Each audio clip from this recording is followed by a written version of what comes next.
Hello. Yeah, I got struck hard. Anything with Elon Musk, it's a possibility. But yeah, I just got a notification to quit streaming it in a way. I'm just like, I don't give a fuck. So instead of that, what we're gonna do is fuck with Spud. Why? Because apparently he's live right now. So I'm gonna do another fuck with Spud for the next 20 minutes or so. Because I'm an asshole. I love the guy, but I'm a fucking asshole. Give me a sec. See if I can't find him. There he is.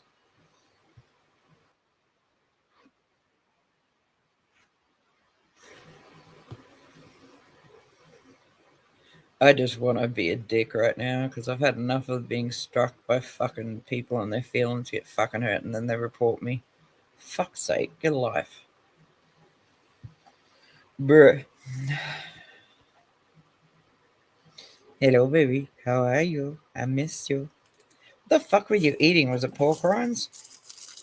Sound like pork rinds. I've missed those a lot. So, yeah, I got struck for streaming an Elon Musk thing. They're in their feelings, and I just quickly challenged it. And with it, I just challenged it and just went, look, I'm just, not monetized. I'm just chilling out with my friends, doing my thing. Oh, Fritos. I don't even know what the fuck they are. Are they chips? Bro.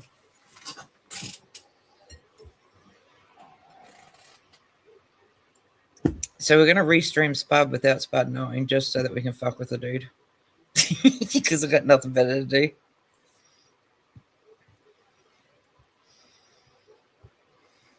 I'm just going to try restreaming your ass.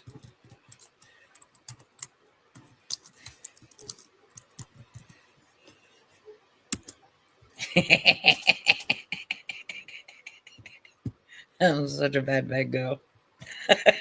Oh, corn chips. Yeah, I get those. Bro, I just discovered recently, a Rancho brand, and their chips, when it comes to making nachos and dips and shit, motherfucker, they're like a rectangle, cold sometimes, but they're fucking good. They're from America. I just literally told him I was restreaming him, so it's not like he's got anything to be upset about, just because I want to fuck with him. Because I can. I got fucking, yeah, somebody reported me for doing the whole Elon Musk thing. I really wanted to have a conversation about it.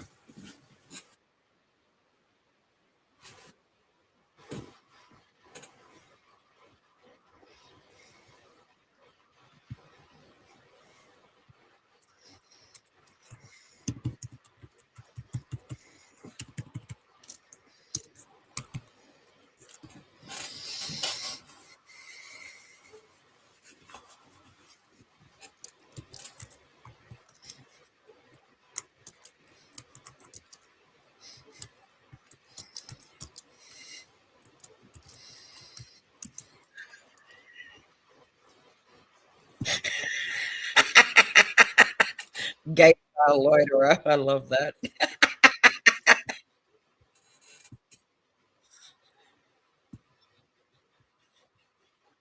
Fucking poof.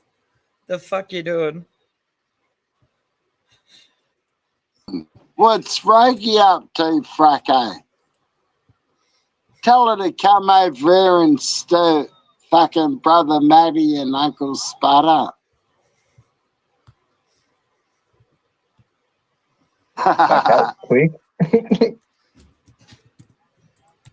Hey, Sister Rogue's in the house. Rogie, in the bar. There she Still is. and fucking with you. I need fucking glasses, man. Fucking dead set. Spuddy should have went to Specsavers.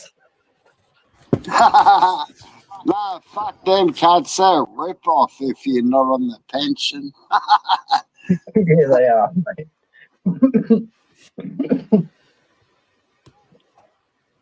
Hey, Reggie, you want to hit the link, little sister? Come up and stir Maddie and Spuddy up. Restreaming is fucking great. Oh, yeah, streaming. Oh, yeah, streaming. All right. Good, eh? Oh, speak. Oh, well, speak American because Rocky's audience is here. No, just Don't fucking scare with me you. like that. G'day, legends. What are you restreaming this old pisshead for? Fucking hell. Taking away my viewers, you fucking witch. Heart attack moment. I'm just enjoying Anyway, fucking with Raggy, this dude. God bless you. Hey, shall we play music? What do you reckon, Matty? But he Fucking oath. won't let me up unless I show him my face. And I'll I don't know. play music where I've you got, won't like, get a pop, sticker Raggy. over You're my going to computer. Might have to for a get in reason. early and say Merry Christmas to everyone and die of fucking laughter. Yeah. No, seriously, like I can't hop up because he always wants to know I'm not AI. And I don't, like, because of my computer, I got a sticker over the camera because I'm really paranoid about it.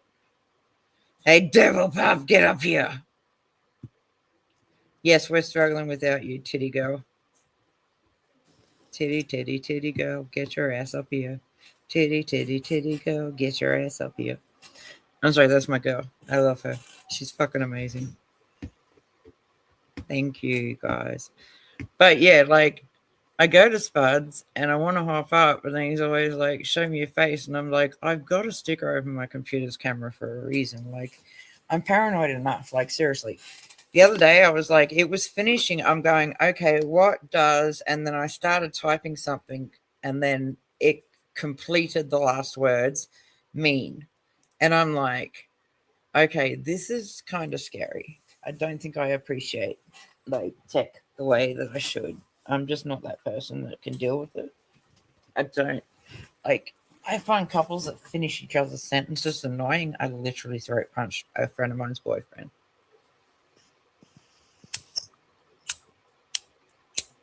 Because I was just done with him finishing her sentences. And they were like, isn't it fantastic? And then they're like, you know, being cute and shit like that. And I just looked at her and I said, you're lucky I don't go you. I've known you since you were fucking 8 years old. The fuck happened to you? You've gone and actually gotten involved in the hip stuff. The fuck is wrong with you? You're supposed to be a country girl. You don't need a camera up here, sweetheart. You don't. But yeah, Spud's like, come up. And I'd love to come up, but he requires proof on anything but my, like, do you know what I mean? Hey, fell out. No, a friend of mine just put his fucking head through the window and said hello, and it scared the shit out of me. I was not focused on that at all. I was focused on you all. You and your fucking Fritos. Jesus Christ. So let's listen to what he's done. Yeah, Merry Christmas, cat. I'm going to refresh it so that we can just go back to the same thing and be up to date. Schizophrenia, chlorophyll, haldol, thorazine, risperdal, olanzapine, Lovox, lithium, defecotin, afronil, tegretol. It's schizophrenia, chlorophyll, haldol, thorazine, risperdal, olanzapine. I'm just going to fight with Lovox, Spud lithium, now. defecotin, afronil, tegretol. It's schizophrenia. What I'm trying to say is that what I'm trying to say is, let me just speak. This isn't a funny conversation. What I'm trying to say is that when people are in pain and they need help, let me talk, please. Please let me talk. I'm literally just written up a fight laughing my I'm fucking trying to ass. say, I can't take it with her. Let me talk. My dream is to Yeah, get so out you of do the whatever you wanna hospital do, and to live a happy life with freedom and roast beef You're awesome. and Swiss cheese wrapped around me once, twice, and a big Coke. That's okay, sweetheart, Dev. I'm Got need you. more than don't need it. I told you that. Devil. You know, girl, it's Mr. fine. Handcuffs, please. I'm gonna get the sheet and I'm gonna spread it all over all your faces. Yee! Ah! Motherfucker, don't yee-haw me, cunt. Yeah, they get it. Hey, Jan. Gonna play a necro back to back, buddy. Yeah, I can roll back to back necros. What's the one you've been bumping at the moment? I haven't heard that since I was a fucking I'm just nearly enjoying in annoying the early right now, 20s. I think so it was you'll know it's my big brother Get Your Head Spud. Split, is it? I have nothing better to do than harass him Get your right fucking now. head He won't split. strike me. Um, He's not a pussy. oh, fuck, I don't know, but I'm going to play this one. Let's roll. Oh, do you want Spud's Then link, that's sweetheart? Hang on. Give me a sec. That's the I'll one, use your brother. link. Give me a sec. Yeah. This the shit right here. Yeah, this makes me want to kill somebody. Turn this shit up. Real fucking loud. Drinking the bioelectric pancreas. Fancy as cancerous. Talking lyricist. Pack a shank on the hip. You're a skanky bitch. Slit your wrist, clitoris. If you're inhibited, I'll piss in your syphilis. Incubus. Mr. Death. Doctor Demise. Surgeon's life. You'll die really slow if you don't appreciate life. You're whack if you don't appreciate knives. The way a knife slices precise is tribe. It's a demonic device. Yeah, Spud's Chronic been struck a few light and nail. times. For those in jail. For those that beef get impaled and buried in nails. My brain's charred like burnt flesh is scarred. He's very Ripping your loud. breast apart. Digest your heart. Die. We were doing the Elon Musk thing until I got struck for it. Why? Because I'm a cunt to everyone, but the people that love me care about me and Kid, you know fucking you can't 104. fuck with that. Yeah, you know my shit's too sad. Kid, you know you can't fuck with that. Might get your whole fucking head split. Terrorize your whole clique, make you suck on your own tits. I spit the cancer out, grab a Glock, pour me some Manson alive, blow your brains on the seats. Varicose veins on the streets, cocaine, dust and weed. Kill you slowly, it's a month you bleed. Pop a vein in your skull from the stress, feeling numb in your chest. Anxiety attack, murder you with a variety and acts. A Mac, a blackjack, a back crack. Right upside your fucking head. You're talking shit about this kid, you bled sadistic and red. My biscuit pumps lead. Cock it, obnoxious, you chopped up in boxes. I'm toxic, my topics are gothic. Morbidity, you can't get rid of me. The reason is humidity, you shit to me. To kill yourself and write a note. Right before the news raps tight around your throat. You win fight this choke. New York is filled with transvestites and codes. Helpless wenches, controlled and sacrificing ghosts. Death, 42nd Street, derelicts, repping it, selling shit malevolent. Man, felons, kid. I got 3 in the fam. Me and my man who beat Yeah, I you don't with get hands. offended by the Leave way you if you beneath go the hanging out sand. with him. Sinking quickly. I'm thinking, I'm That's- sickly. I need that's- medication. The cadavers are I'm getting not one. stinky. Kid, you know you Yeah. can't fuck with that. Kid, you know my shit's too sad. Kid, you know you can't fuck with that. You might get your whole fucking head split. Kid, you know you can't fuck with that. Yeah, you know my shit's too sad. Kid, you know you can't fuck with that. Might get your whole fucking head split. Fucking head split. Told him I'm gonna fight, so we'll see what happens. I'm an asshole. I found some really fucking weird shit on the internet, by the way. Like, yeah. You there? Where are you? Boo. Taxi? You're there. Good. Thank you. I didn't know if you were here or not. Scared me for a second. Yeah, well, I turned my mic off for a little while so I could eat my fucking Fritos. Fritos. Yeah, it was amazing because it's like chomp, chomp, chomp, chomp. Yeah. Dude, a friend of mine's got a 3D printer, and I just had so much fun the other day. I came home with like 35 different sort of things. Like, I've got wolves, I've got dragons, I've got like Grim Reaper with the girlfriend, and you know, I really want to send the one that I downloaded, which is Grim Reaper and his missus, and I want to actually post that to Grim. Cool. But I don't know where he lives, so I'm gonna have to wait until everything's sorted on his end so I can send it to him. Because yeah, he's in the UK, and yeah, it's literally the Grim Reaper hugging a female. And it's not dark, but it's yeah, I liked it, so I chose that design for him, and I really want to post it to him. So if you actually like watch this, Graham, we love you. We're here for you when you're ready to talk again. Yeah, frack. I don't know if it's you or Double Pup. He's challenging one of you to a pillow fight. Oh, I'll fight both of you. 100% down. No, but not pillows. That's pussy. We need to actually be in G-strings, no like titties out and jelly and a pool. But the problem is, I'd probably break most of the females that I come across because, like, I grew up with 8 older brothers. No, you have to get 6 guys together from neck down to recreate the whole entire strut video without showing your heads, obviously, because that would be wrong.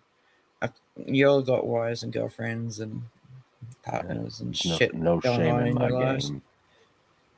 You still got one pair of chaps, you said. Yep. Me, Amy, and Devil Pup, we will go to a GoFundMe so that we can all meet in the middle somewhere, and we'll have the pool, the jelly, the G-banger, and titties out and do the jelly fight as soon as you and 6 of the guys get together and do that for us. I'm evil.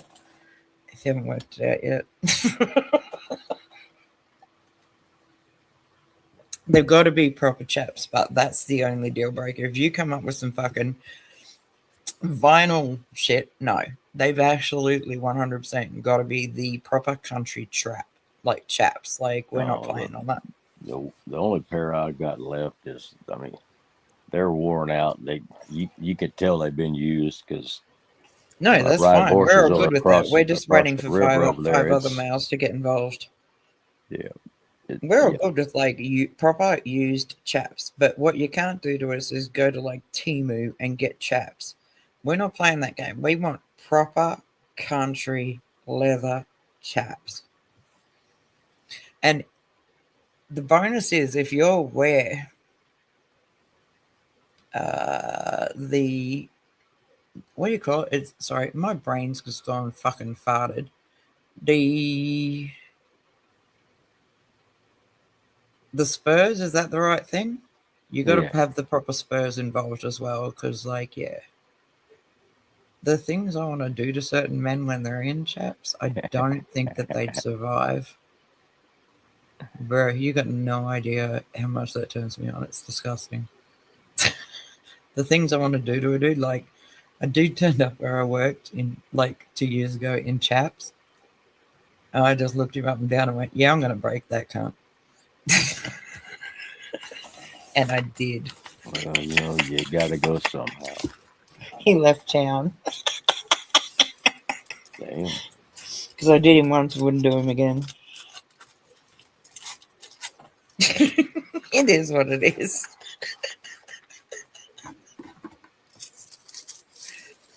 No, I've got y'all here, and I do love y'all, and you know that. It doesn't matter, like, if I haven't seen you for 6 months, 2 years, whatever. The second you hop in, you're still one of mine.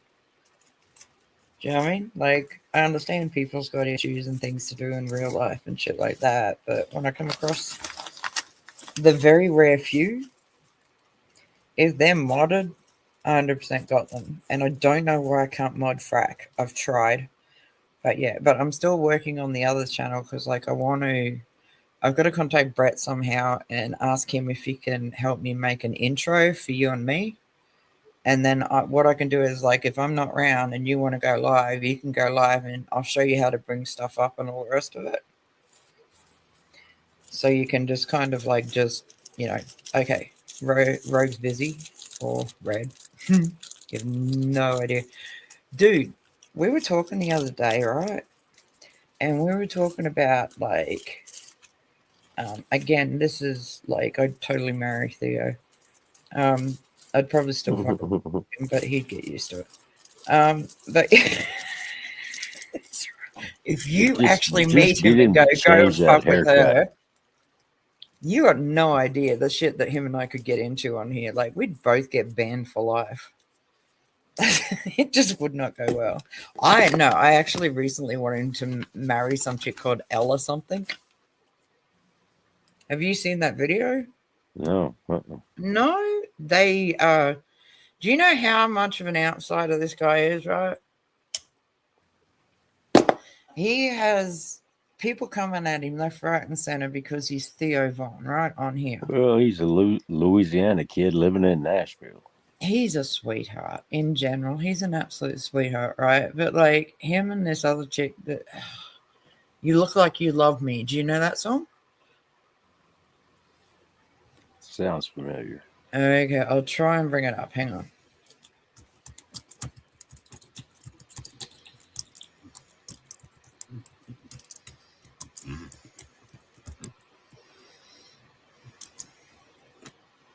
Oh, See if I can't bring it up. I'm probably going to copyright struck again, but I don't give a fuck. I really want. I forgot to say how to double pup. I had to get that in there. No, that's fine. Yeah, go for it. That's my girl. She knows. Like she said, excuse me, I'm going to go and say hello to Spud because Spud's been blocked a few times and like kicked off of internet a few times. So people come to me and just go, okay, do you know the link to Spuds? And I'm like, here it is. And people are like, aren't you worried that they're all going to go over there? And I went, no, that's my big brother. I don't give a fuck. We're family. They're going to do them. It's fine. Do you know what I mean? Mm-hmm. But if you see these, it's Ella Langley. That's the one. If you see him and like her and Theo Von, I can't remember. Isn't she like a singer? Oh, dude, she's full on country singer and she's worked and earned her fucking place. Like she's not the one what I was that. thinking. Yeah, she's good. Do you know what I mean? Like, okay, I'll just give you an example. I'll bring it up. Okay. She hung out with Theo since fucking everybody's just fucking. Some cunt on here has literally seen us live streaming and reported us. That's how fucked up they are.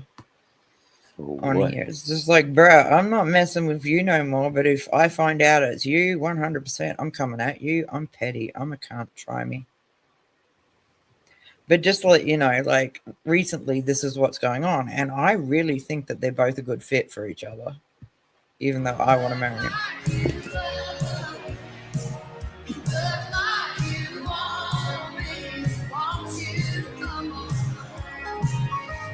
These two.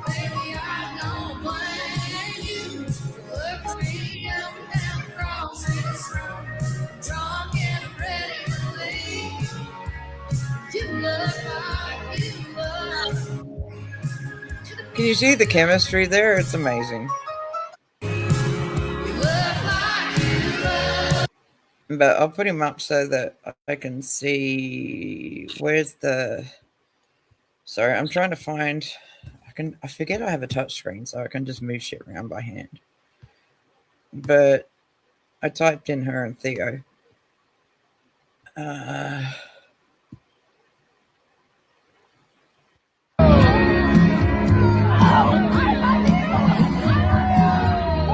See how exhausted he is? Yeah.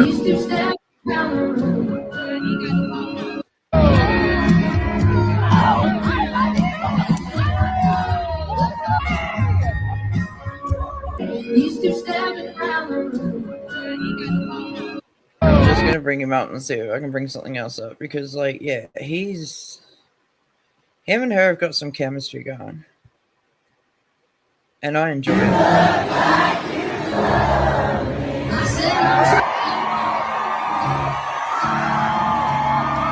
See how close they are? I think the chemistry's there. I think it's good for him. Like, I'd probably destroy the poor cunt.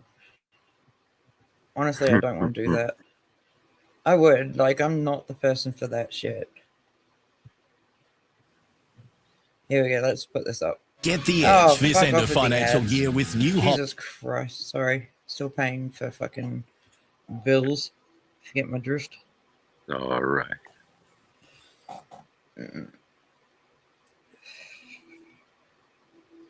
Okay. Like, if you watch the whole thing, you'll get what I mean. Like, I really think these two are made for each other. I was off at 22. I think at times, well, I've been out on the road, lonely at night. Like, I love my country. It was on my mind.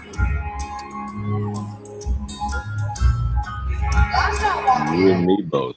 cowboy hat, and I thought to myself, I could use that.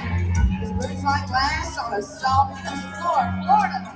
That looks like nothing I'd ever seen before. So I walked right up and I pulled him to the side. Well, I had the cat man appear and I looked him in the eye and I said, baby, I think you're gonna want to hear this. What is it? So I told him, excuse, you look like you love me. You look like you want me, you want me to come home. Baby, I don't blame you. Look at me up and down across the street. Don't get ready to leave. You look like you love me. Riley Green. I'll get a local beer, y'all. Here we go. This cute little country girl. I give her permission to steal my Woman, I man. can tell you she was the prettiest thing I've ever seen. My hands and boots. Private chat. Walk right up to me. She's worked too fucking hard to be solo. What it looks like. Just kind of realized she was there before. Lord, the cowboy dreams come true, man. Well, no bigger than a biscuit.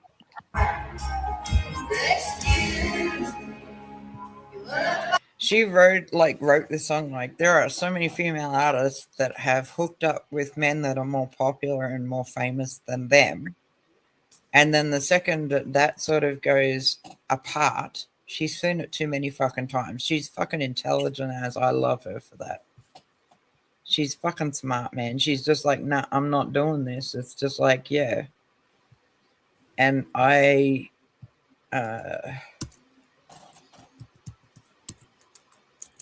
show you what I mean. Oh, fuck, I wrote stream wrong. Fuck yeah. Like, these two, like, he's the sort of dude that is out of pocket and doesn't fit anywhere like me. And that's kind of like, well, I was just like, yeah, no, I really love this dude because he's just not anybody but himself. Like, he is who he is. Theo and Elle are amazing chemistry on stage. Like, even off stage, they've... Drunk and ready to leave. I said I'm drunk and I'm ready to leave. You look like you. He's kind of shy around her, which is cute.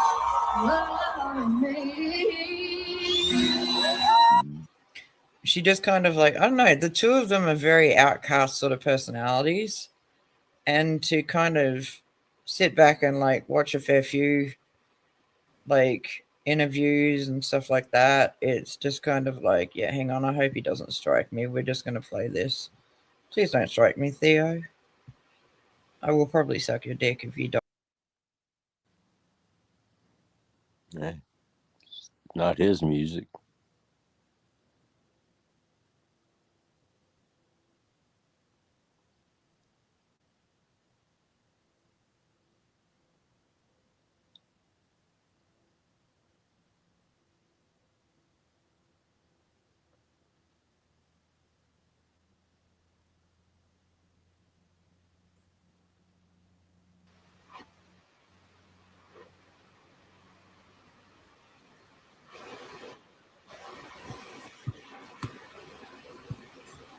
Can you all hear me still? Yeah. Okay. Can you all see me still? Yes. Hang on a second. Yep. I want to bring him up. Can you see them, or is it just me? No, right now it's just you. I could see that video earlier, but now it's just you. Can you see that? Okay. You can see that, right? Yeah, it's circled for a minute, but now I can see him sitting in a chair with a flag behind him. Thank you. But like, if you watch what goes on between them, it's kind of like hilarious because I don't think they actually realize, like, she understands everything he says and references. Like, he literally, except for one thing where he goes, condiments, and she's like, yeah, I've got to have sauce on everything and stuff like that. And he's going, have you ever had the tzatziki? And I burst out laughing because he means tzatziki, which is like a Greek sort of thing. It's like basically it's cucumber. I think it's sour cream, cucumber, salt, pepper. But yeah, he's How would you know? hilarious. I think I will know. Okay. Theo, don't fucking where was that strike sent me, to you me bitch. Thank you. I Okay. think I will know. All right, let me see that.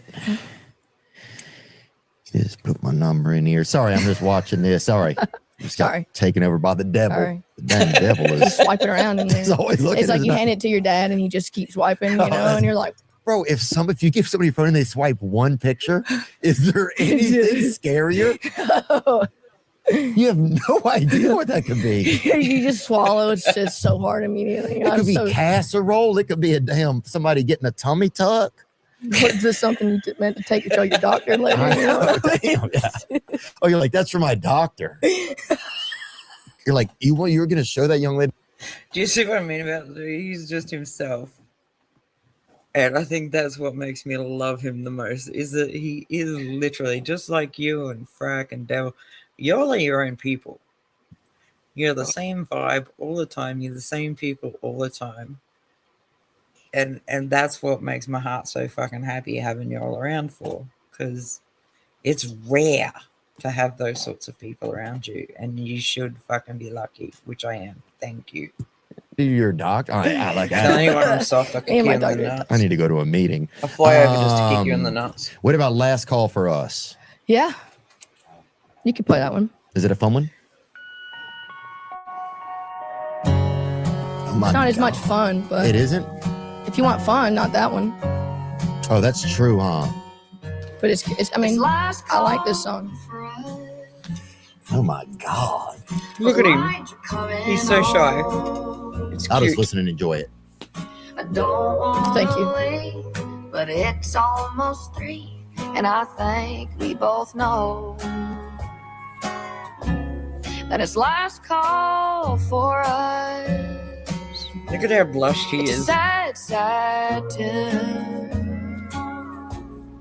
that after these drinks, you'll let go of me, and I'll let go of you. Here we go. We ain't ever gonna make this work. Let's close it out and go our separate ways. Soon as we go walking out that door, You can see she doesn't want this played. She wants to play something happier. be the same. It's last call for us. Here we go, boy. Might cry a Get couple a picture of Chuck tears. tapping in here. He's my ultimate hype man. We'll both I can edit that in right there. This time alone, we won't come I'm back glad here. he's got people around him that care.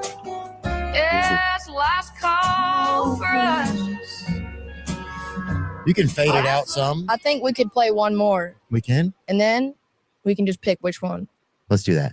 Play a fun That's one. good because that might be sad. Because what if somebody just put their animal down or something? Oh no.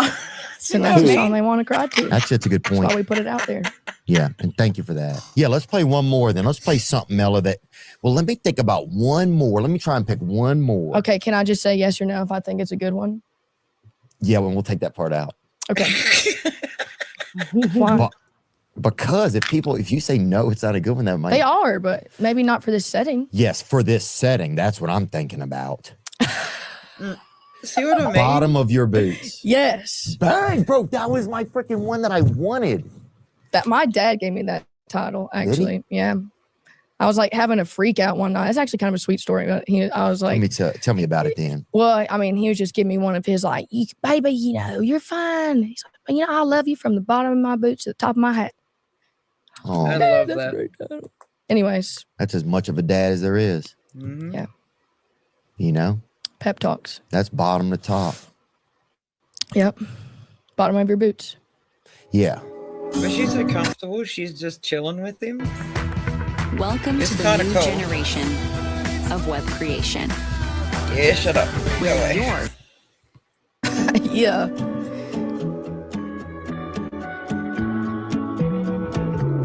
Heck yeah. No boots by the bed, my head on your shoulder. I'm thinking it's love, and I'm thinking it's sober. if your heart's a revolving door, yeah, that's alright, but I'm looking for more.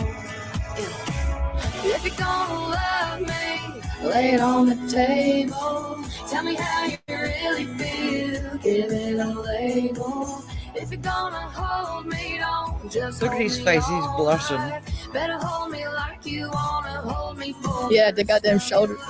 If you're gonna love me, better love me to the moon and back. From the bottom of your boots to the top of your head. Yeah. Oh. Yeah. Oh man. Blame it on you, not on suburban. The things that you're saying behind closed curtains. Go on and leave me, for it really hurts if you don't mean it with those 3 words. If you're gonna love me, getting closer to a love song. Tell me how you really feel, give it a label. If you're gonna hold me, don't just hold me all night. Better hold me like you wanna hold me for the rest of your life. If you're gonna love me, better love me too. Moon and back from the bottom of your boots to the top of your head. Love me. I love that. Ella Langley. That's good. That's good. That's good in there. That's good. Enough slices. Dude, your brother is a great dancer. That's a beautiful song. Dude, but he is dancing though. But you see what I mean? Like, she understands everything he refers to. Like, I've got a few other clips to come up, but like, he says certain things and she doesn't need anybody, like, she doesn't need him to explain to her what he's talking about. I don't know. Yeah. Pretty I good, personally think buddy. they'd be great together. Heck yeah. I told you he's my hype man. Yeah, no, I would get him out there and have him do it. Do He's you the ever guy. do that? No, but maybe we should. Thank you, Tia. He's been streaming. Has he? Yeah. He's a streamer? Yep. Nuh-uh. I have been streaming Mustache Stew. Mustache Stew? Okay. Yeah, I like that, man. There's not a lot of Southern streamers, really, I don't feel like. I know. I feel like Like, have you met this dude at all? It's been awesome. Mustache Stew, you know, I got the brand. I got the. Got to go out of your way to meet this dude. Just Type, I saying. like it, He's dude. feral, And is that and a it's real awesome. hat from your sister's album? It is. Oh, yeah. I got to get that. We brought you some. Yeah. Unreleased. Are they? Did you really bring one? not. Let's go. I can't even wait to freaking put it on whenever I get home. That's a great song. Thanks for letting us play it. And He's kind of like an Elon Musk, but very country version. Yeah. I hope that makes sense. If I were you and I saw him on the street, I'd absolutely 100% walk up to him and just go, "G'day, mate." You know, he just seems like a very chill dude. Like him and all of the other streamers on here that are really famous, they get exhausted by people because they want photos or whatever. Instead, they say, like, we'd just love somebody to walk up to us and go, "Do you want to go and get a beer, mate?" You know, and just hang out. And they're 100% down for that because they know you don't want anything from them other than just them being them. No, I'm one of those wankers that walk up and say, you know, if you ask me nicely, I'll let you take a picture with me. Yeah, he's not that person, and neither is she, because like I've researched her a fair bit. And I think she just she's a goes, Tennessee "Fuck girl. that! You're not taking a photo of me. You get in here with me. I'm going to put my arm around you, and we're going to take a photo together." That's what him and her are like. So I really, really, really 100% want people to actually like just start supporting this dude in real life. Like, if you see him, please go up to him and just go, "Bret, do you want to go and grab a whiskey? Do you want to go and have a beer?" And just go and sit with him for a while. And you'll get what I mean after a while, because you'll see what my attraction there is, because he doesn't fake who he is. Well, he wouldn't be hard to find. He hangs out down on Lower Broad all the time. Well, then go the fuck down there and shake his hand and go, "Let's go. I'm going to buy you a whiskey. Let's sit down and have a chat." I'd really go buy her one.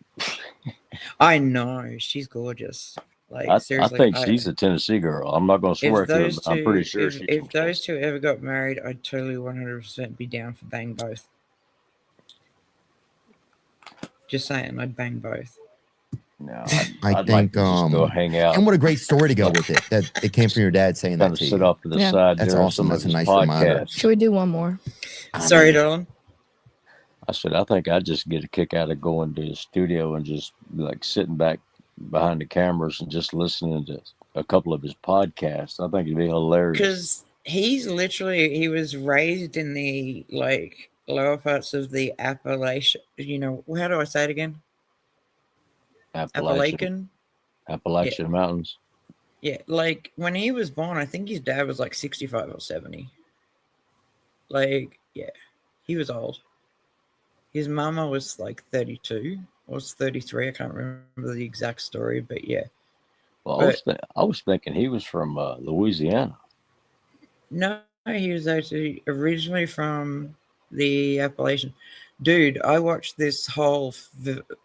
I don't know if. Hang on, I'm going to try and find the name of the family. I did some research on them, and I'm just like, these dudes actually were cannibals. It was a cannibalistic family. It threw me. Like, I was like, okay, I need to talk to cannibal Appalachian family. I hope I spelled Appalachia right. You get up there in some of them deep mountain hollows in Appalachian, you got some weird fuckers up there. To start with the macabre story of the Harlan family. Have you seen that yet? I'm probably going to get struck. I'm going to put it up, but I'm probably going to get struck. But yeah, it is what it is at the end of the day. But there's other families that are like along the same roads. Mm-hmm. But like, I'm trying to work out how they can, like the people that ate this. I'll just hang on. I probably ruined it for everybody by fucking putting it up there. But yeah, I'll give me a sec. I'm going to get rid of him and put up her.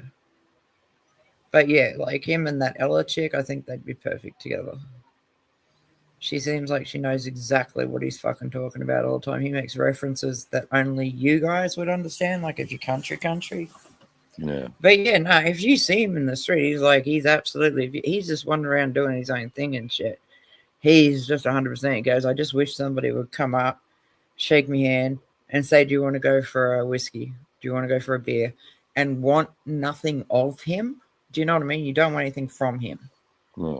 Other than him just sitting down, chilling, and having a chat. That's it. And yeah, but I'll put this other one up because it's like, it was interesting to me. Because in my mind, I'm kind of like, okay, how do you like consolidate and live with yourself after this? Like, I'm going to put it on, then I'm going to take a pee for a minute because I've watched it. Preferred to be left alone. The Harlan family had lived at the end of that road for as long as anyone in Caneyville could remember. Longer than anyone could remember, actually. There were old-timers in town who said their own grandfathers had spoken of the Harlans as already being there. Already settled, already isolated, already strange, back when the county itself was barely organized. 3 generations, maybe 4, of the same family occupying the same hollow, intermarrying, pulling inward, cutting the threads that connected them to the world outside one by one, until there were no threads left at all. What remained was 14 people living as though the 20th century had never arrived. Edna Mae Harlan was the center of everything. She was 74 years old in 1957, small and bent at the shoulders, her white hair pulled back with a strip of cloth torn from an old flour sack.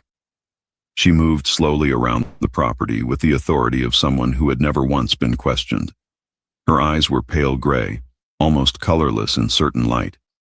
And they had the particular quality of eyes that have stopped being surprised by anything. Eyes that had made a private peace with the world and found the world wanting. She wore the same black dress every day, the same wool shawl, regardless of season, that smelled of wood smoke and something else. Something sweet and metallic underneath the smoke that visitors, the rare few who came, never quite managed to identify. A smell that caught in the back of the throat and stayed there. Those who had met Edna May described her consistently across the years. Walt Pruitt, who ran the general store on Main Street in Caneyville and would later spend the rest of his life trying to forget he had ever done business with the Harlans, said this in a 1963 interview with investigators from the state attorney's office. She wasn't what you'd call frightening to look at. She looked like somebody's grandmother, talked quiet, moved slow, but there was something in how she looked at you, like she was measuring something. I'm snapping now, saying cheese, so they get inspired. How about that? Watch what happens when a 50-year-old man blocks DHT naturally for just 90 days. Day 1, nothing visible yet. Just another middle-aged guy staring at his disappearing hairline.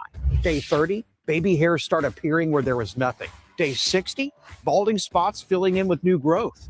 Day 90, his hairline is fuller, thicker, and moving forward. At 50, you've probably been told your hair loss is permanent. That ship has sailed, that you should just accept it or drop $10,000 on a transplant. But what if everything you've been told about age and hair regrowth was wrong? Here's what nobody tells you about DHT and age. DHT is the hormone that's been quietly destroying your... Like she was always counting. Sorry, I'm back. That word would take on a meaning no one was prepared for. Clem Harlan was Edna May's oldest son, 41 years old, tall and lean with the kind of thinness that comes not from hunger, but from a body that burns everything it takes in. His shoulders were wide, his hands enormous, cross-hatched with scars that no visitor could quite account for. Too numerous, too varied, too precise to have come from ordinary farm work. He spoke rarely. When he did, his voice came out rough and low, like something dragged across gravel. He had his mother's eyes, that same pale measuring quality, that same absence of surprise. Loretta Harlan was 37, Clem's half-sister, the daughter of Edna May and a man whose name didn't appear in any county record, or perhaps a man whose name appeared in too many records, depending on how carefully you read the family history, which was not carefully at all, because nobody in Grayson County had ever seen reason to look. Loretta ran the domestic operations of the Hollow with the systematic efficiency of someone who had been trained to waste nothing. She kept records, meticulous, organized, precise records in a leather-bound notebook that she carried with her everywhere, and that would later become the single most damning piece of evidence in one of the most disturbing criminal trials the state of Kentucky had ever seen. Boyd Harlan was 44, a cousin who had married into the closer family circle in ways that the county clerk's office, had anyone bothered to inquire, would have found deeply irregular. He was enormous, not tall exactly, but wide, built like something quarried rather than born. He said almost nothing, ever. Neighbors who had encountered Boyd over the years consistently reported the same thing. He looked through you rather than at you, as though you occupied the same category as a fence post or a tree stump. Present, potentially useful, otherwise irrelevant. But I mean, look at the family. Do the boys not all look alike? Hang on, let me blow this picture up so I can see it. Okay.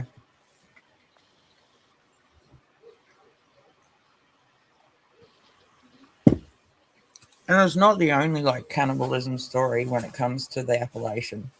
Yeah, well, that's what you get from I know, like generations of being inbred. Exactly.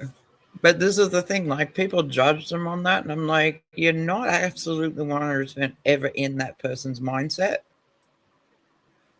Like, I would be mortified if I'd eaten human meat. Like, I really would. Like, that would fuck me up for life. I'm done. I can't do that sort of shit. Do you know what I mean?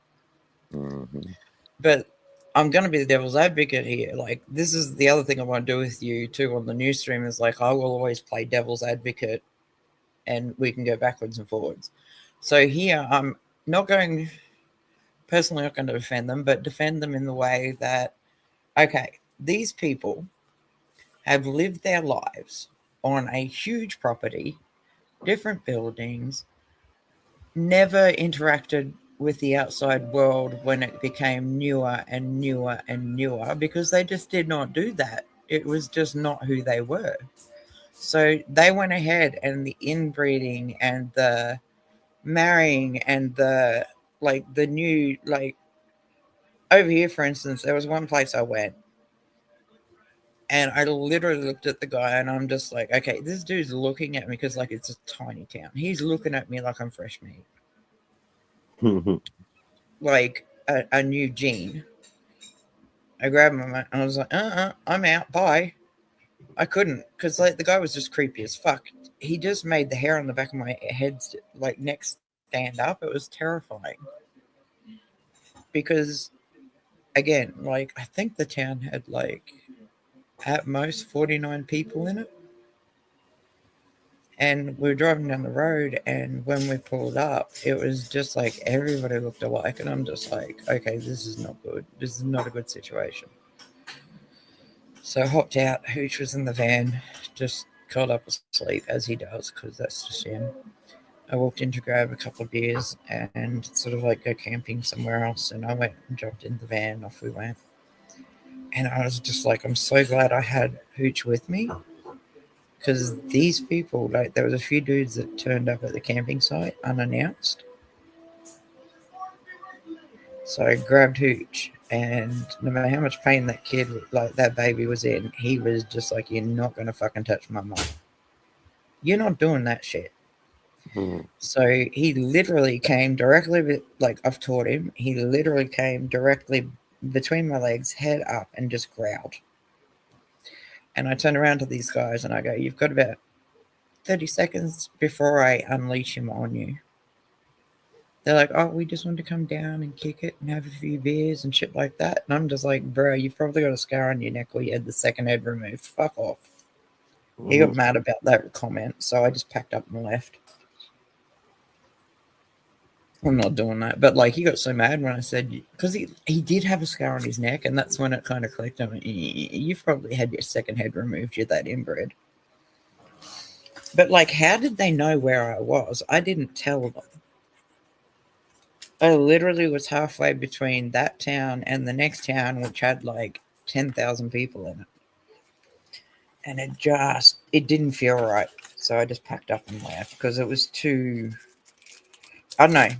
It was too weird because I didn't tell anybody I was going to that campsite, anybody at all. And there's 4 campsites there, so they would have had to search for me. Yeah, Hooch corrected him very quickly. I'm sorry, but you're going to go fuck yourself right now. But again, do the boys not all look alike? Yep. Yeah. And there's another family, and I'm probably going to get fucking copyright struck for this shit too, but it is what it is. Hello, baby. How are you, PC? I love you. I've missed you. What you been up to? And, like, the little girls, like, all the girls look alike too. If you look at the faces, all the girls look alike. Yeah, okay. You've come across a stream where it started out with me and Cyclops talking about Elon Musk, and then I got copyright struck and frozen, so I got kicked off, and then I had to challenge it. I challenged it in like 30 seconds and they just went, yeah, fine, whatever, you just are not monetized, it's fine. So then I streamed Spud for a bit, and now we're on cannibalism. Now, what's up, Zach? Anybody would understand if it was not me. Hey, Rogue, he's not going to, he'll probably never forgive me for this, but you missed it yesterday. Oh, okay. What did you do? Who was it? Somebody started up a messenger thread, and he's like on this e-bike going home from work, and he had this little like bike helmet thing on, right? And I said, Timmy! I don't know if you ever watched South Park, Timmy, the kid in the wheelchair. Oh, yes, absolutely. Like, I watched South Park. I'm gonna say this for because I understand why you do it for the one-eyed motherfucker. How have you been, babes? What you been up to? I'm technically Southern, but I'm not fucking that Southern. You need to get back to being Southern. Like, if you turned up on Cyclops property, he would have put you to work and given you a place to live. That's him. Come on, Zach. You know, if I wasn't fucking with you, you'd think Oh, I didn't like you. I fully agree, bro. I fully agree. But I ain't gonna lie, that bicycle helmet just tickled the fucking hell out of me, man. I can go get it. It's right downstairs. I'll go show Rogue the motherfucking short bus look. I got The no problem. mohawk. I don't know Give me why a second. that when I saw that, the first thing that popped in my head was Timmy. Because it looks nothing like Timmy. It's not in a wheelchair. It's just wearing that helmet. That's just, you know, sometimes just weird shit pops in your head. I mean, you know, you're kind of fucked up like I am. The weird shit pops in your head. That's just, that was it. Oh, hell. I gotta go. I don't walk on that carpet. I'm not even with stuff. No, hold on a second. The reason why we were working on the floor in the living room and Lego room because the fucking carpet was just fucking nasty. The what? Carpet. We actually convinced the landlord to order hardwood, like the fake. Who's this we? Have you got a significant other that I've missed out on? No, roommate. Because I was going to say, I'm going to have to fight the bitch. No, y'all are mine, and that's it. I'm sorry, but I'm gonna be a fucking picky ass motherfucker when it comes to the next bitch that I get. Bro, I've got to screen that bitch. I'm gonna say this now. I'm gonna say this now, for my own peace and sanity. That she can have one too. I'm willing to sign one too. But I am Devil doing Pup, a if fucking you're still prenup. here, please go after my mighty monkey. Not letting any fucking bitch take any of my goddamn shit that I've acquired prior to her being in my life. No, this is why you've got to do a contract, right? This is what I'm like. I'm just like, okay, so I want to fuck you more than for a week, but I don't want to fuck you forever. So I'm going to give you like a 3-week thing where I will tie you up, use you, lose you sort of thing. And at the end of that contract you've signed, you get nothing of mine. You just fucking leave. It's not worth it. I know, like Devil Pup, for instance, it would be worth it. Oh, Amy, worth it. Those girls I absolutely fucking love and adore. I will go to the ends of the earth to make sure my girls are good. That is just how we are. Amy and you would know I do probably the kill same me for you and guys Zach. as well. No, but you'll know I do the same for you guys as well. I will go to the end of the earth to protect my people. You're my friends. You're my family. You people I love and care about. Why wouldn't I fucking stand up and start a fight with some cunt? Amy's here. Hello, beautiful. Damn. Holy shit. Speaking My of, girl's here. yeah. Like, did you read the title at all, 15 minutes monkey? ago. It says Red, Cyclops, Spud, and then we went to cannibalism. Sounds about right for you for a rogue stream. Yeah, that's about par We for ended up going left somewhere. It wouldn't be the same. It wouldn't be the same. Get up here, Amy. The boys have missed you as well. And Get she up left here, out bitch. Chaps. Yeah, no. well, Wait. No. Chaps. Okay. This deal is Motherfucker, going get it, for Raymond. some time. We need 6 guys No. in proper leather chaps doing the strat stream, neck down. Then Devil Pup, me, and Amy will do a GoFundMe, and we'll all meet somewhere, and we'll do the G banger and the no tops, and do the jelly wrestling. I won't hurt them, but I promise, because like I kind of really like these women. I won't go out of my way to hurt them. Damn, baby girl went back in the thing.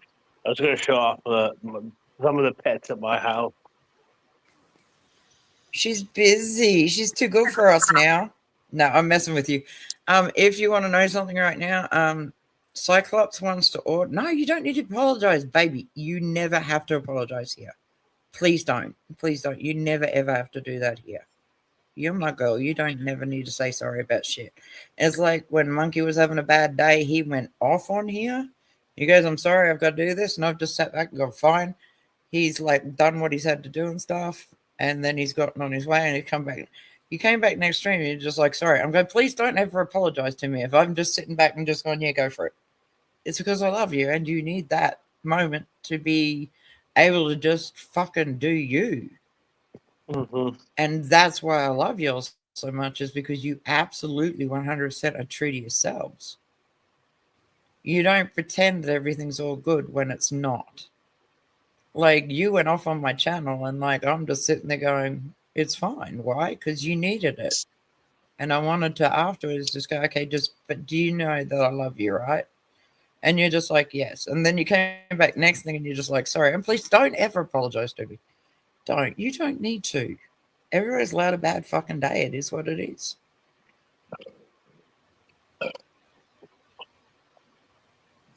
Okay, now Amy just wants to fight me. Like, look at this bitch. She's gone, sorry. And then she's gone, I'm sorry. Ha ha ha ha ha. Let me Then she's know. gone, sorry Let me times a know million. so I And can then have she's just being video a and a bitch. tub. I don't know if we want to do Jello or if we want to do spaghetti. Oh no, we're doing the Jello and what was the other thing? It was Jello and I've got to remember the name of the other thing that I put in there because I've done it before, but it's so much more fun when it's Jello and this other substance. But yeah, the thing's still standing. Me, Amy, and Devil Pup have 100% said, you guys, we just need 6 of our boys to get together and recreate Strut. You can show yourselves from the neck down. And it'll be great because me and the girls can 100%. Yeah, I am your pudding bitch. We can 100%. No, she knows me well enough to know. But do you know what I mean? It's just kind of like me, Devil Puff, and Amy. We're all like, we may not talk to each other every single day, but the second we catch up, it's like we've never been apart. That's the thing. And that's Amy. just like with all you guys too, because like we may be apart, but like Monkey, thank you for being so patient with me, just like brain wise trying to remember shit, because I know that can come across hurtful sometimes. Not my intention at all. It was just my brain was just trying to reshuffle shit after what happened. So yeah. Girl. But the second I recognized that, I was like, that's my boy. That's a dude I love and care about 100%. And I'm always gonna have his back. I'll just put it this way, Rube. We all miss and love your ass, especially when you went on your little, you're around the world wherever. We still love your ass. We still wanted to see you. So that's why every time I saw you post a fucking short, I was like, at least she's still alive. Yeah, I had some shit to sort out. Like, Hooch was dying, so I wanted to give him the best. Something that way, I know you're still alive. Exactly. Like, Hooch was dying, so I kind of like gave him the best life I could. Like, I'm still paying I don't for blame his. You, girl. I don't blame you one bit. I had to focus on him, so I was just like, okay, so what I'm gonna do is I'm just gonna put some shorts up with Hooch, just so you'll know everything's good at the moment. He's feeling good, etc. And then at the end of it, I realized that like I got a message going, we had no idea that he had aggressive cancer. And I'm like, at some point, like the penny didn't drop that I didn't put that other video up to just go look. And it's probably my back mind just going, I don't want you all to feel sorry for us. I don't. I want you all to just sort of like have fun and just see Hooch and chill and, you know, kick it and stuff like that. Like, he's all good. But like, it broke me. It broke me like no other. Like, it's not a dog. It's not a pet. It's fucking family. It doesn't matter if they're fucking big, small, or what, or fucking fucked up. At the end of it, they're just like, we're going to have to remove like a half, possibly more of his jaw because the cancer's that aggressive. And I'm just like, Oh my God, what I do here. So I sat there with him for a while and he's just like, This is my he short wasn't butt hat. himself. You could tell that he'd just given up. He was done. He was done fighting. Well, And that call is we've so all been fucking there. hard. I mean, It's every so fucking one of hard to us pull. knows what you went through. It fucking sucks. But that's Yeah. what I mean. Like, it took me a minute to come back to you all because I needed to sort my head out in a way that I was like able to process.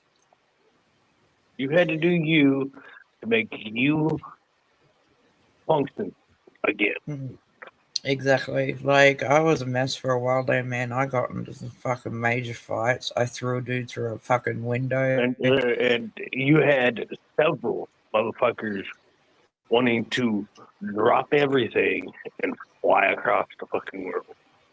I know. And thank you all for that because I do appreciate it. But you know me, I'm kind of like, I don't want anyone to ever feel sorry for me. So, yeah, I kind of got into a bit of a pickle a few times, but I was able to fight my way out of it. It was... I was just looking for, like, I was so angry at the world. It was just, this is so fucked up. Like, seriously, there are so many people out here that are such cunts. Fucking low-life scum, and my dog has to fucking get this aggressive cancer to the point where he can't chew his own food. They're going to have to put a tube in him to feed him to make sure he's getting what he needs nutrients-wise. So it was a hard call. I don't mean and to I'm cut you still off, paying but for that. But no, it's okay. No, Amy's fixed the bail, but yeah, I wanted to catch her before she does. Hopefully, she's still here. He wants to buy some mugs. Yeah, he wants you to make some mugs. Get in touch with me when you have time, because I know you've got like a Mercari store or whatever, but I don't do that shit. But you know, we can talk on the phone or email or whatever, kind of describe to you what I want, or like send you a couple of my channel stickers and for you to do, and you Drop tell me your what email address so that he can get a hold of you, basically. Okay, baby? Just like you'll see that he's gone high on a few of your shorts and your live streams. Like, we've dropped like you'll see Cyclops stacks. So just put your email in a reply underneath that so that he can then email you. And just tell me, how much you want for them. There you go. I'll send you the money, and then you just do it when you get around to doing them. If that works for you. Okay, so it's Amy. I got a question. Staley. I need some insight. Okay. I'm tired of paying on this storage. I had this paycheck, which was yesterday, was a pure paycheck, pure profit paycheck. My question is that should I just eat the bullet and spend the $160? This is going to cost me about $250 to do round trip, unload, bring it here, and clear out the fucking unit of the shit that I want today? Or do I just pay the fucking storage bill right now and just hopefully get it out before the end of the month? Okay, so how important... Okay, my first question... Hang on, I'm going to get rid of this thing for a second. Hang on. Well, there's a few things that I know I can sell that I can make a little bit of money on. Hang on. Did I drop that and I've got you all again on here, or what? What happened? I can still hear you all? Can you all still hear me? Yeah? Yeah, we can hear you. Okay, good. So I live a very nomadic life. So to me, things are just things. Like, I went to New Zealand for a week, and these people, female-wise, were freaking out that I literally had a suitcase that was like 60 centimeters by 30 centimeters and probably as wide as a good old book. And these women were just freaking out, going, you need this, you need that, blah, blah, blah, blah, blah. And I looked them dead in the eye and I went, it's just material shit for number one. And for number two, I can buy it over there. If I need it, I can buy it over there. I can buy shampoo, conditioner. I can buy whatever I fucking need over there. when I went to Denmark. And by the way, Monkey thought it was hilarious because, like, I was drunk once I got off the plane, right? And then they've got, like, I don't know if you all remember, like, that game Wipeout. It was literally like fucking, it's an involuntary wipeout with those fucking things that go round, the doors that go round in circles, and then you get into another door, and then it goes around the opposite way, and then you've got to find your way out. And it's just like, bruh, this is too much. I'm drunk as fuck when I got off the plane because, like, yeah, the people that were serving drinks were apologizing for other people being cunts, and I'm just like, okay, I'll just take free drinks. I'm good. They're just like, we're so sorry about them, and I'm just like, that's fine. And towards sort of like 20 minutes into the flight, she's just looked at me and she goes, I don't know what to do here. And I was like, I've got you. I stood up. I took my jacket off. Relax. I corrected my fucking hair, and I walked over to him, looked him dead in the eye, and I just went, if y'all don't start fucking acting right, I'm going to fucking duct tape you to each and every fucking chair here. Now, behave your fucking selves and show them some respect. And because they're Muslims, the dude stood up, and then I said to him, like, because he came up to just above my nose bridge, and I turned around and I went, I'll throw you. Try me. I'll absolutely 100% fucking break you. Now sit the fuck down and show these girls some fucking respect. And because I did that, I got drinks for free the entire fucking flight as well. Like, I got drinks in the first place because these people were out of pocket. They pulled their fucking heads in really fast when I just walked up to them and said, not going to work here. You need to shut the fuck up and behave yourselves. Dude that stood up and came up to just the top of my nose, I just looked at him and I spat in his face and just went, let's go. And he's just like, no, I'm not doing this. You scare me. I don't think he's ever had a woman actually go to his face and just not stop being a cunt. So they were being fuckface. Now, I wouldn't normally spit in someone's face because it's disgusting, but these cunts, the way they were treating the women that they're with, that just fucked me right off. So these women are sitting there and they're carrying from these guys, and then these guys are treating the flight attendants, female-wise. They were totally respectful to the dudes, the two guys, but the two females, they were just being so hell disrespectful. And me being me, I totally take that shit well. I do. I really take that shit so well. So, yeah. And it's just like when I was on a flight to New Zealand and I came back, and it was just kind of like, this dude was out of pocket. Karma got him because he kind of like, he pushed in front of me and he kicked my fucking knee, which was in a brace. And so then his missus is like trying to squeeze in between and behind him, and I've just stopped her. She goes, I need to get past because I'm next. I said, no, you fucking don't. And she's gone, can I get past? I went, no. She didn't understand that my no was like, no, I'm about to take your husband down. I'm good with this shit. He's used to bullying females. Let's do this. So where we pulled in, because all the gates were taken because there were like flights delayed. So basically they had to run the stairs up to the exits. And this guy in front of me that decided to be a bully, unfortunately, somebody like karma kind of caught him and he fell down a flight of stairs. Like, I hate it when that happens. It's just fucking a bitch, isn't it? Like you try to bully me, you used to females backing down. I was like, okay, got you. So he's in front of me, and then all of a sudden he fell down a flight of stairs. That's got to suck to be you. Karma's a bitch. And as I'm walking away, he's screaming, she kicked me. She kicked my feet out from under me. And I've just kept walking, ignoring him. I'm like, I have no idea what you're talking about because I really don't want to be put on the no-fly list. Because if it had been like where I'd been told I could do what I wanted with the guy to begin with and I wouldn't be put on the no-fly list, dude, he'd be broken. I would have made him bitch up and just fucking apologize to his wife for all the years that he's bullied her. She's so conditioned to this. I turned around to her and I said, he didn't even make space for you to come through first. Any man I know is just going to stand there and make his wife, or well, not make, but he's going to make room for his wife or his girlfriend to go before him. and then he's going to continue on.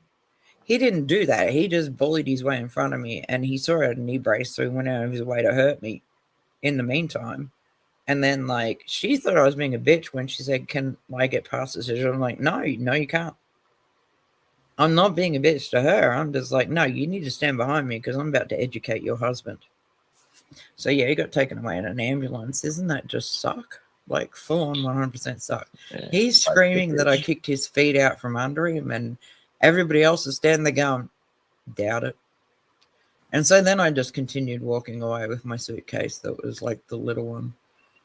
But yeah, it was hilarious. Like I literally like paid for a van that had a stove and just a double bed so that I could crash out. And I just drove around New Zealand and just crashed and had a shit ton of fun. Like I said, like the first members of the family, they'd spent all their money buying one of my paintings.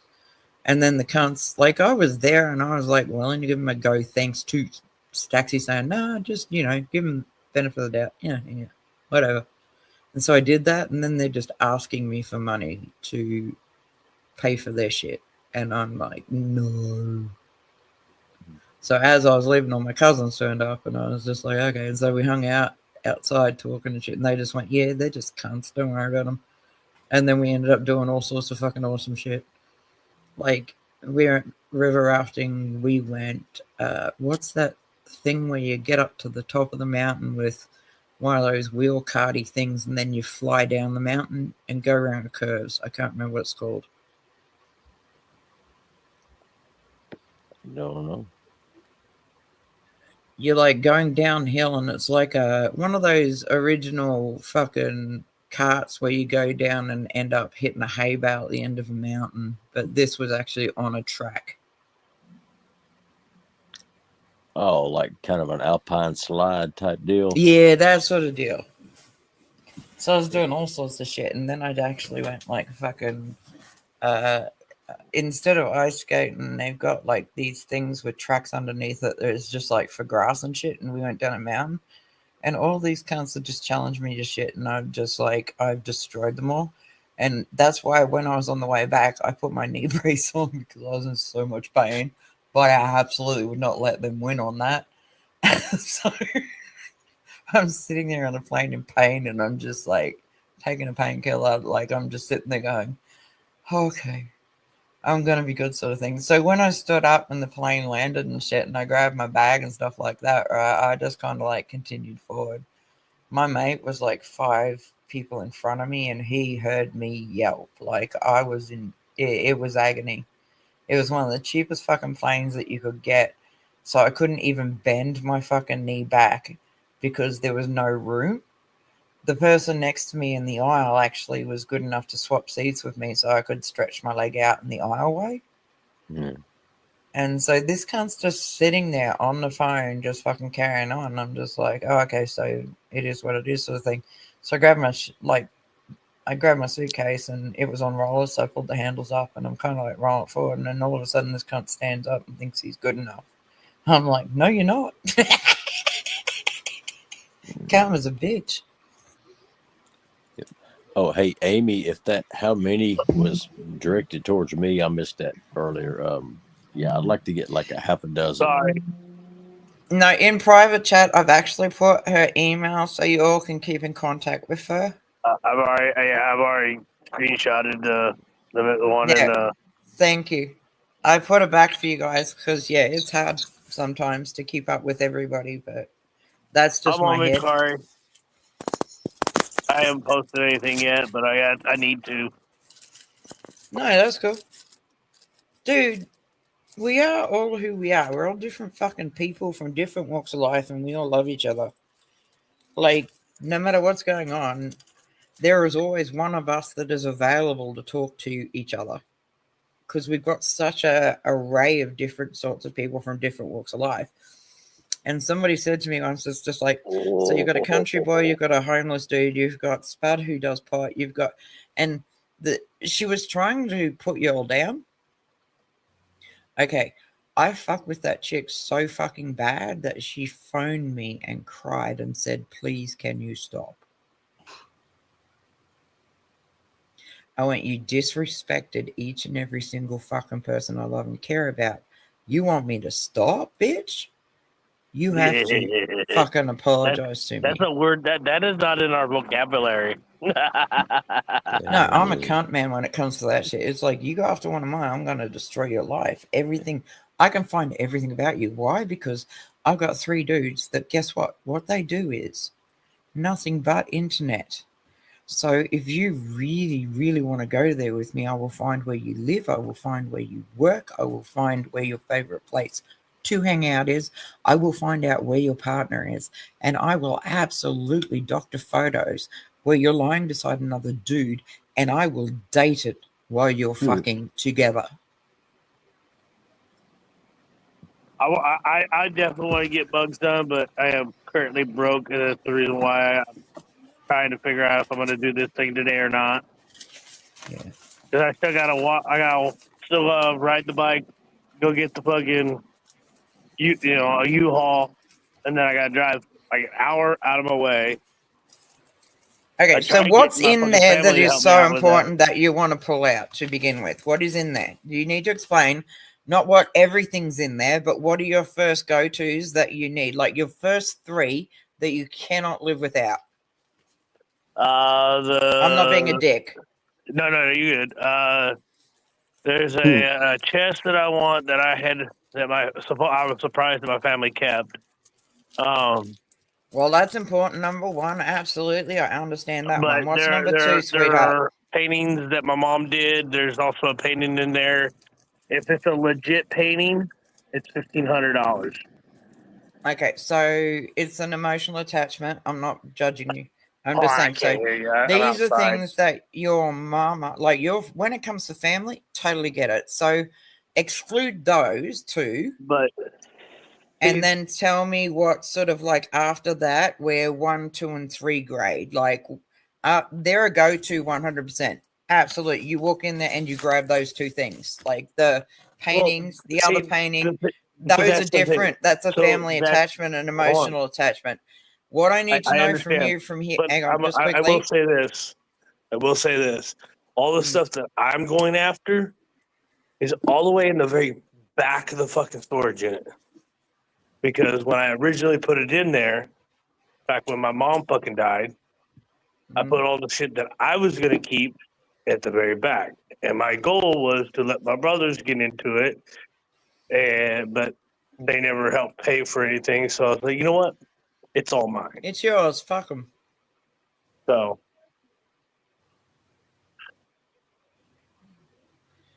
okay. So apart from those that are the go-tos, which I can totally 100% understand, what can you go without that's in there?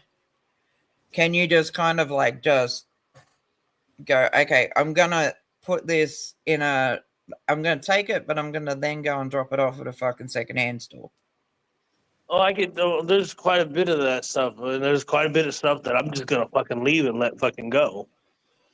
Until my brother's here. It's bad, isn't it, for you all in America? Like when that shit happens, because like then they go to like don't they go to like a fucking, you get charged and you get what is it? You get like a bad credit or some shit over there when it comes to a storage unit. No, they just so you take what you want out of it, and then they've got like other people that come through and just sort of like buy the. What do you call it? Buy the container or whatever it's called. Storage unit. Yeah, they do auctions. They just auction them off. But they still don't credit the person that's paid for that unit. They don't credit that towards them. They actually still put them in a bad negative credit, don't they? No, I think what they get out of the auction goes towards the money that whoever didn't make the payments. It goes towards what they owe. Granted, it usually won't cover it all, but it'll at least cover some of it. Yeah, like we've all been there. Trust me. Amy's asked you like half a dozen what type of glass, pub glasses, mugs, etc. What do you need? She's asking you. Kind of the ones I've seen that I really like is they're kind of like the mason jars, but with the handles on them. Yeah, she knows what you're talking about. Because man, she is good at that shit. She's fucking amazing, and I still want to, dude. You still got to wear that fucking mask. Like, she doesn't wear a mask when she does it. She doesn't realize she's inhaling fucking glass bits, and that's what causes the cysts. That was my fault because I was trying to get a right size face mask from the job when I worked up in Washington.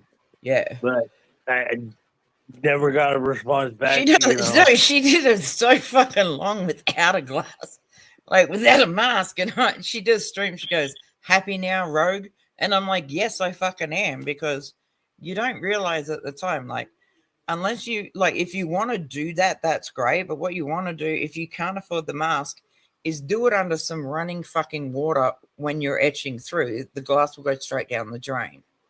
Instead of you inhaling it, you don't realize that you do actually inhale the bits that go into the ether. So that it was my biggest concern. She's just gone, I've got a cyst or something. I can't remember exactly. She said she had something in her mouth, and I've just gone, it's kind of because you don't realize you're inhaling all those bits. So instead of wearing a mask, just do it under running water, and that way the shit won't fly around, because I worry about you. She needs a mask, but do it under running water. Like, seriously, keep it under water and just fucking do your etching under it with the water running until you can afford it, because like it breaks me when I see her just doing it without a mask. It's just like, honey, I can't fucking lose you. It'll break me. Please don't. It will 100% fucking break me if you're just inhaling this shit all the time, because it'll fuck with your lungs. It'll fuck with your mouth. It just, I'm not trying to be a cunt. I'm just like 100% Amy. I cannot lose you. I just can't. So please be careful.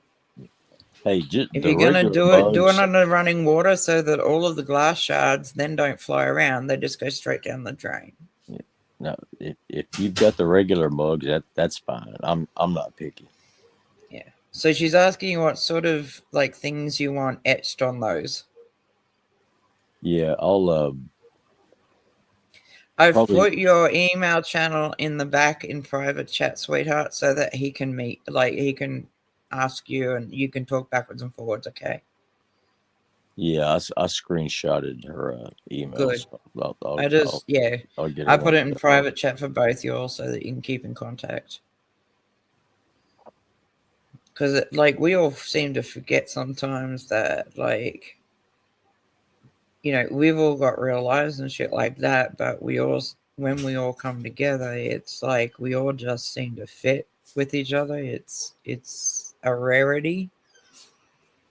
I am so fucking lucky and so fucking blessed that I found the people that I found my people.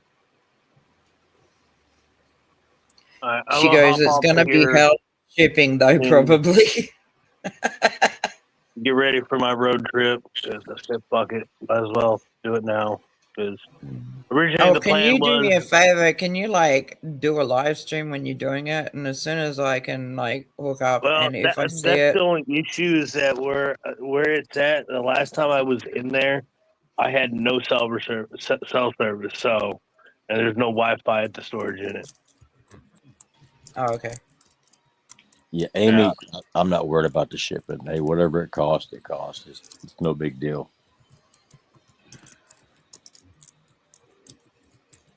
Hey, girl, we will pay because we know we'll all join craftsmanship. together and fucking pay for it to happen.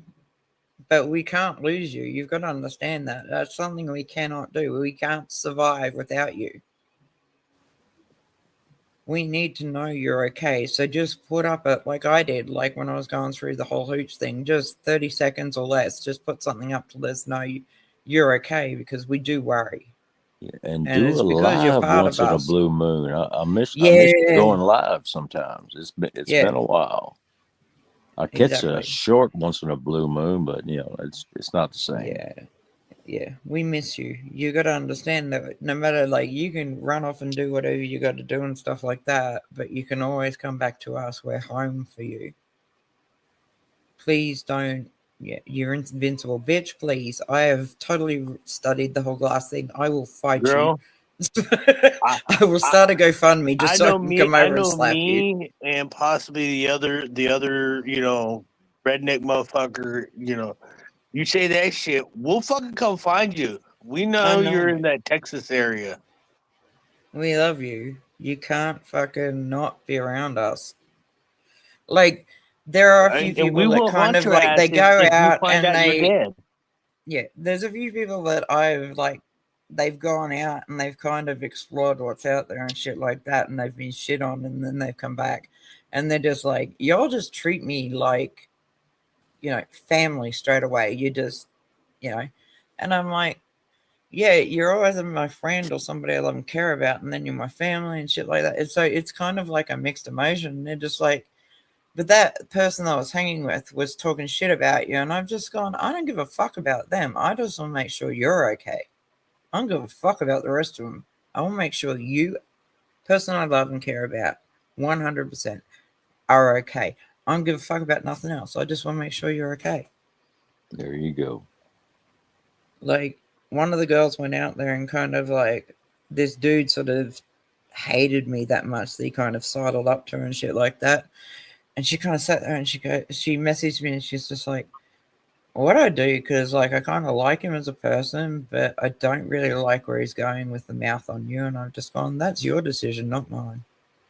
You do you. All right, guys. I'm good. I'm gonna So hop she off kind here. of ended up hanging with him for a while until I did some research and realized he was married with like fucking 4 children. And she goes, how did you find out all the information? I went, I've got my ways. Just saying, I've got my ways. Like, I've got people that are very, very computer orientated.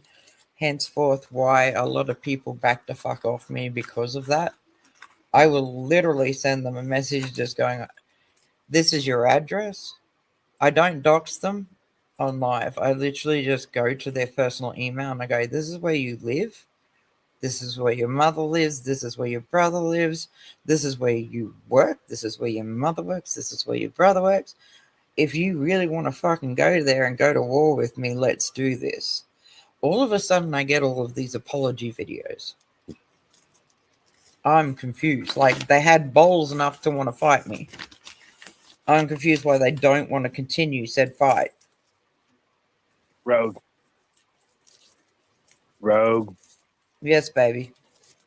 I'm gonna bounce off of here. Oh, love that's you. okay, my love. I love you. And you Thanks. please be careful. And please let us know that you're okay. Yeah, Zach, We take will. it easy, brother. What? I said, take it easy, brother. Hey, guys. All right. Love you. Stay safe. Yep. All right. I hope we helped in some way. We love you too, Amy. And just like I said, like, this is the thing I say to each and every person. It's just like that comes in here that I have a connection with. I'm just like, you can wander off. You can do whatever you want to do. I don't give a fuck. I can be like offered clips and shit that's been said about me. I'm not interested in that because the second you'll come back, it's just like, it's like we've never been apart. And that's really rare. That connection's rare for me. Some bitches just don't learn, but just saying. And I ain't half petty at all. Yeah. Well, Amy says she's got to get to. I know. How could you not love her? She's such a baby She's doll. such a sweetie. I fucking She love is. Amy.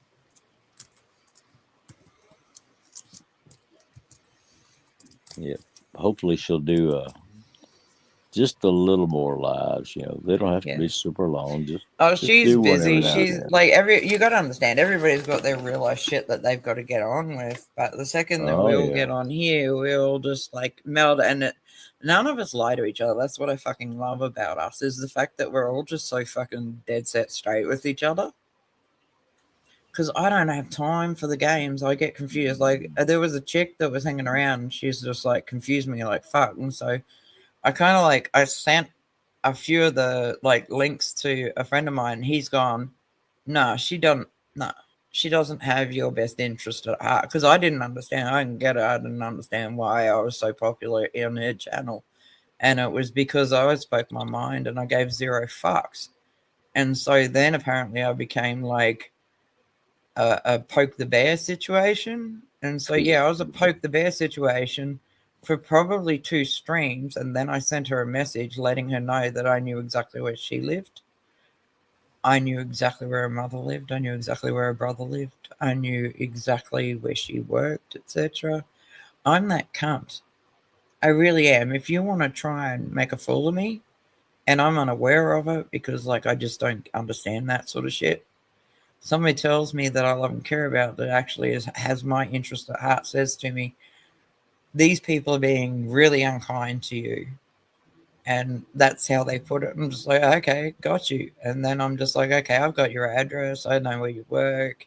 I know where your children go to school. Just try me. I don't dox them. I just email them and let them know this is all the information I have. If you really want to go to war with me, let's go. Children wouldn't be involved. I'd never do that. Like, there's so many chicks on here that actually, like, they have a fallout. So what do?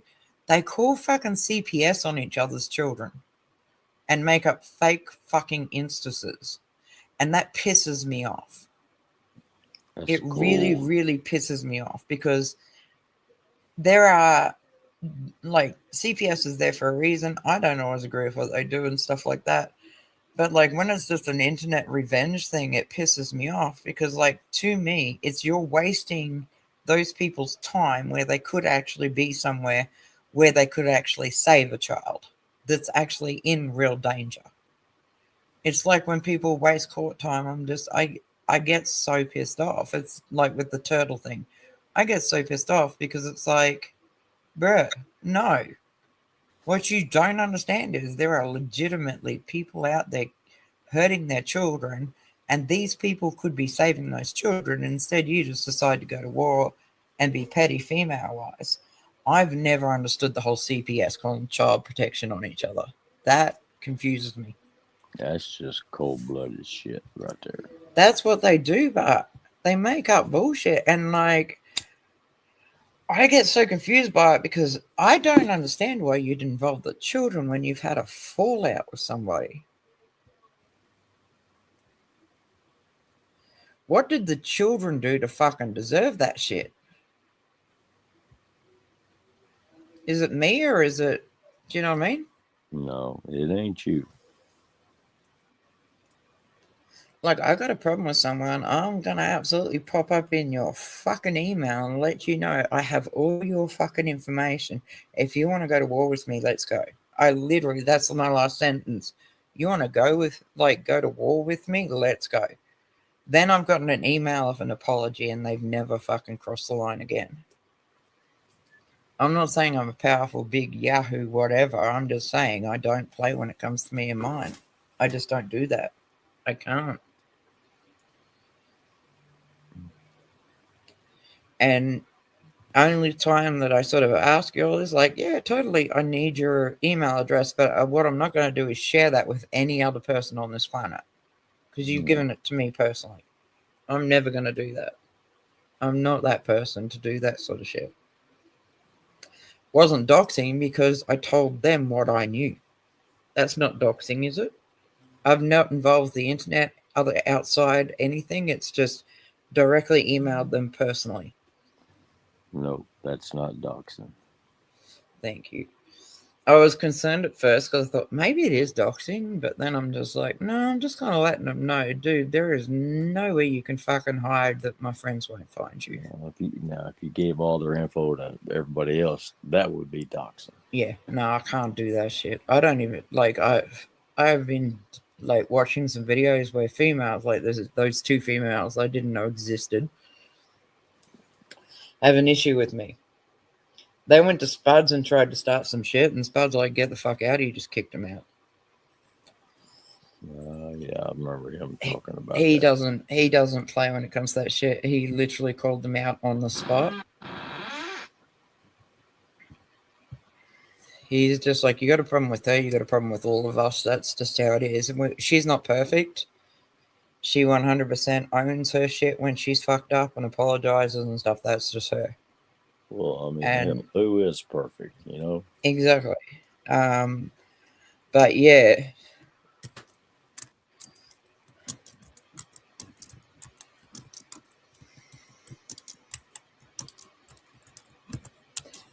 Private chat, sweetheart. But yeah, like you get what I mean. Like, yeah. It's like there's just dudes out there. Like even Bret, like somebody ran their mouth about me in his chat apparently. And Bret just turns around and goes, "You just done fucked up because that's my baby sister." And it's amazing to see that because like we're not always talking on stuff like that because we just go like I don't have access to Discord anymore for some reason. I'm trying to work it out. I'm trying to work out the whole Facebook Messenger thing as well. I'm trying to work out how to contact y'all and make a certain. So yeah, I'm trying. It's just like I have a whole real life situation going on most of the time as well. So it's nothing against you guys. It's just like I'm in the country and we got to work fucking hard to get where we're at. And other times I just disappear into the studio and I don't come out for 5 days. Like I'll literally like be in there and the boys will just turn around and just go, okay, she's not answering her phone. She's not answering any of her texts. Okay, so she's in her art mode. And so what they'll do is they'll drop food off outside, knock twice, hop into their fucking vans and shit and just fuck off. They'll just drop food off and just like bang on my door 2 times and then just fuck off. Because they know I don't want to be around other humans right now. I'm in my own mode. But it's not good for me to sit there for 4 or 5 days and not actually eat properly. It's just true. They look after. That messenger, it is not hard because I know, but like I've friended you, and for some reason you still don't turn up. I'm absolutely computer illiterate, and I can do messenger. I mean, we get on there and. I've sent you messages and it's still not come through. That's what I'm saying. I don't understand what's going on. Have you got your thing on private? No. No? Okay, that's weird. Like, I've been working on it for about 4 days now, and I'm just like, okay, so what I'm going to do is I'm just literally going to get a Facebook page with the new title, and then I'm just going to reach out to y'all, and y'all can jump in there, and that way y'all can, like, hang out and have fun and talk, and then we can all talk about, like, what y'all want to talk about next stream and stuff like that. Do you know what I mean? Yeah. And you'll have access to be able to kind of, like, be the boss in there as well when I'm not around. If I just disappear for, like, 5 days or 10 days, people need to understand I just get into that mode of, like, I don't want to be around other people right now. I'm really, really enjoying my art world. Where I'm painting and shit like that. And the good thing about Messenger is, you know, we get on there a lot of times and play like Texas Hold'em.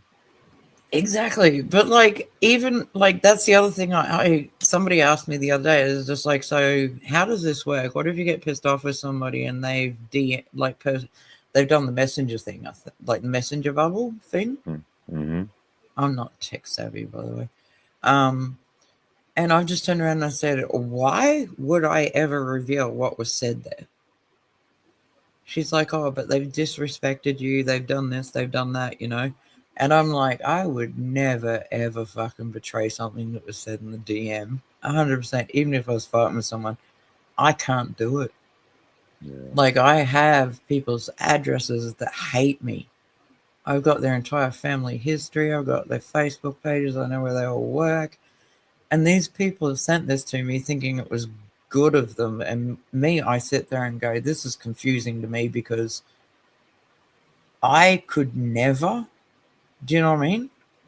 Mm-hmm. I don't know how else to put it, but I could never. It was weird to me. I'm just like, I could never do that. I would never actually send somebody address, phone number and shit. That just fucks me up. I couldn't do it. Because to me, that is doxing. Is that not? Yeah. Like, I've got a lot of personal messages where I've screenshot them and shit, but it's just so I can keep up with what's being said about me. And it kind of like, And then I sit back and I go, okay, so these people have given me this dude's name, address, phone number, everything I need to know about this person. And this person I absolutely cannot stand and will 100% fight. What I won't do, however, is use that information unless I find it out for myself, because I won't do that. But again, if you really want to go to war with me, let's go. I'm good. Let's do this. I think I'm cool. I've learnt to kind of just gone, yeah, they're just not my people. Do you know what I mean? It's kind of like, I don't give a fuck. Fuck off.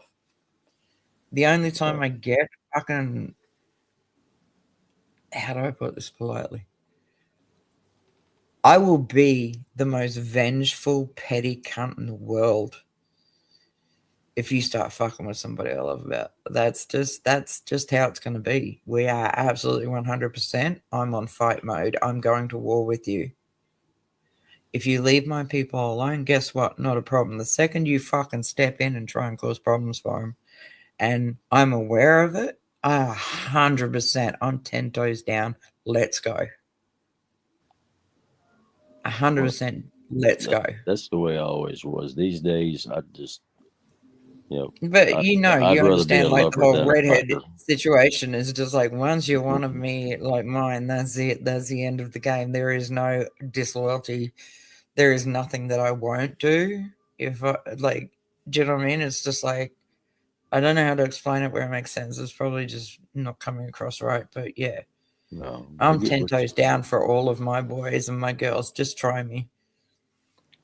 Yeah, I'm smelling what you're stepping in. Thank you. But you know me, I've always been that way. I've not changed. Like, people are just like, she needs to do this, she needs to do that, she needs to, like, be a better person. And I'm like, I'm good, man. Like, you don't understand. Each and every one of these people I hang with, we all got different walks of life. We all got whatever's going on in real life and shit like that. We all hang out together all the time. Why? Like, like I said, one of my girlfriends wandered off. And she came back and she's just like, I'm so sorry. I said, you don't ever have to apologize to me. You wandered off. It doesn't matter. You're still one of my best friends on here that I absolutely fucking love and care. Let's go. Like, I don't give a fuck what's being said about me. I just don't care. You come back to me and you apologize because you talk shit about me. I got you. That's fine. I don't care. Do you know what I mean? You don't have to say sorry to me because, like, you're learning this whole internet thing and you've kind of got wound up in a situation and you've not been able to navigate it successfully. I'm not going to hold you to that. That's just wrong. Why would I blame you for a situation you had no idea you were in until it was too late? I'm not going to do that. And she did say something that I told her in private, but it was kind of something that I also said, like, quickly on a live, and she was so apologetic about it, and I just turned around and said, I don't care, it's fine. And so since then, she just doesn't ever talk shit about me. She doesn't, do you know what I mean? She goes, you're the only person that I can come to and just talk to and be real with and shit like that. And I said, that's fine. I said, I understand that you kind of got lost. That's fine. You come back to us. That's fine. We got you. It's, it is what it is. Everybody fucks up. Life's too short to sweat the small shit. Exactly.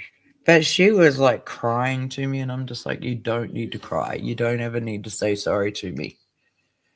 Like, I understand why you did what you did, because you kind of, on the internet, there's sometimes you just get caught up and you can't, so you don't realize what's going on until it's too late.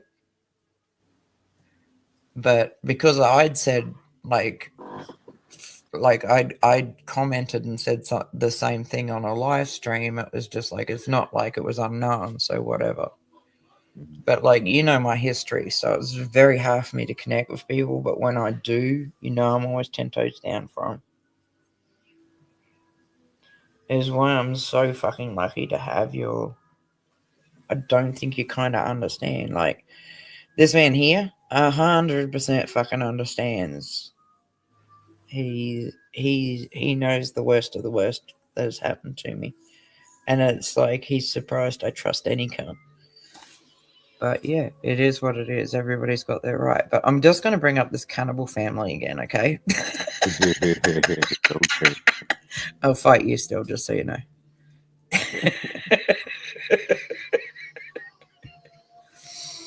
Just promise me if you're going to eat me, use steak sauce. No. I think I'll do the rump roast. I haven't told around that bad about your butt. His wife Nola was his opposite in every visible way. Small, nervous, quick-moving, with a habit of repeating phrases under her breath like prayers. Whatever Edna May said, Nola echoed within minutes, sometimes within seconds. We do what we must. We do what we must. The Lord provides, and we make use of what He provides. People who heard her found it unsettling without being able to say exactly why. It was only later that the repetition would make a terrible kind of sense.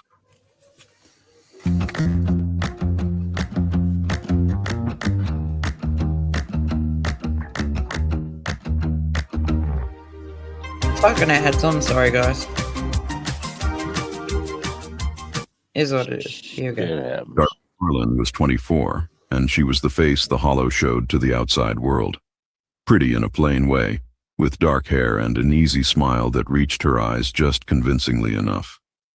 She was the one who came to Caneyville, who chatted with Walt Pruitt at the counter, who nodded politely to the Reverend Tibbets when she passed him on the street, who knew exactly how much friendliness was required to keep people from asking questions and never offered a single degree more than that. Her brother Roy was 20, quieter, stronger, preferring to stay in the Hollow and do the work that required silence and strong hands. He came to town occasionally, always with Darlene, always carrying more than a man his size should have been able to carry without effort.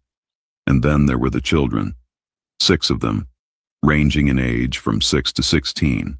Virgil, the oldest at 16, Wandaloo, 14, Curtis, 12, Della, 10, the twins Galen and Glenn, 8 years old, and the youngest, June, just 6. Anyone who saw the Harlan children in Caneyville noticed something they struggled to put into words. It wasn't the clothes, though the clothes were worn and mended past the point of dignity. It wasn't the thinness, though they were thin. It was something in the eyes, a quality of stillness that didn't belong in children. A knowledge, and there is no better word for it than knowledge, that sat behind their faces like a stone behind water. They moved in groups, always, spoke to each other in low voices that adult ears couldn't catch. When they stood near the butcher's counter at Pruitt's store, which they did whenever they came to town, gravitating toward it with an ease that made the other customers step back without knowing why. They had a way of looking at the meat on display that several townspeople later described in almost identical terms. Like they were comparing, said Mabel Sizemore, Carol Ann's mother, in testimony given to investigators in April of 1962. Like they already knew something about that meat that the rest of us didn't. Okay, so this is 1962. This family is that isolated and that inbred. They're just, it's like people are just going, oh, that happened way back when. I'm like, it was 1960, mate. It's not like other people, like communicating with other people wasn't an option. Do you know what I mean? Mm-hmm. So to me, it's kind of like, okay, 1960s, 1970s, like 1973 love, but 1960s and shit like that.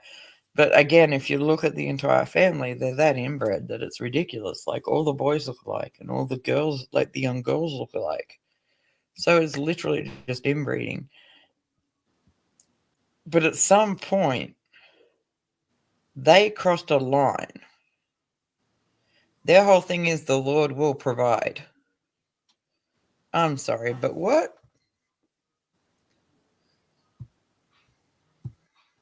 The Hollow itself was a physical fact that shaped everything about the family. The valley ran roughly north to south, perhaps a mile and a half long, hemmed in on both sides by ridgelines dense with oak and hickory. A creek ran through the center, reliable in wet seasons, reduced to a trickle in August. The land at the bottom was flat enough to cultivate, corn mostly, some beans, a kitchen garden, but the soil was poor, the growing season short, and the family was too large for what the land could produce without serious supplementation. The buildings were scattered without obvious logic across the valley floor. A main house of dark weathered timber, the roof sagging on one side where a beam had given way and never been properly replaced.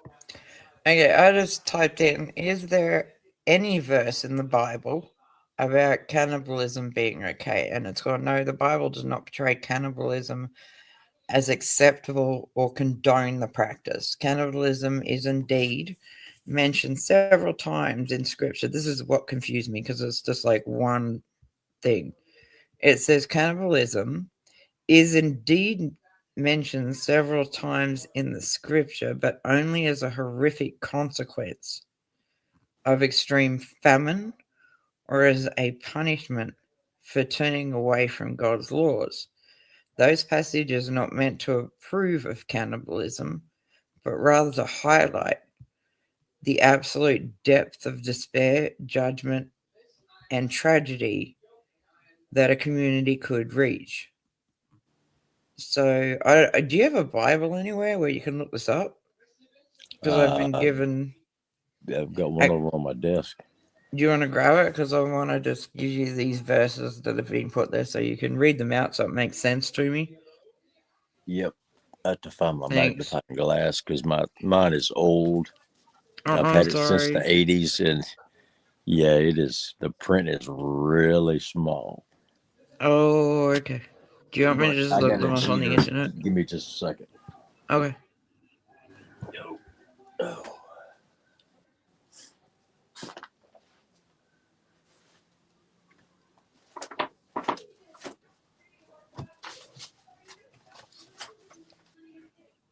And Bret, fuck off. I will fight you. Sorry.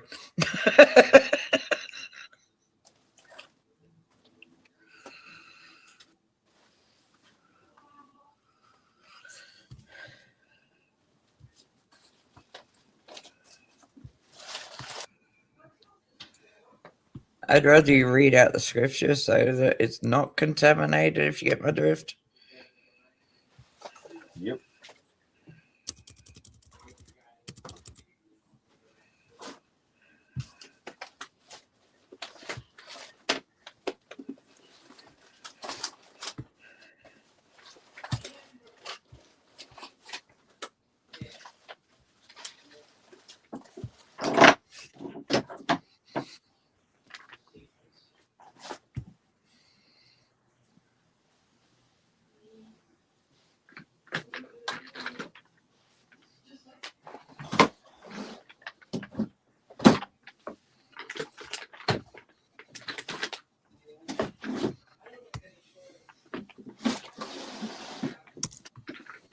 Several smaller outbuildings, a smokehouse, a barn that hadn't held livestock in years, the fence posts rotting at the base, the gates hanging crooked on broken hinges, and one other structure.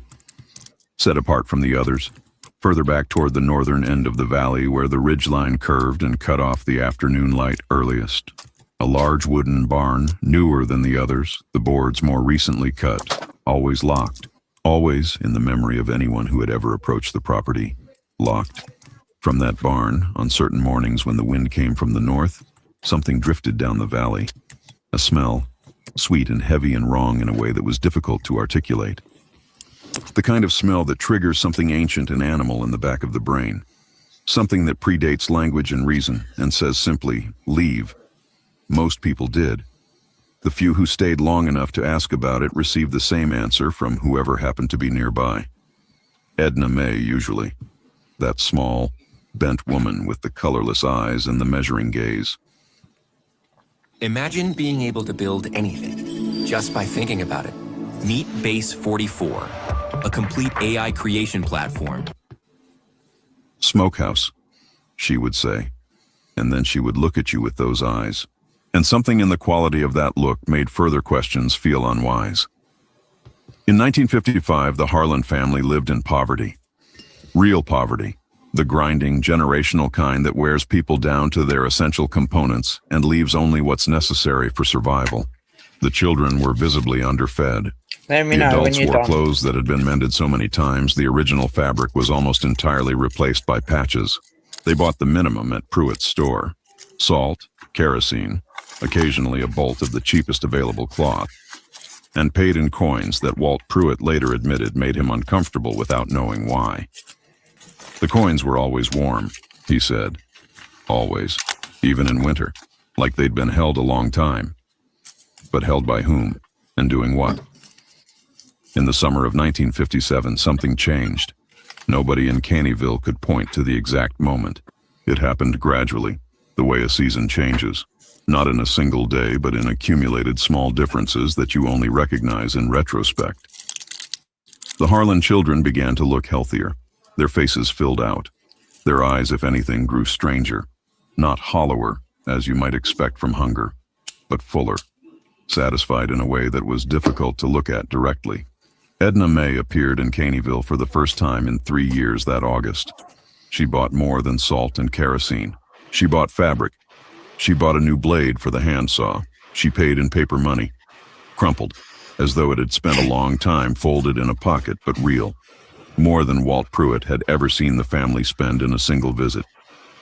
When Reverend Tibbetts encountered her outside the store and asked, as pastors do, how the family was getting on, Edna May looked at him for a long moment before answering. "We found a way," she said. "The Lord always provides a way for those willing to do what's necessary." When you're ready, babe. The Reverend smiled and said that was certainly true and went about his day. He would spend the rest of his life wishing he had asked what exactly they had found a way to do. Because something had changed in the hollow, something fundamental, something that would, in the years that followed, consume 47 lives and transform a family of 14 people into something that the courts of Kentucky would struggle to find adequate language to prosecute. It had begun. Okay, you got it? Yep. Okay, because Google's giving me an explanation for the verse, but they haven't given me the verse. So Deuteronomy.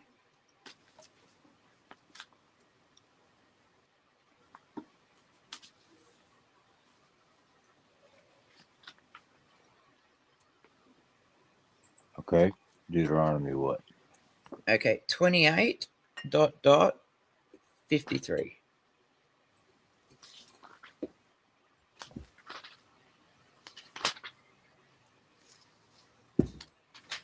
Because I don't want to misrepresent the Bible at all, because that's disrespectful. 28:53. Yep.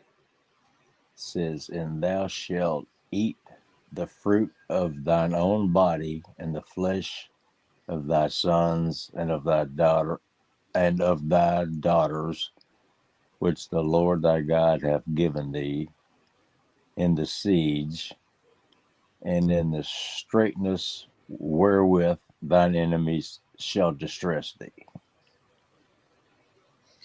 So,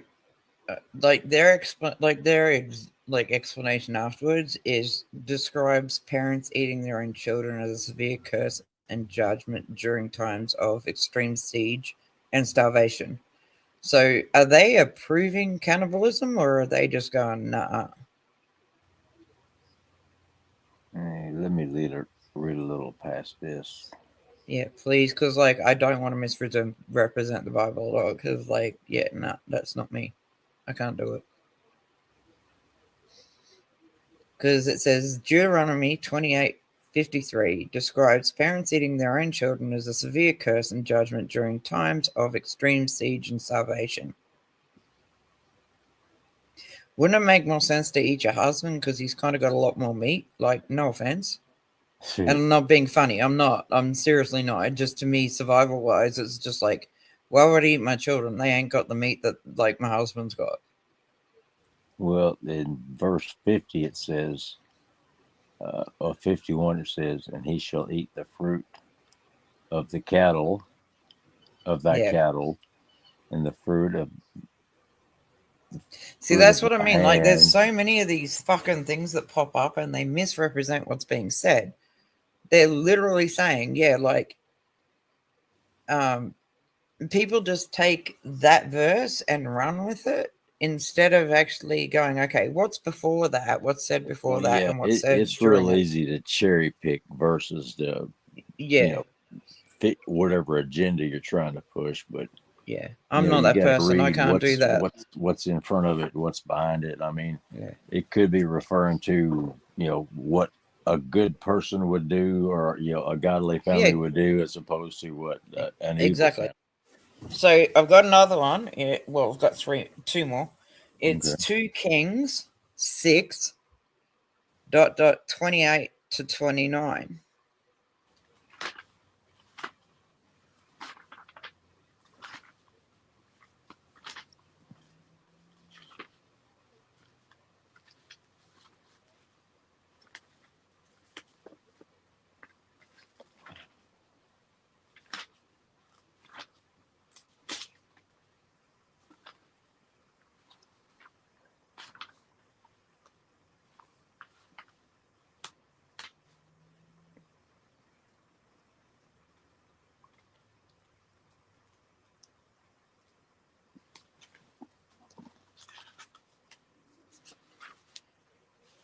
It's literally got number 2 space KINGS space 6.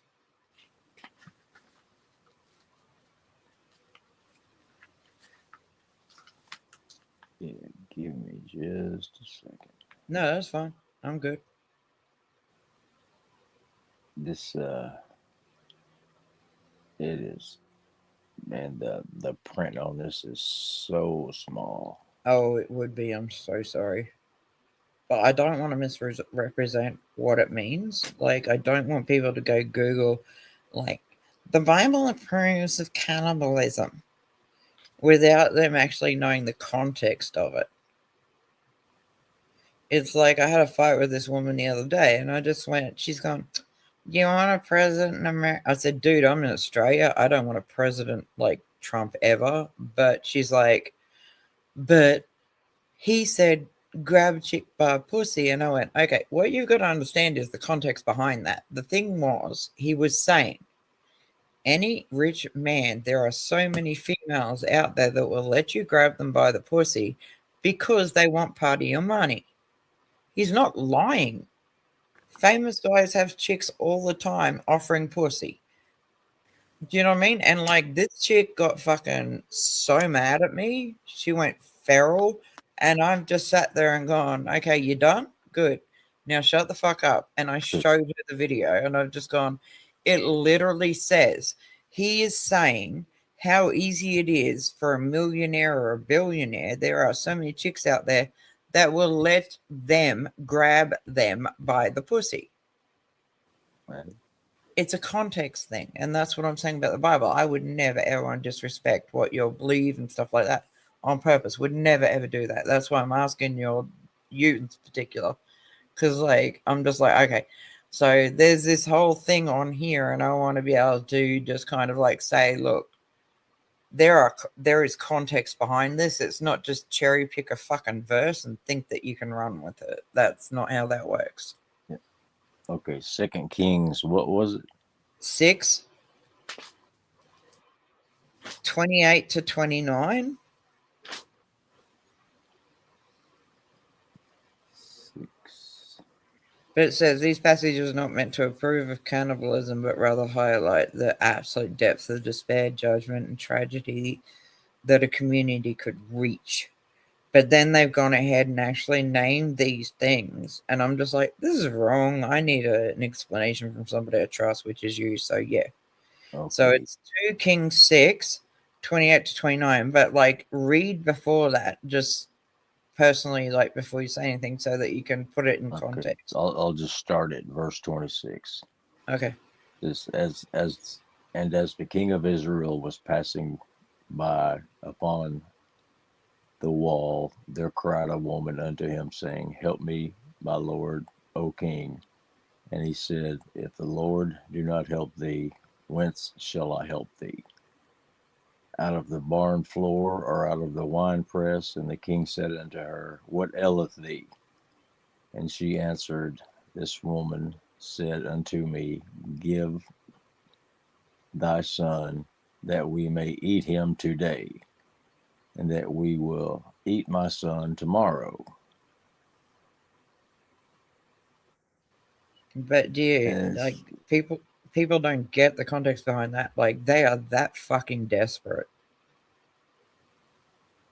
So the explanation, according to Google, is recounts a desperate, horrifying time during a famine when two women agreed to cook and eat their own sons. Yeah, well, these were Syrian women. They weren't of the Bible, no. Yeah, they weren't Christians. Yeah, and then 29 it says, so we boiled my son, and on the next day give thy son did eat him, and I said unto her that we may eat him, and she hath hid her son. So, yeah. Yep. Yeah, that's definitely cannibalism, but they were not Christian people. No, exactly. And one more, it's called Lamentations 4:10.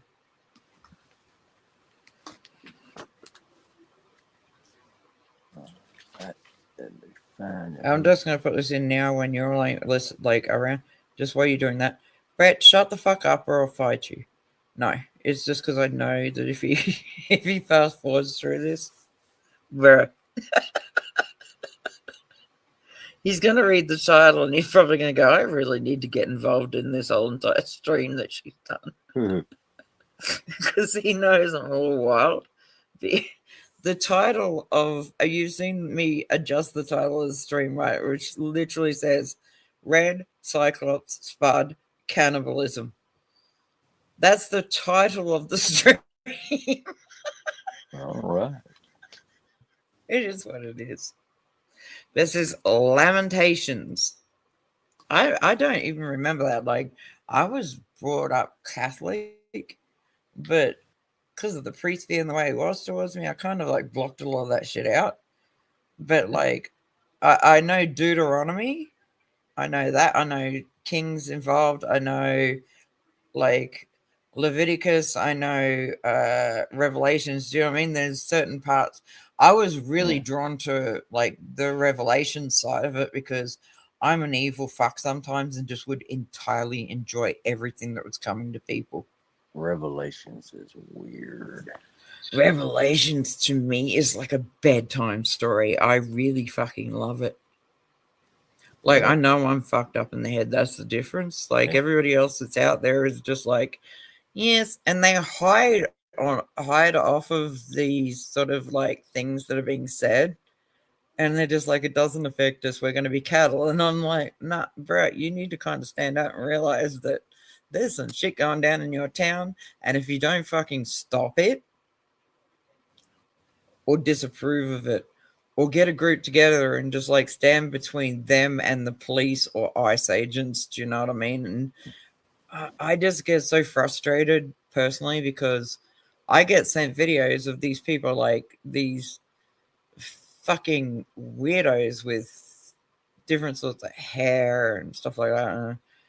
And like my latest is London, okay? And all these cunts are running around going, oh, we don't have racism. We don't want this. We don't want... I said, do you realize that you've just lost your country to Muslims? Because London, you mean Londonistan? Yeah, London has the police uniforms, right? And it's like a polo shirt, and embroidered underneath police is Arabic explanation as to what they are. When did that become a fucking option? The last I heard, London has fallen. I think it's 6. Well, literally, you know, there's small police departments, you know, precincts all over London. Yeah. And there's 6 of them that are Muslim, and they enforce Sharia law. I mean, the thing that bothers me the most is they have run from that country because it is oppressive, it is dangerous, they're going to get murdered in their sleep, things like that. Do you know what I mean? These people have come from a country that they absolutely hate. everything that it stands for, which is like murdering each other, fucking stoning women to death, burying them halfway up and stoning them to death. If you so much as like, if you don't wear your headwear, you're considered a slut and you've got to die. You deserve to be raped. Do you know what I mean? There's all these fucked up things. Well, So they've left that and ran from that. They go to European countries instead of assimilating. They want to take their own culture with them. Thank you. So they've run from that, and then all of a sudden they're trying to go Sharia law this, Sharia law that. Now, I came across a thing where I actually got into a fight with two chicks on here. Surprise, surprise. Because these two chicks did OnlyFans. These two chicks, every photo you have of them is in a bikini. They're not covered up. They're nothing, and they're vouching for their Sharia whatever. So I got into it with these chicks and went, absolutely 100%. Your country's like religion is so great. I want you to hop on a plane and go over there. Yeah, they'd murder them. That's the thing they weren't prepared for, apparently. Apparently, I'm racist because I said, I absolutely will pay for you to be flown back to that country. I will personally pay for that. Well, I wouldn't be buying a round trip ticket because that's going to be a one-way. No. It's a one-way ticket because they're not coming back. They're just not. Guarantee you, even if you bought a round trip, that return trip would never be used. And she's just like gone. They would never. Now, her uncle is one of the people that's totally an extremist. Now, her father and mother ran away because of this to protect their children. So these children are now running their fucking mouths and going how they can change America to being a Muslim country and all this. And I'm just like, okay. So I hopped up on this chick's panel. I'm just like, I'm totally down for this. Let's talk. And she's just, I said, don't kick me off because you and I are about to have a problem. She's like, what do you mean? And I've gone, I'm going to speak my mind as a fucking Aussie. I'm not invested American or fucking Muslim. I don't have a personal interest in either. Like, in that moment, I didn't. It was just like, okay, so we're talking London, UK, and we're talking Afghanistan or Iran. Do you know what I mean? I'm totally down. Let's talk. Yeah, if they want to come over here, make my euros, make my hummus, and shut the fuck up. Yep. So by the end of the argument, because they got butthurt about it, I went, I absolutely want you to, I'm willing to absolutely 100% because you think that this is such a great idea. I'm going to send your said uncle all of the photos that I've got of you in bikinis, all of the photos I've got of you in OnlyFans that have been given to me screenshot-wise. I said, because your country's so great, I will pay for your airline ticket back there. Right? These two chicks called me racist. They lost their fucking minds. I'm going, no, hang on, hold up. Now, how's it racist? Did you not say that your country is so fucking amazing?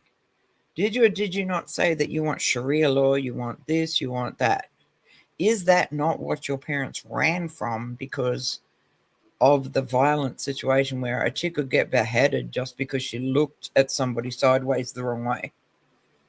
I said, you chose to sit there and run your mouths. You're on OnlyFans. I have screenshots of you on OnlyFans. I have screenshots of you in bikinis. I have screenshots of you right now where you're sitting there with like a undercut t-shirt that comes up just underneath your titties and a fucking short ass skirt, and you're sitting there and basically it's not hard to imagine what's under there. I said, so I will pay for your ticket back to your country because it's so great. All hell broke loose. Yeah, they're not doing that. Okay, all motherfucking hell broke loose. Okay. Okay, so it's Lamentations 4:10. So just like you get the context and explain it to me. Let's see, lamentation. I'm not going to disrespect your guys' religion, but like when it comes to Muslims, absolutely go fuck yourselves.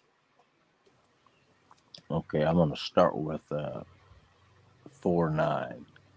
Okay, go ahead. It says, "They that be slain with the sword are better than they that be slain with hunger. For these pine away stricken, though for the want of fruits of the field.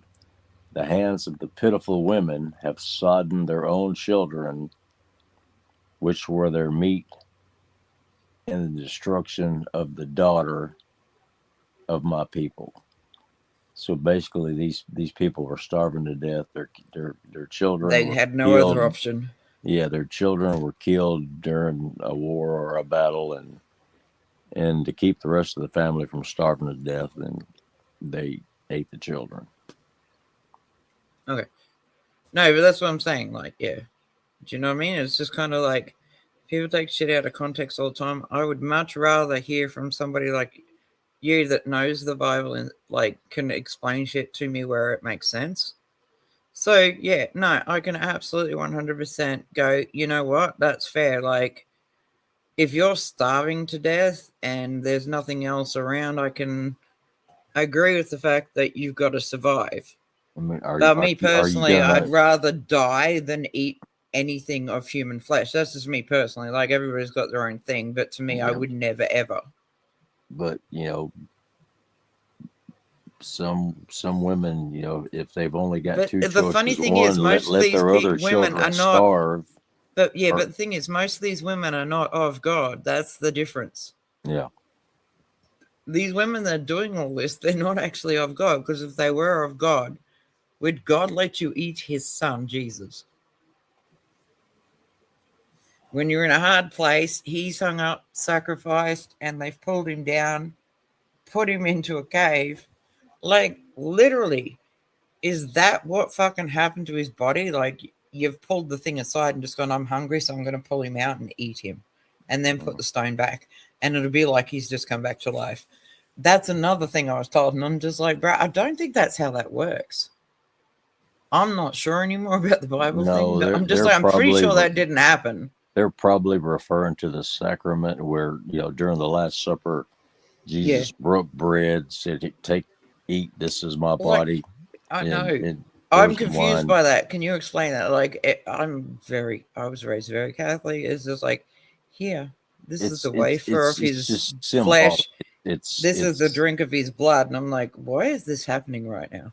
Well, because he knew he was going to die. And I was 8, so I'm confused. It was just it was symbolic of, you know, him, you know, saying this bread represents my body that is going to be destroyed. Okay. No, that's fair. Like, I understand it now, but as an 8-year-old, I was sitting there going, I'm not going to eat no flesh or drink no blood. I'm good. Yeah. Do you know what I mean? It was just like, I was sitting there and then just like, here's his flesh in a wafer version. I looked at them and I, honest to God, thought that was actually a piece of his flesh. I was like, fuck that shit. No, thank you. They give you Catholic Church, I think they give you a little tiny thing of wine, and most Protestant churches, they give you a little tiny thing of grape juice, but then it's just a little unleavened cracker. It's what it represents.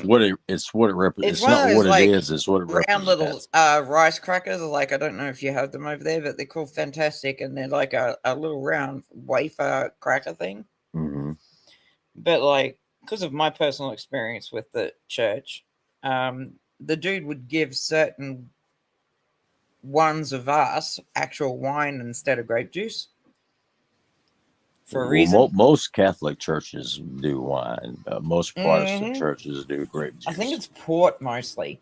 But like, can you imagine being like a 10-year-old and getting drunk off of just like a shot of fucking port? And then they're just like, oh, we need you to stay behind because we need to talk to you and shit. So we'd stay behind and stuff.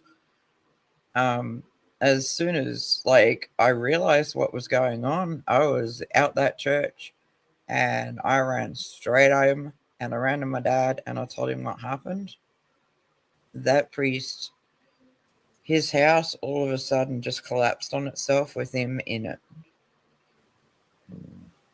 There was a big bang, and then all of a sudden shit just collapsed on itself. Because my dad did not play. The second I told him that he tried to touch me, because I'd run home, I was just like, Dad, he tried to touch me here, and it was over for him. Dad didn't play with me, not when it came to that shit. I just looked at him and I said, He goes, why are you so, like, okay. So before this had happened, 2 weeks prior to this, like, my dad gave us all our own shed and stuff, so we had, like, compound fucking crossbows, fucking all sorts of shit, right? We were all sorts of fucked up. I was feral, to put it politely. Like, that's a nice way of describing the way I grew up. I was feral. My dad did not play when it came to me at all. Like, 8 older brothers, 4 years later, his little girl comes along. So I was my daddy's little princess, yes, but I was also very feral. Well, all daughters are their daddy's princesses. Yeah, all exactly. of mine were, and now my granddaughters are. And we always go to our daddy before we go to our mum generally, because mums usually are just like, the fuck? Whereas I'm just like, I go to dad and I went, I fucked up, I did this, and dad was just like, it's fine. I got you covered. It's fine. That's just how my dad always was. And so, yeah, I was sort of like, I was raised feral. So I'd forgotten that it was a Sunday, and there was like a bonfire night with local bands and shit like that. And one of the brothers that pissed me off the most, I'd built a cross for, like a cross that he'd fit on. So I grabbed wire and I attached him to said cross, feet and fucking like wrists, because he was so wasted. And I hung him upside down off the balcony, so people driving in only saw him passed out and just upside down on a cross like the devil. And I'd forgotten that my grandma had decided that she was going to take me to church that particular Sunday. And she turned up. I got the whooping of my life. Well, my dad came down and he just looked at her and he grabbed her hand and he goes, if you put one more hand on my daughter, I will fucking end you. Well, Satan never was put on a cross. But no, I was literally pissed off with my brother. I'm just like, fuck you, I'm gonna hang you upside down, so when you wake up all the blood's in your head, you're gonna have a migraine and you're gonna vomit. I'm good. I knew the consequences. I was like, I'm fine with it. Yeah, one of the disciples, Peter, he ended up getting hung on the cross, and he told them that he was not worthy of being killed in the same manner of Jesus. So exactly. He literally requested that they crucify him upside down. So he was crucified upside down. Yeah. But my whole thing was like, at the time, being as young as I was and shit, I'm just like, yeah. So I had convinced him that it was a good idea to hop onto the tractor trailer and like curl up there. And I'd worked on this cross for like 2 weeks. I was totally down for like learning new wood skills from one of my youngest of the eldest brothers. And he totally helped me. It was fine. But my grandmother turned up and it wasn't okay. Yeah, and so she's like, now, mind you, she's Catholic, but she also was the same chick that my dad gave permission to have me for a week. And the second day I was hanging out with her, she did all this natural remedy shit. So she was considered, like, if her Catholic culture found out, she'd be considered like a pagan, and she would be excommunicated. Now, me being as young as I was, I didn't understand shit. I didn't care, sort of stuff. So she's kind of like dropped me off the second day I was with her. And she's just driven into the woods and she's just dropped me there. And then she's left. And she came back to me just kind of sitting there, still sort of hanging out and waiting and shit like that. I'd had something to eat because Dad taught me what plants you could eat and shit like that. The second my dad found out, he lost his goddamn motherfucking mind. And she goes, she's fine, look. Yeah. Dad was a different critter when it came to me. He's like, you left my daughter in the fucking woods by her fucking self for 24 hours. She could have been bit by a snake. She could have fucking this. She could have that. You know, my dad lost his fucking mind. And I'm pretty sure you would have too. I was probably about, I think I was about either 8 or 10. But like, anytime we had like, you know, like a cut or anything on the farm, it was as simple as we'd just pour meth on it and shit like that. Don't know if I told you the story, but over here, like, you know how you have all got like people over there that do the whole Hennessy thing? Over here, it's the Avos. They all do methylated spirits sort of shit. You know, it's a cultural fucking hilarity. It's Is it fun. like that pinkish red methylate stuff? No, it's clear as fuck, and it's called methylated spirits. Okay, we don't. Yeah, it's like you got turpentine, and then which is oily, and then you've got methylated spirits, which is not. We've got turpentine for sure. Yeah, so you've got turpentine. That's kind of oily. Well, imagine it without the oil, and it's just straight up alcohol in your system, basically. So we had an issue with our electricity, and so this guy came onto the farm. And he saw my dad, because at the time, like, they go, it was 1970s, it shouldn't have been such a big deal. I'm just like, no, but preconceptions happen.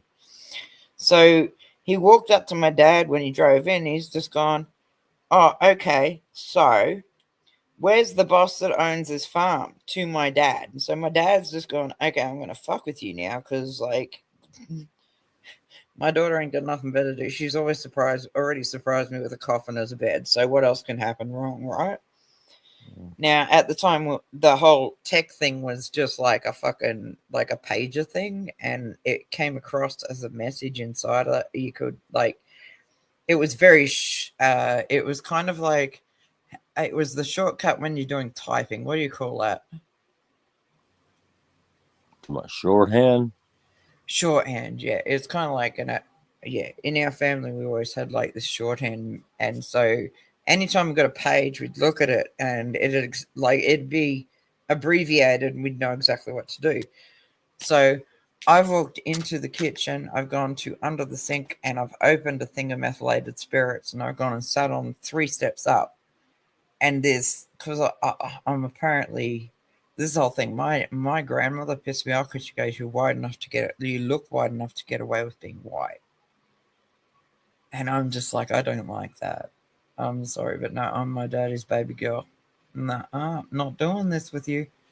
So this guy rocked up, and I'm 3 stairs up, and I'm sitting there, and I've reopened it, and I go, bruh, you want some of this shit? It's fucking heavy.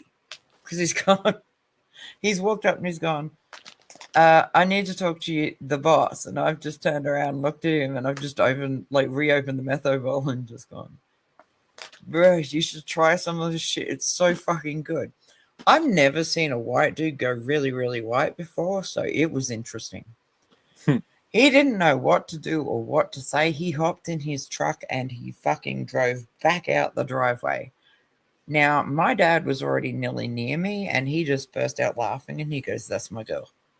He's just gone, that's my girl.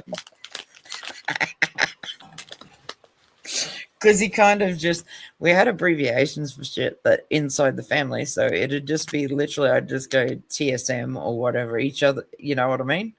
Mm-hmm. And so outsiders that were there did not understand what we were talking about. So it was fun. But yeah, I know I was raised fucked up now, but at the end of the day, it taught me loyalty, love, honor, and respect. That's just, it's just how it is. I'm not gonna ever not be that person. I'm just not, like, yeah. But my dad was funny. Like, I grew up feral, really, at the end of the day. Like, my dad, my grandma kind of like had a word in his ear and just going, you raised 8 boys, and 4 years later your daughter's come along and she's just feral. She just runs with the boys all the time and stuff like that. And so she's given him like this fucking leaflet of deportment and grooming shit, right? So, Lord. Yeah, it's fun. So I've like kind of like walked in and there's all these chicks there and I'm just so confused at the time because like this lady's just like, oh, this shade of lipstick will fit you. This shade of like I turned around and looked her dead in the eye and I went, you can put lipstick on a pig, but it's still a pig. I'm so confused why you'd want to disguise a pig. This chick did not take that well. So then I'm kind of like, okay, so whatever, let's do this sort of shit, you know. And she's given me these fucking shoes that have got like a fucking 4-inch heel and shit like this. And I've looked at it in the eye and I went, you can't run in this shit if anything happens. Like, if you're cornered by a man, you cannot run in these shoes. What the fuck is the point of these shoes? She fucking did not like me at all because of this shit. Then she decided that it was a good idea to put 2 books on top of my head and make me walk in these heels.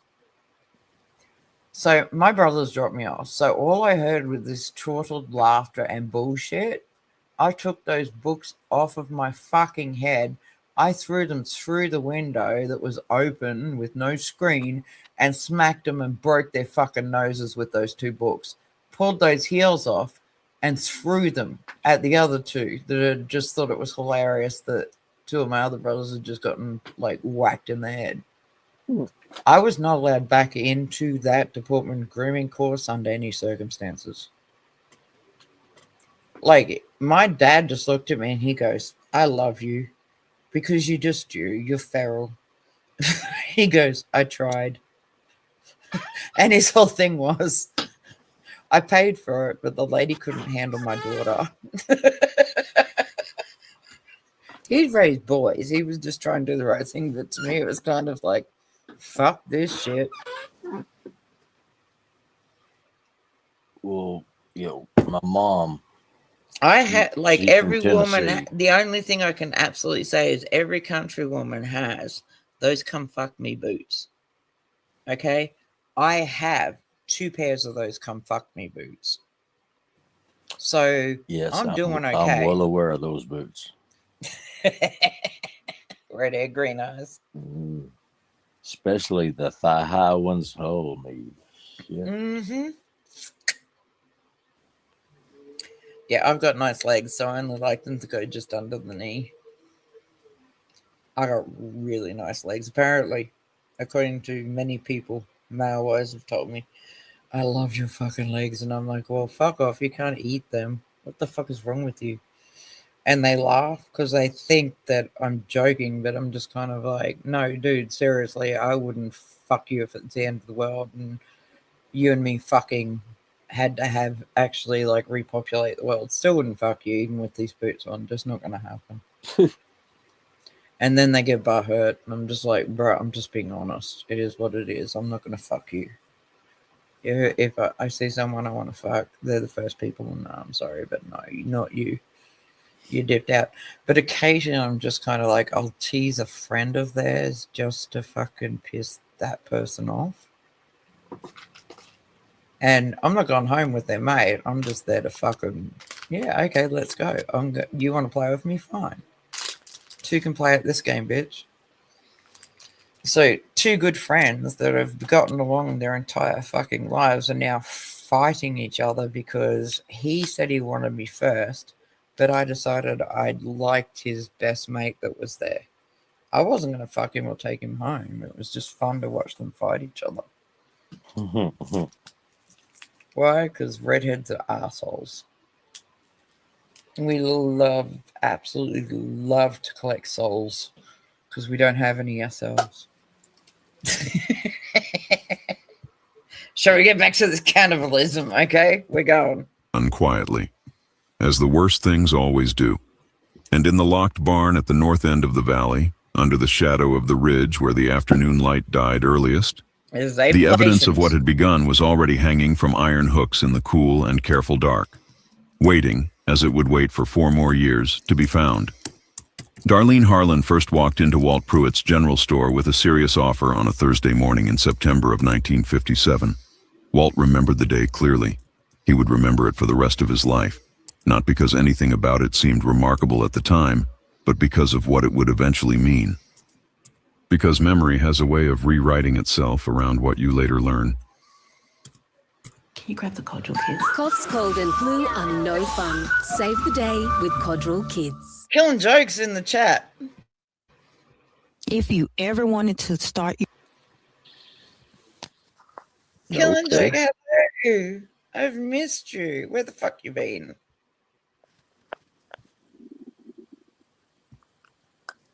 Yeah, my stream's kind of wild. To say the I've missed least. you so much. Where have you been?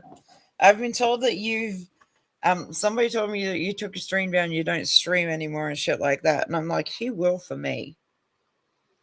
You have Facebook, right? So I can look up the killing joke. I hope this one comment is directed to you. It said, would you fuck me? I would fuck me. Sorry, dude. I hope you're talking to her because I'm not fucking you.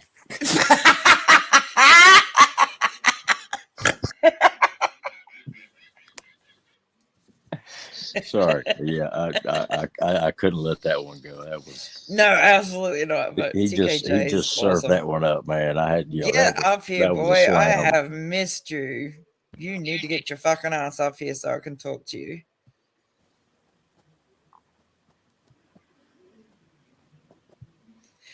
Oh, okay. No, I've been told like all sorts of stories, and I'm like, okay, I can't get into my Discord, but I can absolutely 100% guarantee you TKJ is still around.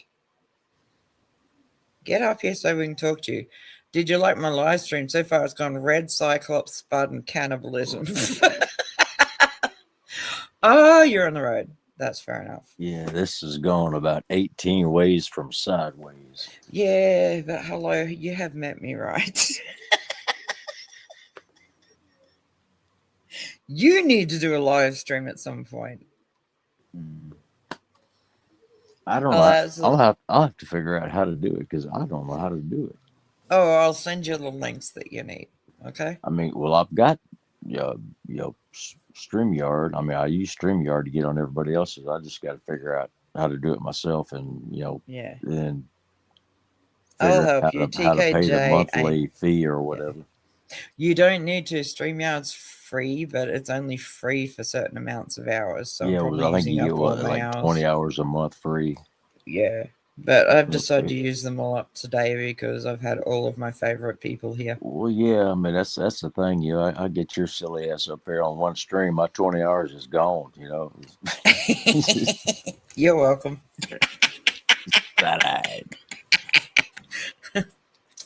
Spank me 10 ways to thaw till Tuesday. Damn. No. By the way, killing joke. There are so many guys on here, they can't handle me. TKJ's been 10 toes down with me from the beginning. I hop into his chat and I destroy people and they just do not know how to handle me. And he turns around and puts on like fucking all of my favorite music, like Suicidal Tendencies, fucking Prodigy. Lansdowne. Oh, yes. Not just Lansdowne. Oh, dude, you want Lansdowne? I got you. I'm probably going to get booted off for it, but I'll put it up for you just this once. And Porn Star Dancing. That's a good one. I remember the first time Spud was taking requests. This was what like 3 years ago, and I told him to play that Lansdowne song, and you're like, oh. How did you know? I'm gonna love you already. It's like, to me, it was just kind of like, how did you know? Because like One Shot comes along. That was our first song. Was One Shot at the Bar. Yep. And then the second was the porn star dancing one.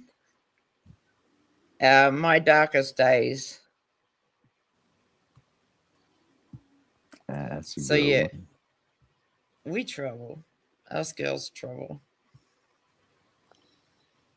Yeah, I don't know how we I've went from missed you, TKJ. You need Lamentations. to. How do we go from Lamentations to cannibalism to Lansdowne? You know, Bro, it's it's me. been Hello, one of you those have met me, streams. right? Yeah, it's been one of those streams. Yep. I can guarantee you that at some point, Bret will fast forward through all of this stream and just go, "The fuck is wrong with you?" I'll just go, the list of what's not is shorter.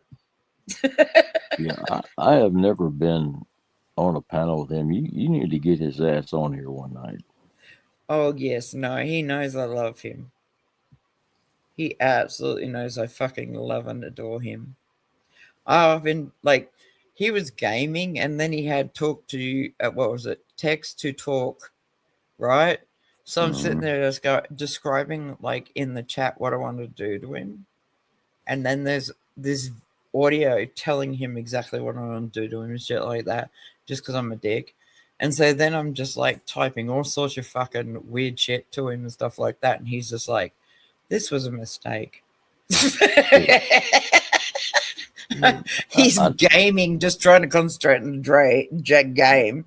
And I'm sitting there and everything I type gets spoken to him. So I'm writing the nastiest shit I can think of and stuff like that. And he's just like, this was a mistake.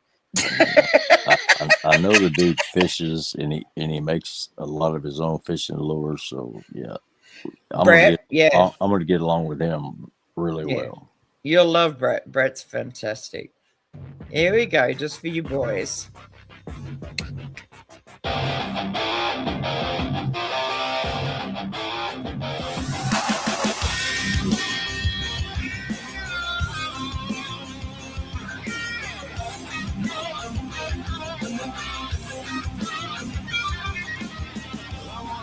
What it feels like, get a taste for your appetite.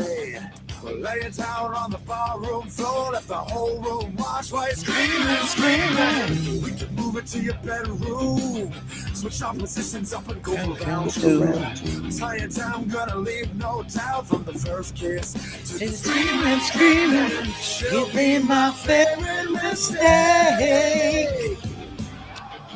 One shot and she's feeling better. 2 shots and she's on a roll. 3 shots and she's playing ring too. One shot and she's feeling better. 2 shots and she's on a roll. 3 shots and she's playing ring too.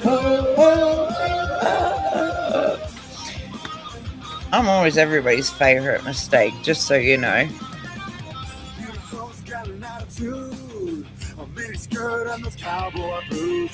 That is a redhead trait. I'm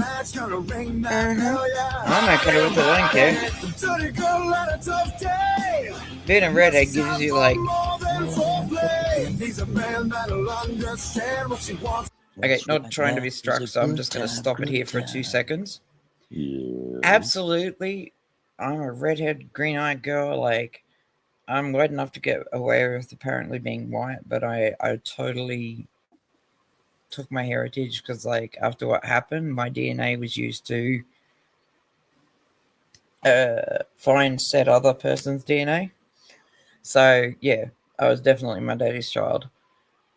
So, yeah, but people kind of, like, don't understand. Like, I can walk into a bar and each and every Aboriginal person in there instantly just goes, hey, sis, hey, cuz, how are you? Because they recognize their fucking own. And that's what's hilarious to me is, like, white people just don't get... They're just like, why is she talking to them? I'm like, because these are my people. Fuck you. But they recognize it. White people just don't get it. So I can walk into a bar and there's not a problem under any circumstances as far as Aboriginals go. Like, I can tell them, look, you need to chill the fuck out or they're going to kick you out and shit like that. And they're just like, oh, okay, didn't realize, sorry.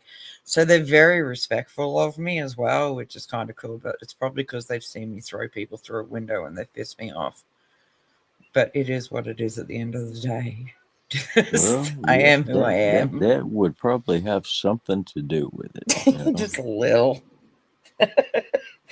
I've been gracious a couple of times, then thrown a stool through first to break the window, and then thrown the said person out the window. That's considered me being polite. Don't put your hands on my girls. Don't put your hands on my friends. Don't put your hands on any female that doesn't want your attention.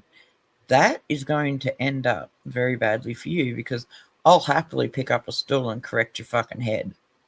No, see, that's when you just roll in and be smooth and they put their hands on you.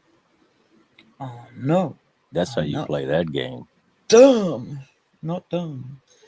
No, but like there's like say you've got 3 guys there that you've got to keep an eye on, okay? So I'm sitting in the bar minding my business and I'm drinking a JD on ice and I'm just, JD on ice with 2 spoonfuls of Coke because it just evens it out. And by the way, I still can't understand why that person said JD tastes like banana afterwards. I'm just confused. I'm like, that's retarded. I'm just like, dude, no, you really need to get off the fucking internet. You're retarded. I just can't. He's not drinking Jack Daniels. He's drinking that's what I'm saying. bullshit. Somebody's filled. No, but obviously somebody's filled a JD bottle for him, and he's drinking it thinking it was JD, and it's not. So yeah, but I can only be in so many places so many times. So there's 3 dudes. I'm sitting in the bar and I watch this. Like my thing is, I walk into the bar. I know exactly where all the exits are and stuff like that. Know where the bathrooms are. I know where the camera blind spots are. I'm not dumb.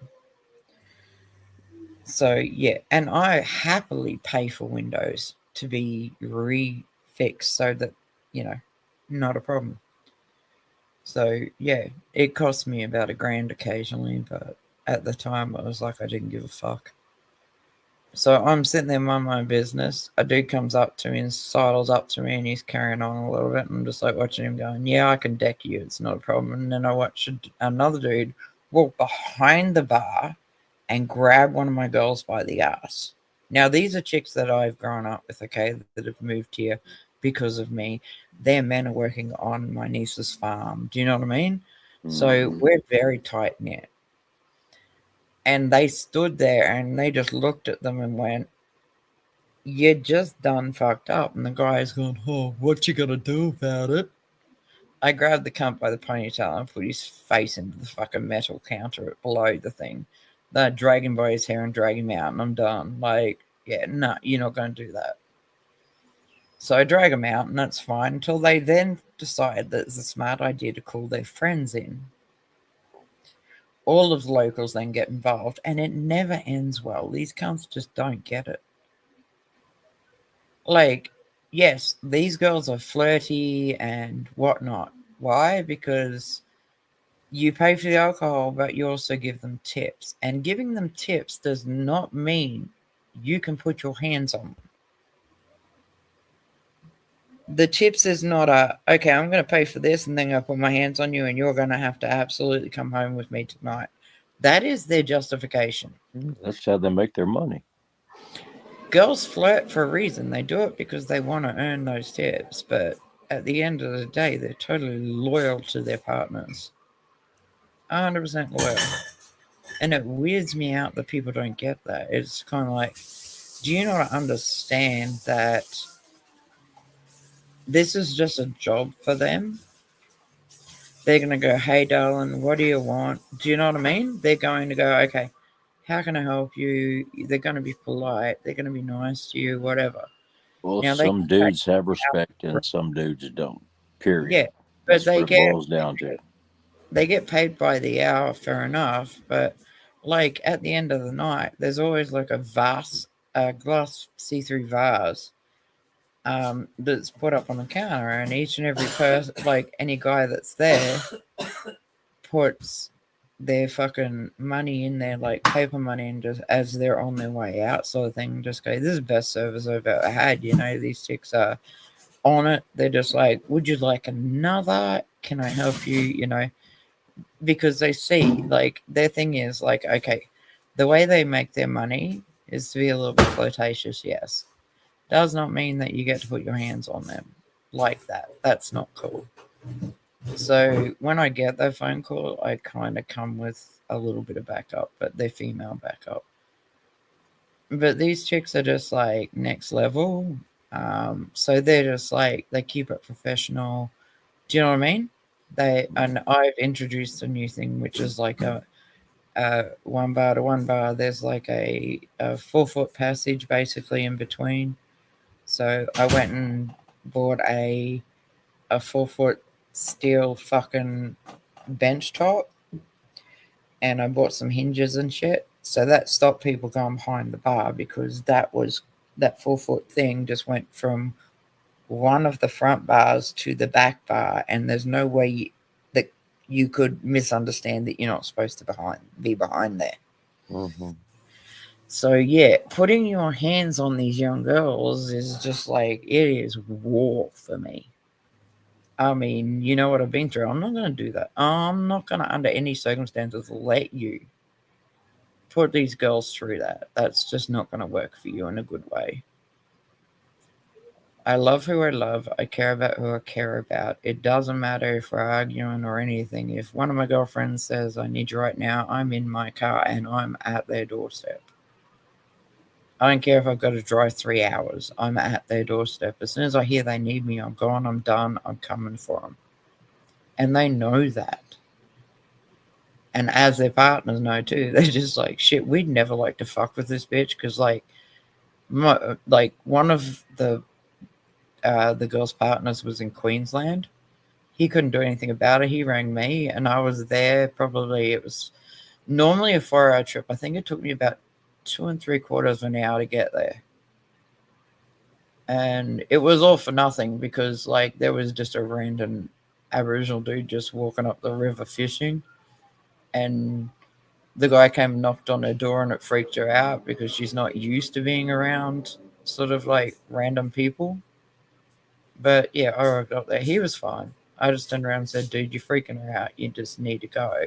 He was like, apologized so badly. He's just like, I'm so sorry. I scared you. Not what I meant to do at all. He's just like, I just wanted to ask permission to fish in that lake, or fish in that creek, or fish in that whatever. Now, they've got a lake at the front that's got all those little crawfish. Is it like crawfish? Like tiny little fucking... What's it? Yeah, she just dumped a whole heap of crawfish in the front. So she's got that little like mini lake dam thing. Then she's got like the river that runs around the property. But then halfway through the house to that river, there's like a stream. And so, yeah, he was just hungry. He just wanted to catch something to eat. But I rocked up and I like jumped out of the fucking car with the baseball bat, and I put it up against his head and just went, you got 2 seconds to explain to me why you're here.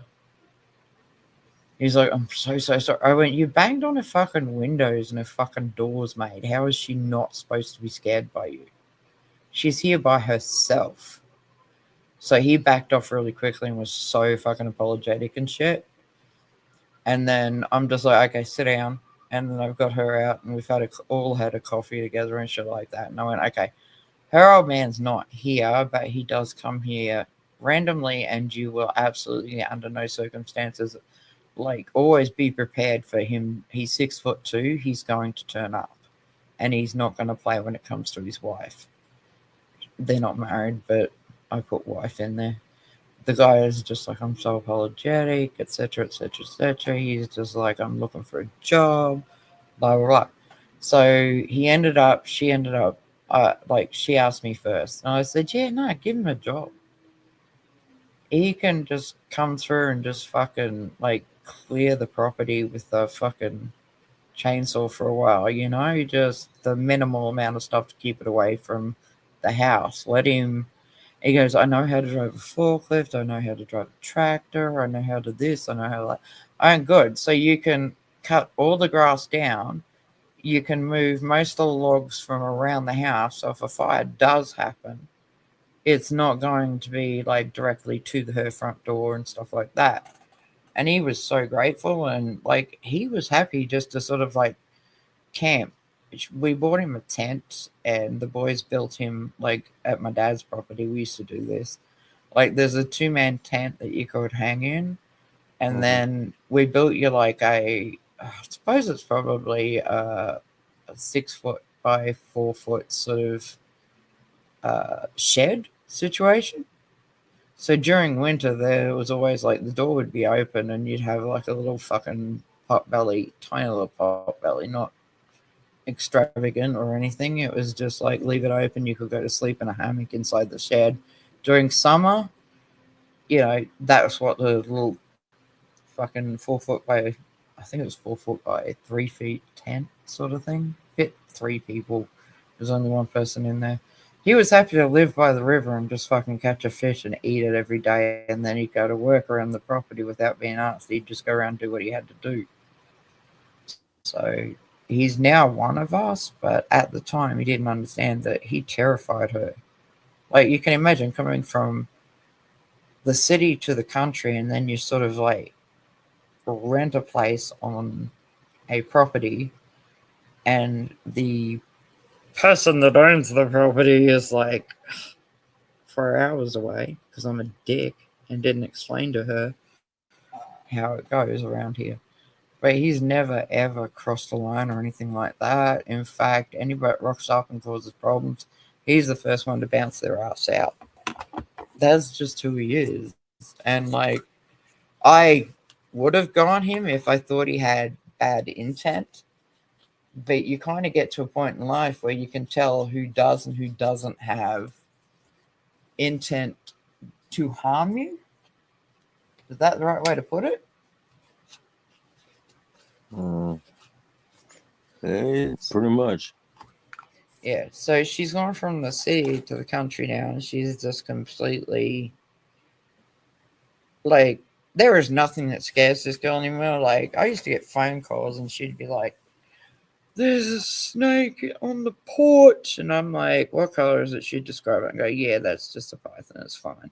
A carpet python. It's just chilling, trying to get out the heat. It's fine."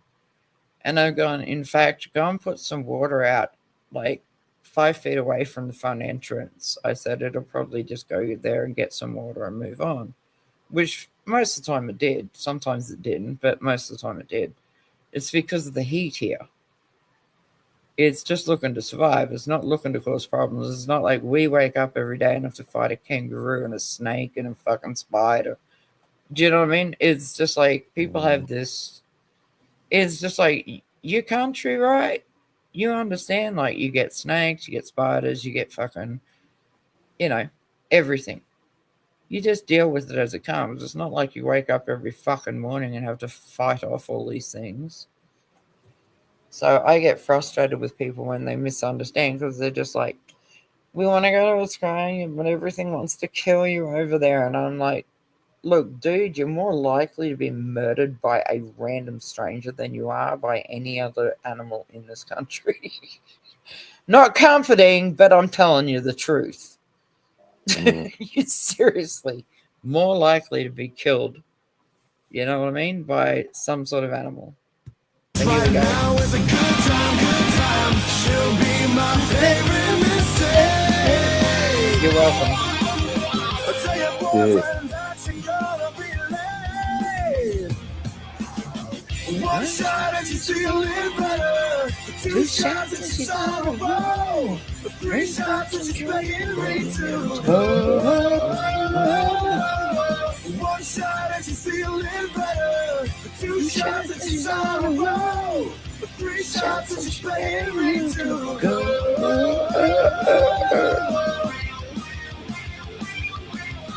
One smile, one little kiss. I can't help but the way she bites her lip.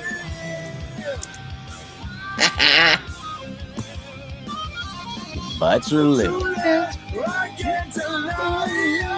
Hey, again.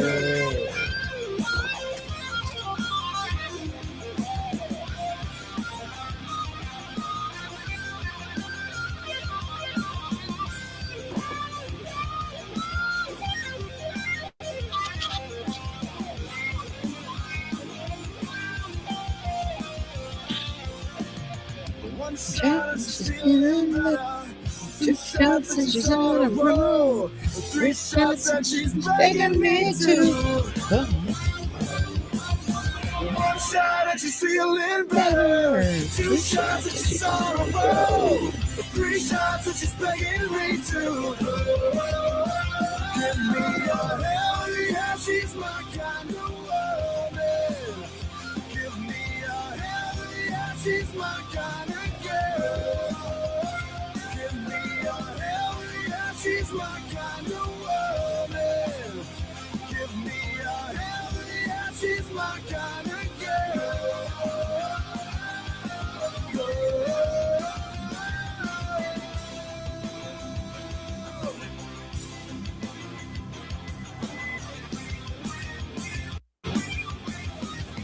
Bow, bow.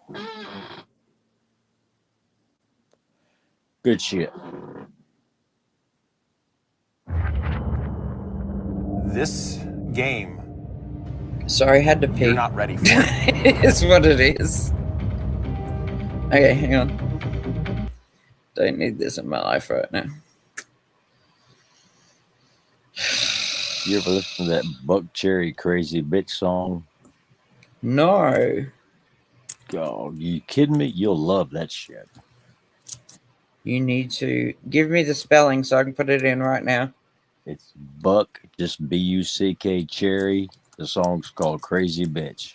But you want the short version. You don't want the concert version. Okay. I like being a crazy bitch.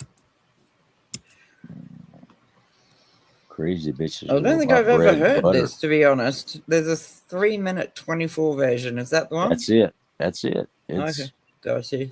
and I Never promise heard you, I promise you, you will like it. Dude, that's a promise. What do I get out of it if I don't like it? No, we need to discuss this before I put it on. Okay. What do I get if I don't like it? Anything you want, but you're going to like it. Oh, okay. We'll see. Why not let me enlarge it? That's weird. It's having a moment and won't let me enlarge it. Hang on. See if I can't find it again. To a point where I can actually bring it all the way up.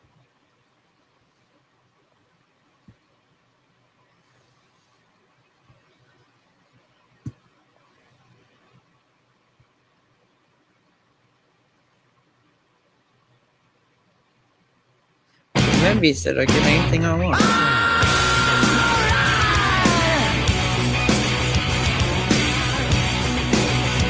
That's all I can do. I can't bring it up any closer. Break me down, you got a lovely face. We're going to your place, and now you got to freak me out. Scream so loud, getting fucking So far, laid. it's generic. You want me to stay, but I got to make my way. Then again, I might just want whatever I want. Y'all crazy bitch, but you're so good on my top of it when I dream. Yeah, no, I can't watch this. It's fucking in my head.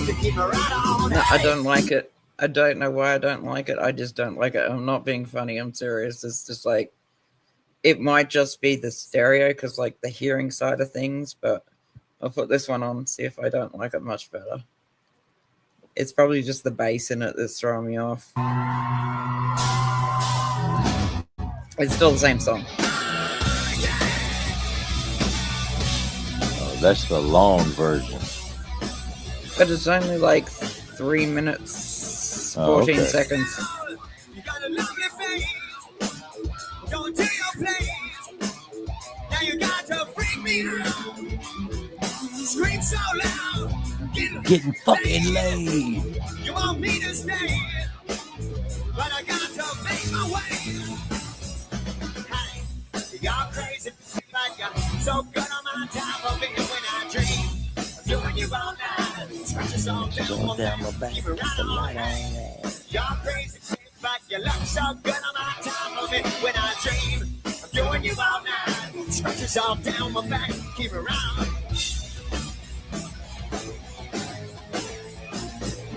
Take it on. The paper is your game. Coming back the one I paid it for. You're so fine, won't be a loss. Cashing in the rocks, just to get you face to face. Hey, you're crazy, but you look so good. I'm on top of it when I dream. Yo, when you're all night, scratches all down my back, keep around. Hey, you're crazy, but you look so good. I'm on top of it when I dream. Yo, when you're all night, scratches all down my back to keep around. Private chat. I like that. Scratches all down my back. You know you're doing something right when you get scratches all down your back. Oh, that new Ohio lesson actually plays it. So good. Crazy. Crazy. Hit me. Hey, you're crazy, but you look so good. I'm on top of it when I dream. Doing you all night. Scratches all down my back. Keep it right on. Hey. Dude, that's a you're welcome. You've done a good job. Good. You still gotta get out so I don't have to wake up to you. Baby girl, you want it all. To be a star and to go down. Take it off. No need to talk. You're crazy, but like the way you fuck me. You're crazy. So good, I'm on top of it when I dream. Doing you all night. Scratches all down my back. Keep it right on, hey. You're crazy, but you look so good. I'm on top of it when I dream. Doing you all night. Scratches all down my back. Keep it right on. Keep it right on. You're crazy, but I like the way you pop me.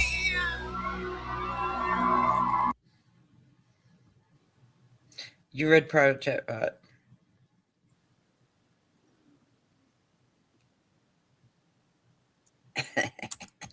You're crazy, but I like the way you fuck me.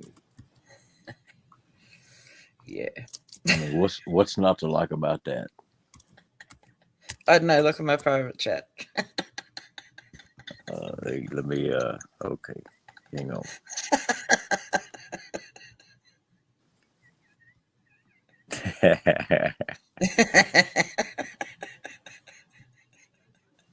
The Specsavers Spextravaganza I thought store. you'd enjoy that.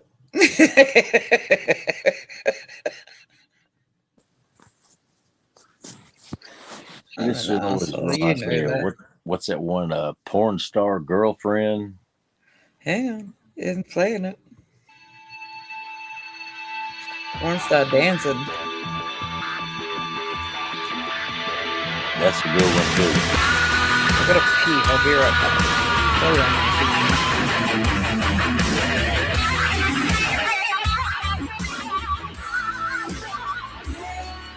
Kelly won't kiss my friend Cassandra. Jessica won't play ball. Mandy won't share her friend Miranda. Doesn't anybody live at all? Amanda won't leave me empty-handed. Got a number from a bathroom stall. Brandy just brought way too much baggage, and that shit just gets old. But I got a girl who can put on a show. The dollar decides how far you can go. She wraps those hands around that bone. She licks those lips and off we go. She takes it off nice and slow, cause that's won't stop dancing. She don't play nice, she makes me beg, and she drops that dress around her legs, and I'm sitting right by the stage when this won't stop dancing. Your body's lighting up the room. I want another girl like you. There's nothing harder than Stacy's gonna save herself for marriage, but that's just not my style. She's got a pair that's nice to stare at, but I want girls gone wild. But I know a place where there's always a show. The dollar decides how far you can go. She wraps those hands around that bone. She licks those lips and off we go. She takes it up nice and slow, cause that's won't stop. she makes me beg, and she drops that dress around her legs, and I'm sitting right by the stage with this won't stop dancing. Your body's lighting up the room. I want another girl like you. I'm 100% going to be everybody's mistake, and I'm okay with that. It's a dirty job, but somebody's got to do it. I'll 100% be your favorite mistake.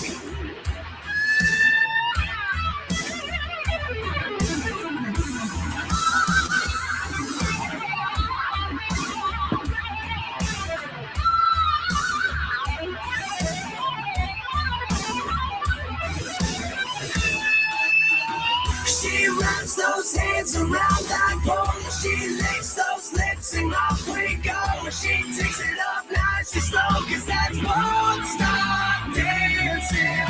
She don't play nice, she makes me beg, and she drops that absolutely begging just that's something for me. Won't stop dancing.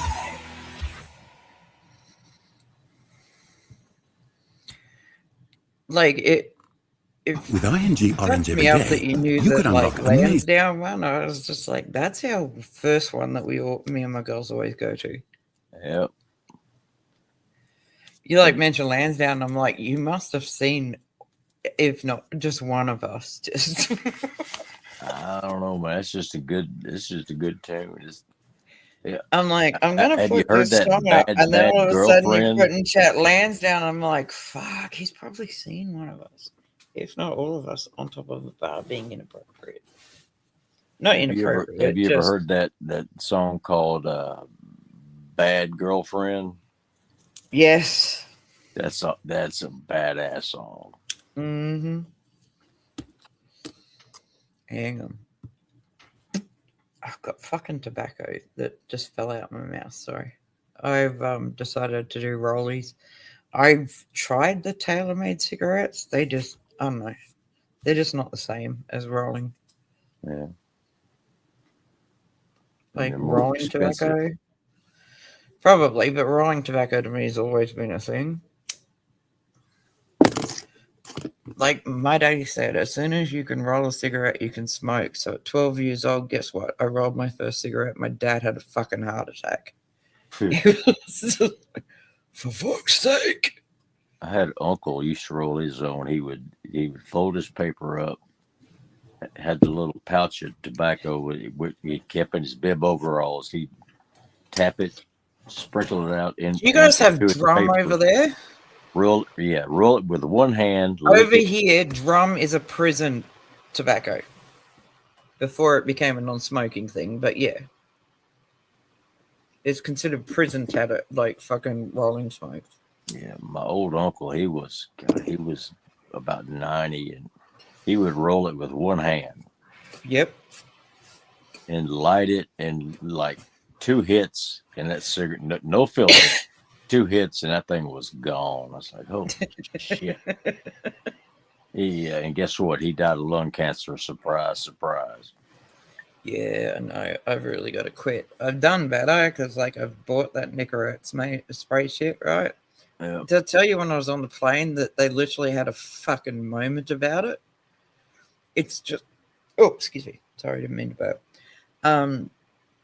They've got a Nicorette spray, and it's basically just giving you a nicotine hit. So it's just like a mouth sort of, you know how you can buy those mouth sprays to make you smell like better, your breath smell better. Yeah. It's kind of set up like that. So I'm on an international flight, and this chick walks past me and she goes, "You can't have that." I'm like, in my head, I'm like, "Do you want to die?" Like, do you literally want me on an 8-hour flight without any sort of nicotine in my body? You seriously want me to murder everybody on this plane? And I'll do it. Sort of thing. That's what's going on in my head. And I looked at her and I went, why? Now, my mate's sitting beside me and he's obviously read everything that had gone through behind my eyes, you know? Because he's reached over and put his hand on my left hand and he's just gone, play nice. Yeah, if I've got to be on a long He's flight, like, I remember when he's you like, could no smoke flight on list. planes. He whispered in my ear, "You don't want to be on the no-fly list." Yeah, I remember back in the day you could smoke on airplanes. Now Oh, you yeah. can't. But so I'd buy me a can of either Skull Bandits because I can't stand having that dip in between my teeth. Yeah. I'll get that, or I'll buy a can of this stuff called Grizzly. It's basically the same thing, just a different name brand, and just take a pouch or two, tuck it under your lip, and you get your nicotine fix. And like that's the thing. Like in Denmark, I discovered that it was fucking amazing. I just put it's like when you get like things, and there's that pouch of like silicone that's there to kind of draw away the moisture. It's kind of like that, but it's full of like nicotine shit. Mm-hmm. And I put those under my tongue when I was traveling all the way through Denmark. Not a problem, right? But going to New Zealand, I'm kind of like on this flight, and I'm stuck on this flight with dickheads next to me that I absolutely hate. So you can imagine I'm already like I'm not a person that takes kindly to people talking to the staff disrespectfully. I don't take that well because they're doing the best they can. Yep. So I'm sitting there and I'm on my own business and trying to do the best I can by me. And like I said, all those things flash behind my eyes. And she's just like, you can't have that. No nicotine on this flight at all. I've looked at this bitch and I've gone, like, seriously, my mate has literally grabbed me by the hand and he squeezed it and looked at me and just gone, no fly list. Yeah, fuck that, man. I won't smoke, but I'll dip. They never catch me, but no, I've been smoking for 45 years. If they think I'm going to spend 8, 9, 10 hours on a plane with no and nicotine, not want to kill someone, that's a mistake. No, I will kill someone. Exactly. So you get it. So this Nicorette spray, you spray it under your tongue and it goes straight directly to your system, and it is really, really good. Like, it's next level for me. Like, I have an issue with things, and like this was a mint thing, but it was also like when it hits your system calms down. Yeah. It's weird. Like the fact that I sprayed it under my tongue, like, yeah. So this shit goes, we may have to confiscate that. And I've looked it in the eye and I just went, try me on that. Thank you. Yeah, well, that's like this Grizzly and the Skull Bandits. They have like a wintergreen, just a little bit of wintergreen flavor. And but I looked at this chick and she's going, I may have to confiscate that. And I looked at her and I went, good luck with that. She didn't understand that was me basically standing my ground and wanting to kill her if she tried. So she's just gone, I have to speak to the captain. And I'm like, what the fuck? Like, seriously, this is basically the same as having a fucking spray of like mouth freshener. Like, but it just delivers nicotine. Yeah, let me propose an alternative. You don't fuck with me and I will not fuck with you. Yeah, so she's just gone, you cannot use it. So I've sprayed it quickly, directly under my tongue repeatedly, and then stuck it in my boot going, good luck trying to get it off me, sort of thing. So they've gone to the captain, and like the chick's walked up to me and she goes, can you just show me what it is? So I showed her and I sprayed it on my hand and I just went, it's just like a mouthwash spray. Like there's people on there that literally have like mouthwash sprays. And I sprayed it on my hand and I went, it's that. I said, all it does is deliver nicotine under my tongue to go into my system. So I don't go through withdrawals and I don't get upset with people. And I literally said it like that. I don't get upset with people. Why? Because I've had my nicotine hit. So she's just like, oh, okay. So she literally had to go to the captain and fucking ask. And then she's come back to me and it's going, it's fine. It's not a problem. She goes, thank you for being so understanding about it's a learning curve for us and shit like that. And I'm sitting there going, yeah, good. It was now about to fuck turn. off. No, in my head, it was like, this is about to turn to an international fucking disaster. I Like, can hit seriously. my nicotine or I can hit you. Exactly. You make the It's choice. just like, Bret, no, I can't. It's like, because it's been a learning experience for us as well as you. And I'm sitting there going the whole time, just going, yeah, but even if you'd come back and told me that you're going to confiscate that shit, I'd be on the no-fly list. You know, it is what it is. No, I think about the longest flights I ever made was out to California, like 8-9 hour flights. Dude, what's California like? Can you explain it to me? Back when I went, it was cool. Now I wouldn't go out there if somebody gave me a free ticket because it's like supposed to be like Pottville. Well, if you get up in northern part of California, but you know, LA, San Francisco, you know, places like that, it's just freaking fruitcake city. Yeah, I mean, like I watch these they're like all liberal douchebags. Yeah, I watch all these like fucking random videos, and it's just like all over the interwebs and shit, and it's just the shit that we've been fed. I understand that, but like to me, I just don't understand why these people are doing what they're doing when it comes to ICE, when it comes to police, I don't understand that. Like to me, it's just like, okay, police give you shit, you don't fight it on the street, you fight it in the court. Is that wrong? No, that's right. But the people in California are too fucking stupid to figure that out. Exactly. And then I get but it's I not found everybody this in thing California. recently where there's like it's become a law in every single state of the USA, according to Trump, that if you interfere with a police officer's duties or a ICE officer's duty, they've got this thing where that you've got to give them 15 meters all the way around. Like you can't approach any of those ICE agents and get in their face and, dude, I saw a chick spit in the face of a fucking ICE agent. I would have lost my fucking mind. She'd be buried. I'd have lost my mind. I'm not doing that. She would have been toothless. Yeah. And then I'm sitting there and I'm looking like the cops. I mean, they're pretty cool. You know, Yeah. they'll give you 10 or 15 feet, and as long as you're not running your cocksucker 90 miles an hour, and if you keep on running your mouth, and getting closer, then they're going to tase your ass, handcuff you, and take you to jail. But the thing is, you fight it in the court. You don't fight it on the street. That's one thing that, like, my daddy always ingrained in me. He's just like, you don't fight in the street. You fight it in the court. And he was right, because the amount of shit I used to get into. Dude, I've got no criminal record, not even a juvie record.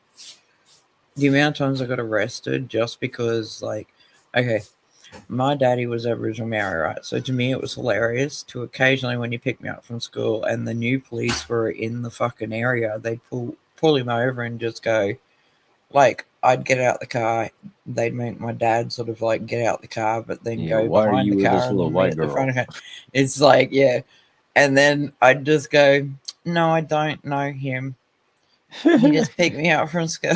Dad would be just like, I'm gonna fucking kill you one of these days. He said he was going to give me candy. Yeah, and shit like that. Like I was bad. Like I would have beat your ass if I was being picked up from primary school from your dad, and then they get pulled over because he's black and you're white. Like it didn't occur to me at first, and then probably 6 months into it, I was just like, this is fun. So I'd get pulled over by these new cops, and I'd go, no, I don't know him, but he said he knew my mommy. And my dad would look at me and go, you're such a fucking asshole. Yeah, and he's just grinding his teeth, trying to He's decide looking whether at he it and wants he's to going, beat your ass. but then or they not. try to cuff him, and I go, no, I'm joking. That's my dad.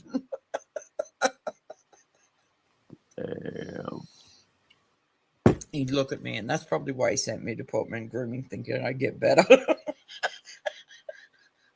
And again, Graham, if you ever get a chance to watch this, I've still got that Graham with his woman.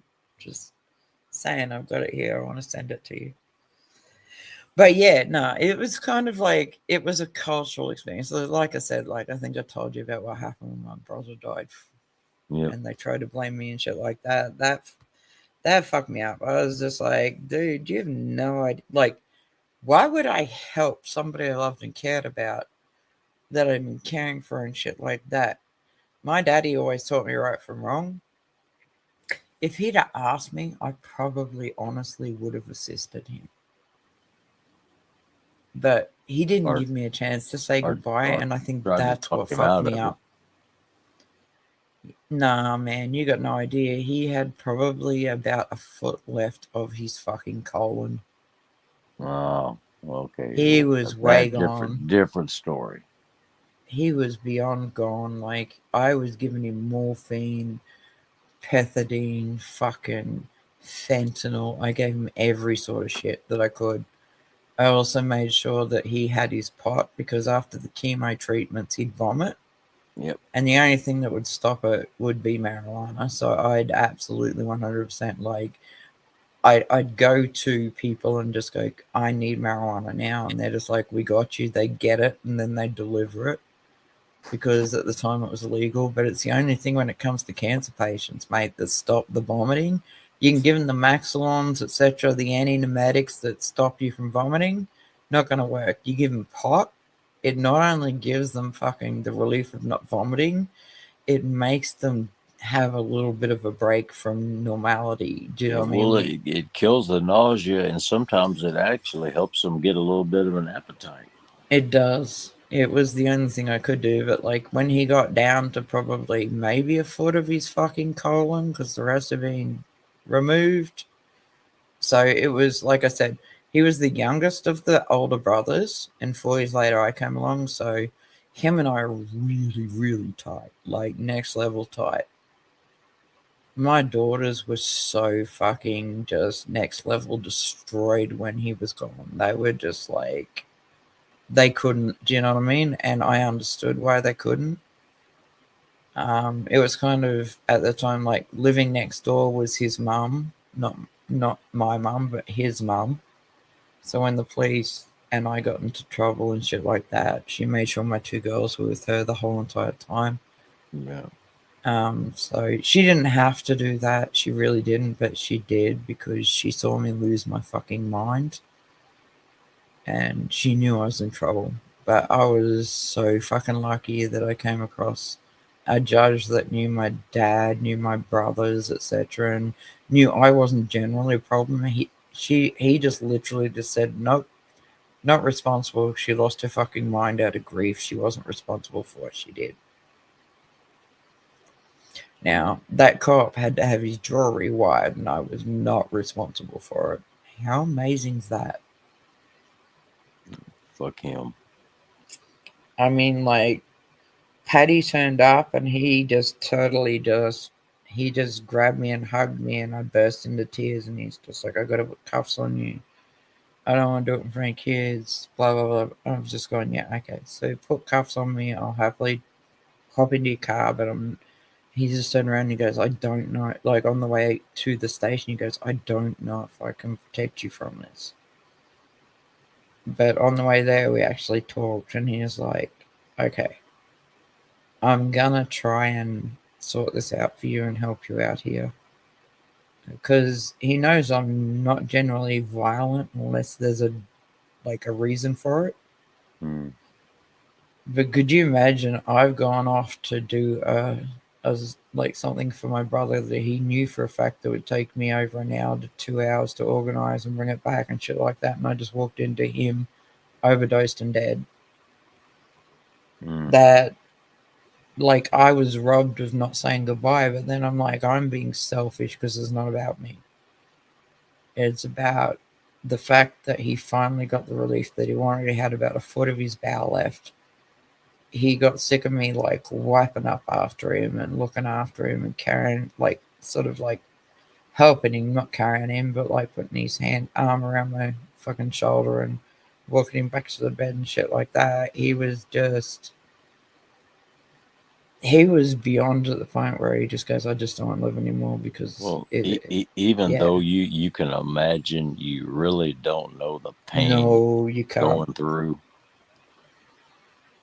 So he was very strict, and I made sure, like, every 4 to 6 hours he had to have morphine or pethidine or fentanyl, whatever was going on at the time. So I'd go to sleep for 2 hours, wake up and sit there and watch him, and then I'd give him the dose that he needed, but he'd always insist on giving it to himself. Yeah. So yeah, I was kind of like, okay, no problem. I can understand that because I grew up with very strong men. So I'm like, no problem. Here it is. And I'd like every 3 hours I'd wake up and like I'd go to sleep for another hour. I'd set my alarm, wake up, and then I'd walk him to the toilet so that he didn't have to fucking have a diaper or anything, and then walk him to Dunny every 3 hours because morphine sort of like constipates you. So I kind of always made sure that like I'd go to sleep for 2 hours, wake up, give him his dose, go to sleep for another hour, wake up, and take him to the toilet just in case he needed to go. And then I'd like help him off the toilet. He pulled up his pants, obviously, by that time, and I'd walk him. But I didn't ever let him flush. I just kind of flushed it myself on the way. Didn't want to make him embarrassed in any way, shape, or form because he was always my big brother, the one dude I went to for everything. And he's just like, I'm so mortified. Do you know what I mean? He was so beyond like, this is ridiculous. You know, you're my baby sister. You shouldn't have to do this. My nieces don't need to. I'm just like, this is what family does. So he was my go-to for everything in life. If I didn't understand something, he was always there for me. And like when I met the dude I meant to marry, he just looked at me and he goes, "You're making a mistake." And he was right. I did. I fucked up. I made a mistake. Dude tried to kill me multiple times. So yeah, I fucked up. But my two girls, the second that they realized that there was, like, that's the thing that kind of broke me the most was the fact that my two girls didn't get to say goodbye to their favorite uncle. Yeah. Like to me, you can imagine in the moment, it was just like, he's dead. Then I realized, like, I looked over and then all the injection packets were on the ground on the left side of him. And he'd OD'd, obviously. And then I'm like, okay, my two girls are next door. And I'm like, I've walked over there and I've just gone to her. We need to call the police right now. We need to call an ambulance. We need to call everybody to come deal with this. 000, let's do this. And I said to her, you need to keep the girls with you. And she's like, why? And I turned around and I said, I don't want them seeing him the way he was, because he did. When you die, I don't know if you realize or not, but you lose your bowels as well as your bladder. Well, I was a paramedic for over 20 years, so yeah. And so before the cops, etc., turned up, before I went next door. Chat. Yeah. Hello, love. How are you? But yeah, like to me, it was kind of like, what I'm gonna do is, okay, who's in the chat? It's not coming up. Shroom Day. Shroom, hello, my love. How are you, darling? I've missed you. It's an interesting title and all I know. Click that link, son. Yeah, get up here and say hello. We miss you. You've missed all sorts of fuckery. I know. I've missed everybody. But like, I'm talking about him. I kind of like, I said to his mum, I just, when he's gone, you need to keep the girls with you. And then I made sure that I cleaned him, changed him. Do you know what I mean? Yep. Gave him dignity at the end. And that is when the whole assisted suicide shit happened. And you know what happened with that? Yeah. So, yeah, I just was blessed to have a judge that just turned around and goes, no, she was out of her mind with grief. And he's like, but she had the presence of mind to change him. And I'm like, dude, you're really fucking with the wrong one, because if I do get charged with anything, trust and believe I'm going to call some of my cousins in to make your life hell. That was what was going through my mind. I was just like, Nope. You're going to threaten the 2 girls that I have and my cousins and shit. Nope, not going to play with you like that. Like, I dislocated his shoulder, yes. I broke a couple of his ribs. I shoved his nuts up to the back of his asshole, yes. But that's because he put his hands on me first. I didn't know who he was. I didn't understand why I was there at the time because I was kind of grief-stricken after I did everything I had to do. I was sitting there holding my brother's hand. And he just walked in nonchalantly, saw all the packets and needles and shit like that, and just went, she's responsible for his death. And it wasn't till Paddy turned up, and he goes, hey. And I've gone, what? And he's turned around and he's gone, it's me, darling. And I've gone, oh. And he goes, I need to put you in handcuffs. I need you put in the back of the car. So, yeah, I was gone. So he was really cool about it. He absolutely 100% made sure I had the judge that kind of like that judge had to deal with all of my 8 older brothers, and he'd never, ever heard of me being in front of a courtroom at all at any point in my life. Because it's a small town, it's kind of like I was thrown in jail once because I kind of fucked with a cop that I did not know the rules at the time of that town. So he put me in a cell. Paddy walked past me, looked in, walked back out, looked at the guy and just goes, why did you arrest her? She has a smart mouth. He's gone, okay, it's not her you need to worry about, okay? This is a very small town. What you need to worry about is the 8 older brothers and the father burning this fucking place to the ground. You need to release her now. So that's the environment I grew up in. And it wasn't like I've been told I shouldn't be proud of that, but it was kind of like Paddy and I always talk like if my dad was late and shit like that, Paddy would be there and we'd just be sitting there talking and just shooting the shit. He was just an old Irish dude. He was very cool. And like I was in town and stuff like that. And I was in town once and a dude kind of gave me a little bit of lip and shit like that, thinking he was a big man. And I kind of stood there and I was in a hardware store and I picked up a hammer.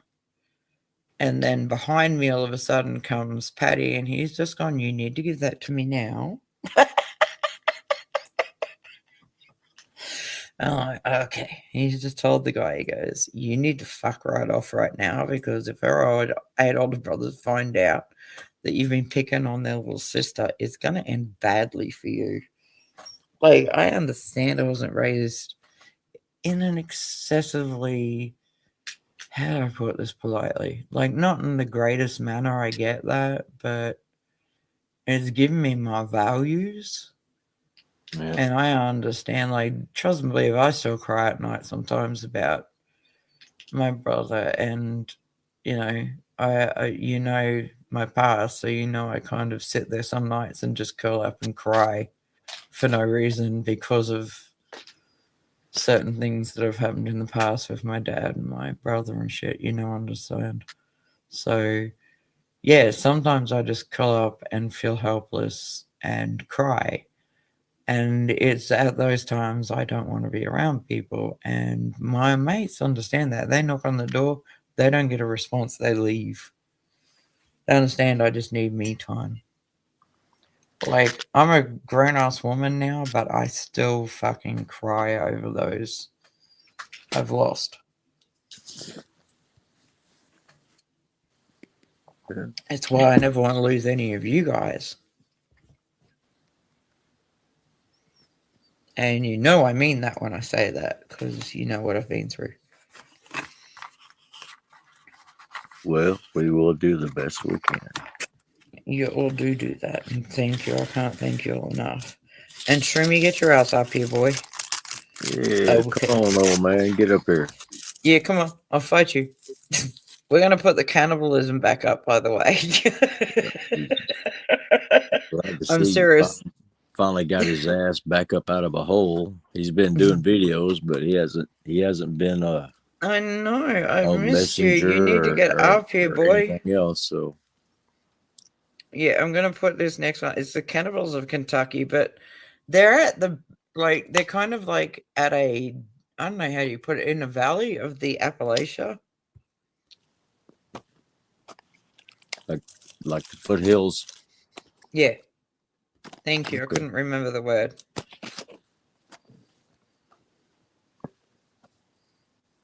Preamble. Unwrapped it with the calm efficiency of someone conducting routine business. Inside was meat. Salted, carefully cut, the pieces uniform in size and thickness in a way that suggested practice. Real practice. The kind that comes from doing something repeatedly until the hands learn the work without being told. We've been taking more game than we can use, Darlene said. Her voice was easy. Her smile was easy. Everything about her in that moment was calibrated to be easy. Thought you might want to take some off our hands. Good price. Walt looked at the meat. He had been running that store for 22 years. He knew game meat. He knew venison, which runs dark and lean and has a particular iron smell that clings to your hands after handling. He knew wild boar, which is coarser, fattier, with a grain that pulls apart differently under the knife. He knew beaver and possum and raccoon and every other creature the hills of Grayson County produced. This meat was none of those things. It was pale. Paler than venison, paler than pork, with a fine grain and a softness that seemed almost wrong for wild game. Too consistent, too deliberate, as though whatever animal it came from had lived a very still and careful life. The smell was faint, sweet in a way that sat at the back of the throat, and underneath the salt there was something else. Something Walt would spend years trying to describe to investigators and never quite managed to put into words that satisfied him. "What game?" he asked. Darlene's smile didn't waver. "Mixed," she said. "Whatever's running. You know how it is up in the hills." Walt knew how it was up in the hills, and something in him, old and animal, pre-rational, said, Hey, baby boy, how are you? Doing good. How you doing? Better now. Thank you for coming up and saying hi. I missed you. You're welcome. Good morning. I'm just, Yeah. I'm tying my, I had to step away for a moment and trying to get out the door so I can go to work. It's almost 1 o'clock in the afternoon here. Oh, okay. Are you a stripper? No. You need to be a stripper. I don't have the body. I don't have the looks. No. He's got a doesn't matter about the part-time body. gig It's at the about the glory moves. I'll hole. teach you the moves. I'll teach you the songs and the moves that'll get you probably paid 5 times fold. What's that? Strut? No, way better. But We yeah, love just a bold man. No, we all love a bold man. So if us girls go to a strip club and see a male that's kind of like definitely just like a daddy dude looking, we 100% will give all of our money to you rather than the hot guys. Well, from what I understand, that is what attracted my girlfriend to me. Yeah. How are you doing, darling? No, seriously, because like I've worried about you. What are you worrying about me for? Because you're a my pussy. friend and I love you. You don't have to worry about me. No, I What do about occasionally need to worry about you to make sure you're okay, because that's what good friends do. Don't You worry should about worry. me. I'm going to be dead in 3 days. I'll be just fine. That's why I'm saying we should worry about you. You're fucking. You got 2 feet in the grave. I'm not worried about it. Well, would y'all worry Dude, about it? I asked about you one day. I don't remember what stream, and they just went, he's surrounded by his family, and I think he's going to die. And I'm like, the fuck? Just like, no. Who's I don't that, believe Stacks? you. Hey? Yeah, about Stacks. No. Yo, Nah. about 5 years ago, I don't know who did it. Somebody, as a joke, somebody spread a rumor around YouTube that I had actually died. That's not funny. And No, well, exactly. I kind of like, thought it was. Can you 'cause- understand that, like, I couldn't get a hold of you in any way, shape, or form to begin with because that's why I asked you about your email and shit, because I was just like, I can't do this because somebody told me you were dead or you were surrounded by your family. Yeah, Last time they heard. And no, this was only a year ago. And I was just like, dude, no. And I know the person that said it. Yeah, And I'm like now very, very suspect on anything they say. Yeah, that Mind was if I ask, is that it? one of the rare nights that I actually got some sleep. I woke up with like 10 missed phone calls, 15 emails, all kind of text messages. Like, what the fuck is going on? And I everyone know, was but like I was told only a year ago about this, and that is when I was just like, it I would- broke me. And like the second I got a hold of you, that's when you realized I was just like, are you okay? What's going on? Are you good? You know? And it I would wasn't. very much like to know who the fuck told you he was dead, because that's not right. Yeah, I don't know who. I don't know who did it either time. The first time, I don't know, but whoever it was, they sure put it out there. And if I can fucking follow the thread, which I've been trying to, I can tell you who did it. But I've got to wait for the boys to finish that thread, because it was only a year ago when I was told, Staxy's gone. He doesn't want to talk to anybody. He's surrounded by his family and he's going to pass away. And I just burst out into fucking tears on the stream. Yeah. And the person was just like, it's nothing to be sad about. It was a long time coming. And I'm like, no. Stax wouldn't do that to me. Stax wouldn't email. I would cry. Exactly. Like I burst into tears on their stream and they thought it was funny. No, I wouldn't go into hiding. I'd be on somebody's panel going, ha ha ha, I'm dying first. I win, motherfuckers. Yeah. No, but that's what I meant. Like I knew you, like I'd known you for like a year and a half before that. So I was just kind of like, well, what's going on here? Like, why was I not informed of all this?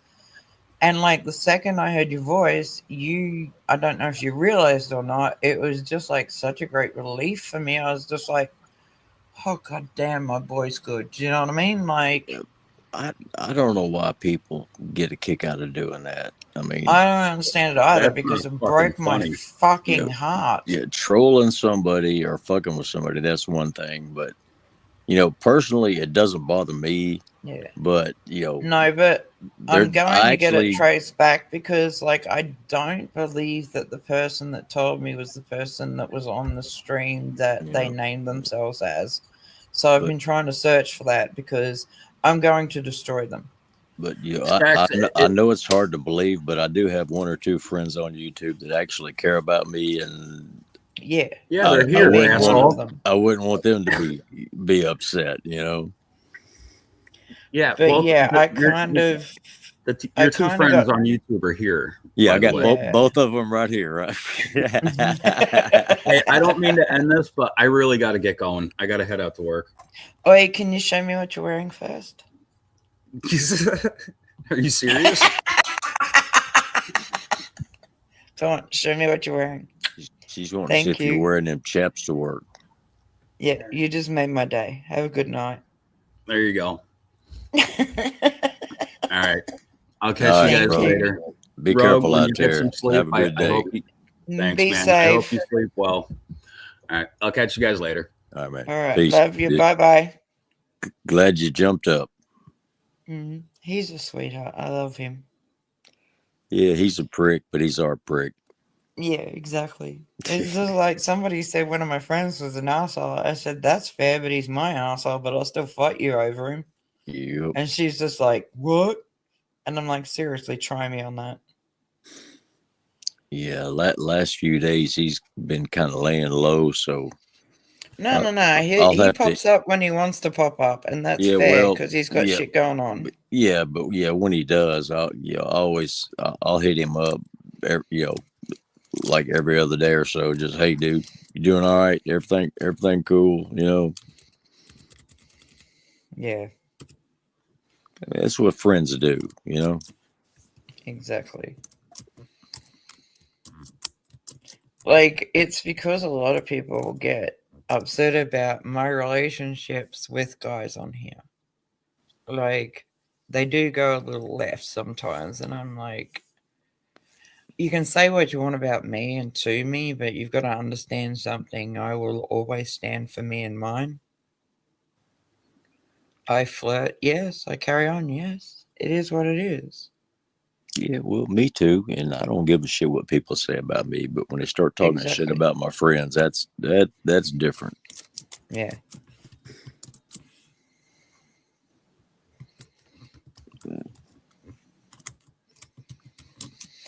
Now, in private chat, that's the guy that perpetuated it.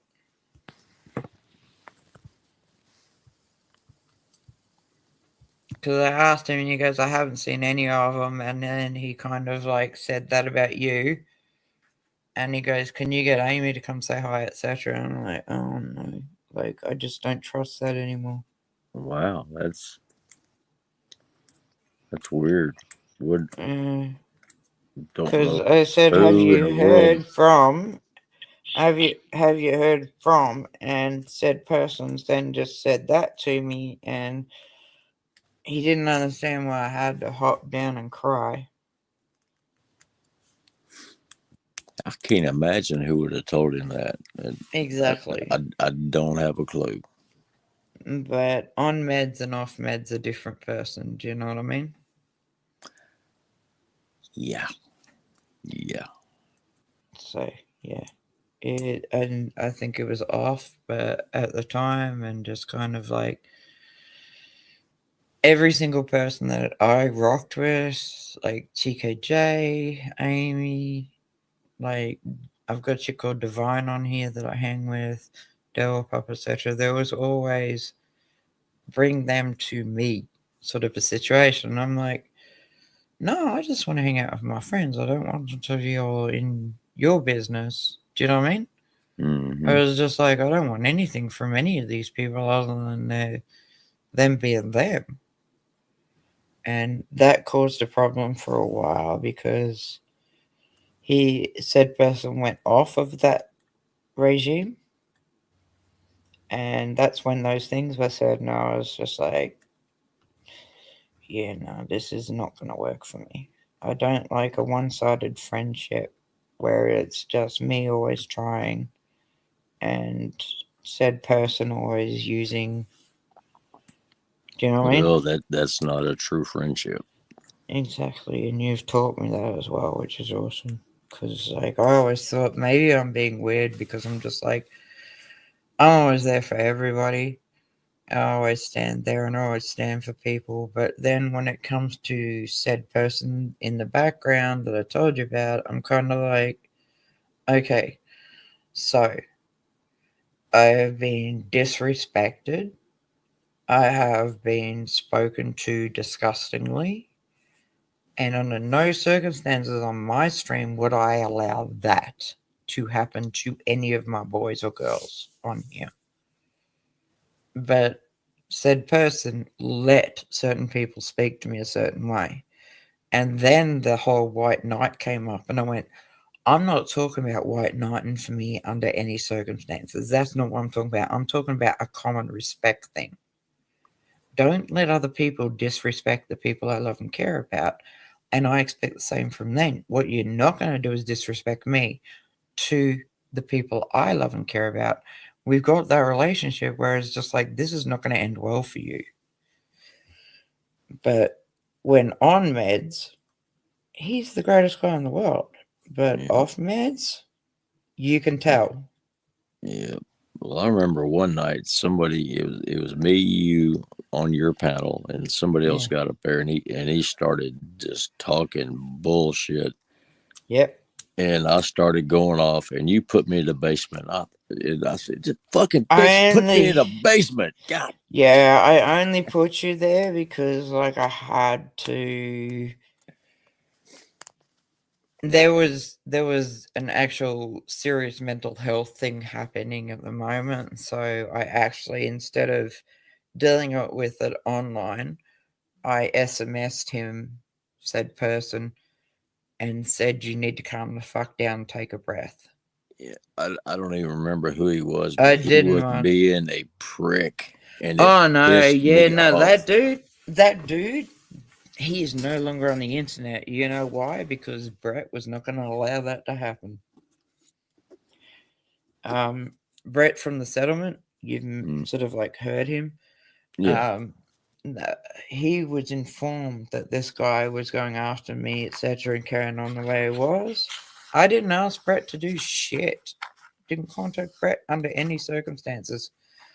Bret lost his fucking mind at this dude. He's no longer on the internet because Bret just won't allow it. It's like, you need to apologize to my baby sister or we're going to have a serious problem. Like, yeah, also I him and remember I like I was flirt. We going give off each on other that guy shit. like a VA patient. Next thing I I know, I'm know. in the basement talking to I'm myself. like, I don't want to, like, yeah, my whole thing was, I don't want you stressed out because the dude's running his mouth about me. It's just like, yeah, but I would never ever do that again because it did, like, my mind clicked that that was not the right thing to do. So, me, if you start, I'm just going to sit back and let you go. I I was all teed up, ready to tell him all about me and his know. mother and all all I kinds of know, shit. but I was like heartbroken. I'm like, I don't want him to have to fight my battles for me. But Bret explained it to me. He goes, that's not what we're about. We're not fighting your battles for you. We are literally just correcting people's behavior towards you. Yeah. You're our girl. We're always going to protect you.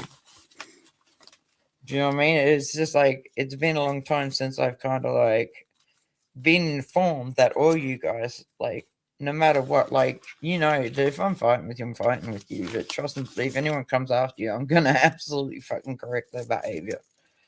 And that's when Bret told me, he goes, you don't have to fight your battles alone. We've got you. And you said the same thing. And it's like taken me a while to get back into that rhythm because I've always fought my own battles since all of my brothers died and my dad died the way he did, you know what I mean? So I'm like, I don't want these guys to feel like they owe me anything and have. And Bret's like, no, that's not what that's about. It's because you're real. That's why we do what we do for you. So from now on, I will never ever put you in the basement when shit goes left. I'm just going to sit there and sit back and enjoy what goes on. All you got to do is just go, I got this, and I'll just sit back, shut my mouth, and let you go. Yeah, just sit back and laugh because I will literally torch them. Mm-hmm. I'll mute them if they're talking over you, by the way, so they're going to have to fucking listen. They won't have a chance to talk over me. Once I get going, all they can do is shut up and cringe and wonder if I've really been banging their mother. Exactly. Because it's taken me a while to realize that I no longer have to like put somebody anywhere else so I can fight my own battles. It's just like, I don't have to fight my own battles by myself now. And so Bret said, okay, what would you like for us to say beforehand? I'm just like going, I got this. That's all I need to know. When you say those 3 words, I got this, I'm going to sit back, shut my mouth, and just let you go. Oh, keep that in mind. Mm-hmm. Second I hear that from your mouth, I'm just going to sit the fuck back and shut the fuck up and just let you do your thing. Just sit back and laugh. I know. Because, like, that's the one thing that is cool about Bret. He's so fucking chill in real life. He is who he is on stream as he is online. He's just got the fucking most... I don't know how to put this in a way it makes sense, but him and I, like, he's my soulmate as far as, like, brothers go. Yeah. He's, like, he doesn't realize, I don't think sometimes, how important it is. I always, like, okay, so the other day I actually caught his stream for once, but it was towards the end. He's going, by the way, and this is him just being him, stirring me up. He's just turned around, he's going, by the way, I like all of your shit all of the time, and I share your shit. And I've just written in chat, and I've just gone, oh, thank you. And then he's just been a dick sometimes. Because that's what brothers do to little sisters. We just, you know, they just tease you.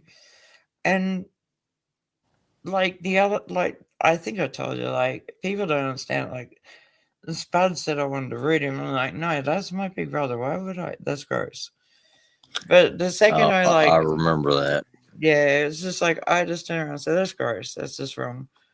Like, he said to me, you know, he talked about shit. We'd talk backwards and forwards about shit.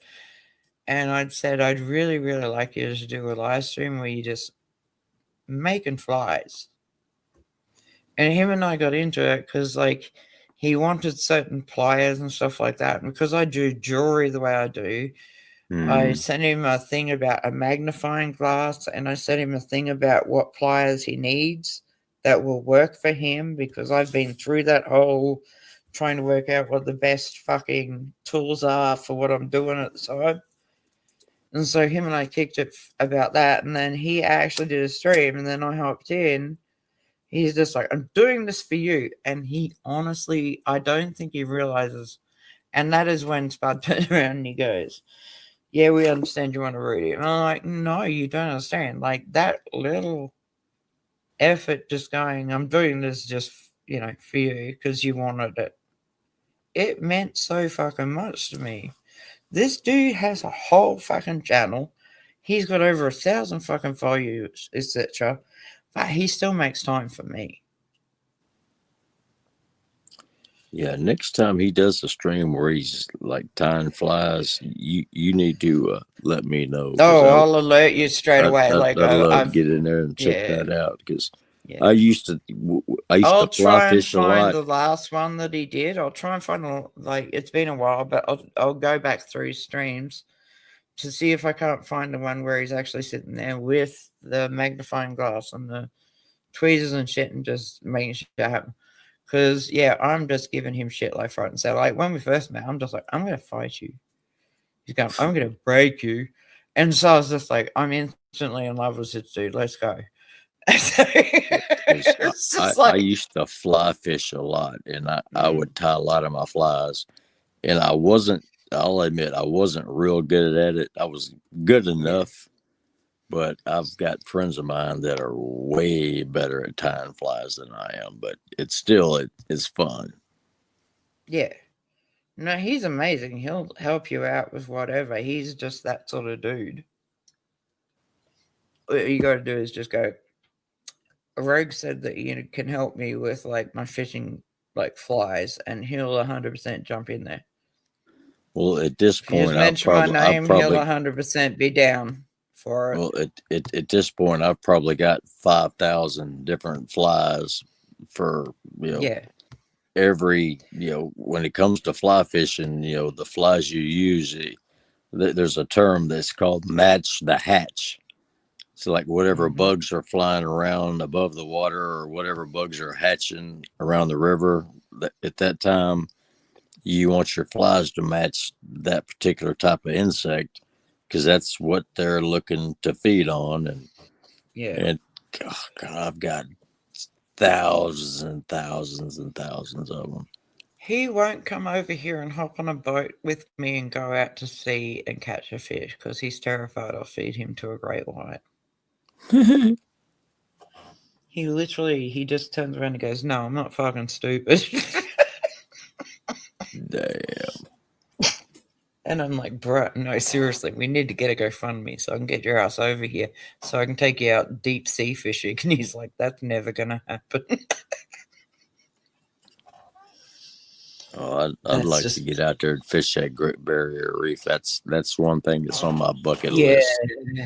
I know, Great Barrier Reef at the moment is fucking bleached. Like, we've got this invasive fucking jellyfish, and it's nuts. Like, if you come to Australia, I will literally tell you the best places to go to experience nothing but wildlife. And nothing but like reality when you're fishing and shit like that. Like this dude, let me see if I can't bring him up. We'll get rid of this one for a minute. That one, go on. I'll add a screen as far as. Oh, God damn it! See if I can't. Hang on. You can still hear me fine? Well, yeah. Good. I'll try and bring up the settlement. Now, he's kind of gone to the point where... Okay. Let me put this one up. Yeah, I've seen a couple of his videos. Not many, but just like 2 or 3.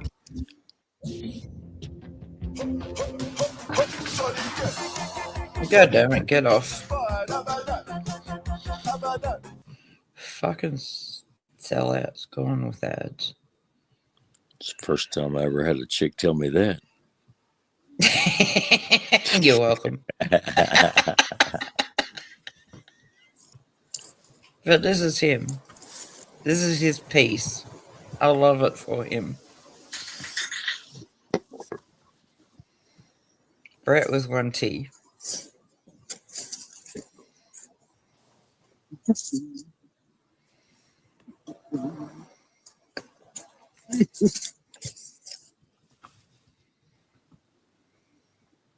There we go.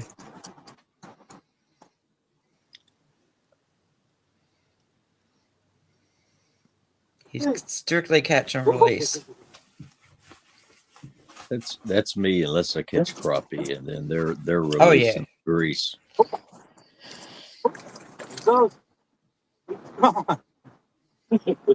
He's a softy when it comes to She didn't know what to do. She didn't know what to do there. She didn't know what to do. She turned around and looked at the tripod. You were gone. And she was like, uh-oh. Rescue. We got no say. Oh, it hit the jig. In the current, though. That's him. So there wasn't nothing out here in the bay. So I got a few bites, and then I went up the river a little and threw it in the current, and that's where he was. So that's what we'll do. Poke around in that current a little. I'd bring the phone up there, but the fucking wind. The wind is terrible. What state does he live in? 2/3. Only got one little one so far. Do you see what I mean? But that's all right. Just started. He sounds like he lives up north. Plus we'll end up going fucking down there and shit.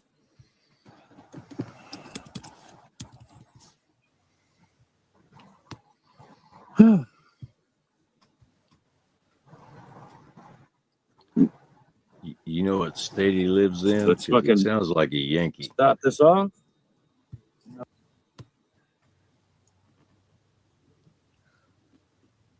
Hello, hello. Yep. Does he live up in the northern part of the states? Because he sounds like a Yankee. I don't. Yeah. It'll just be all red, orange, yellow. Like it looks wicked dope. Like I'm not into that shit, but it does look cool. Yeah.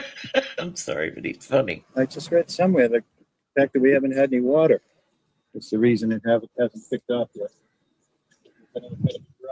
Yeah. Well, not in South. Look at you! Almost owed me $5, Hustle. You almost went in.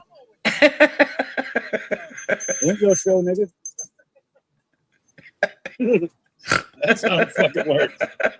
Get over here. Get over here. I'm sorry. No, He is funny. No. No casket.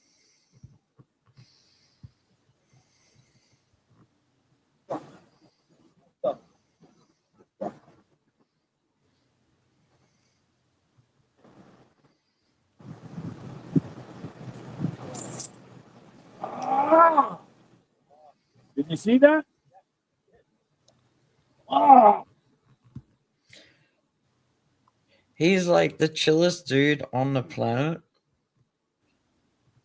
He, like, when it comes to fishing and shit like that, and like I said, like, I'm gonna try and find now the video of him making flies, but I doubt I'll be able to find it in the time limit I've got left. But yeah, he's next level chill. Like, that's my big brother for life. He's just that dude. Oh, I will show you. Let's see if I can't show you this. This is you remember me talking about the dude with the flat tire that can't deal with shit? Yeah.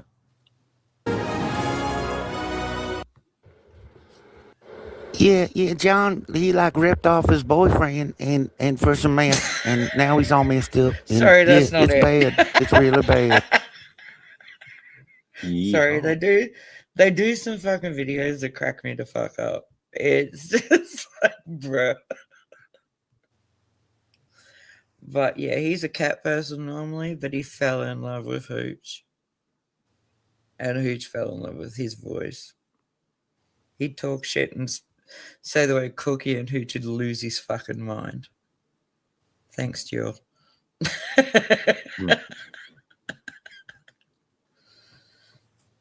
He video games as well, live streams, and he's just a dude, but he can handle himself like this. Like, this is the same guy I told you about that we were looking at Turtle Dick.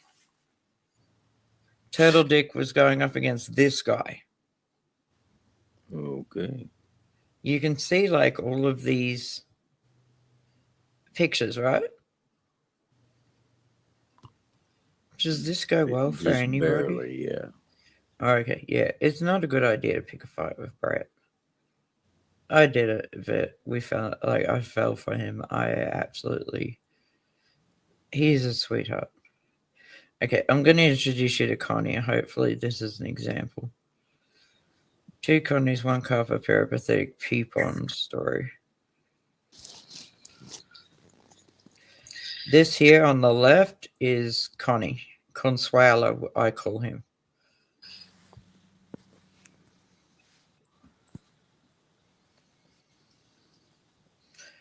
The ball, point blank as I kick the swim is. There it is. This is the guy that I told you. It's even simpler.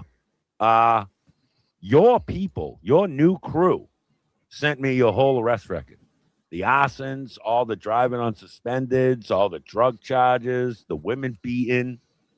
You got investigated for fraud because, well, you know, you're a fucking lying scammer. That's him. So that was from your new friend. He does not play. And your new friends also were sharing the screenshots from the emails Dr. Gook got back because they reported your shorts and got them age restricted. You didn't set that. YouTube set that. And from what the War Room's saying, and I hope Kane goes over this at some point. Shout out to Kane.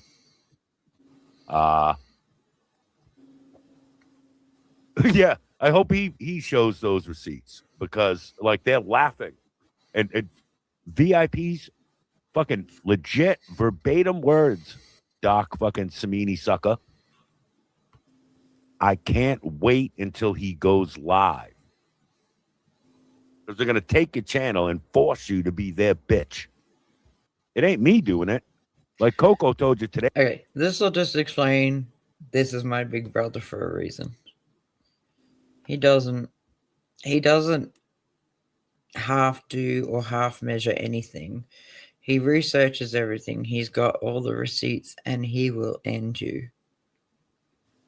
Like, him and I kick it backwards and forwards, but I've never, ever, like, deliberately crossed the line with him. And it's not because I'm scared of him or anything like that. It's just I adore him. He's my big brother. Why would I not? And people are just like, he's toxic. He's poison. And I'm like, no, he's got a set of testicles and he stands by what he says. That's just who he is. But yeah, hang on, is this Falmouth Fishing Club live? Hang on, that's over 3 hours. Hang on. See if I can't find, like, hang on.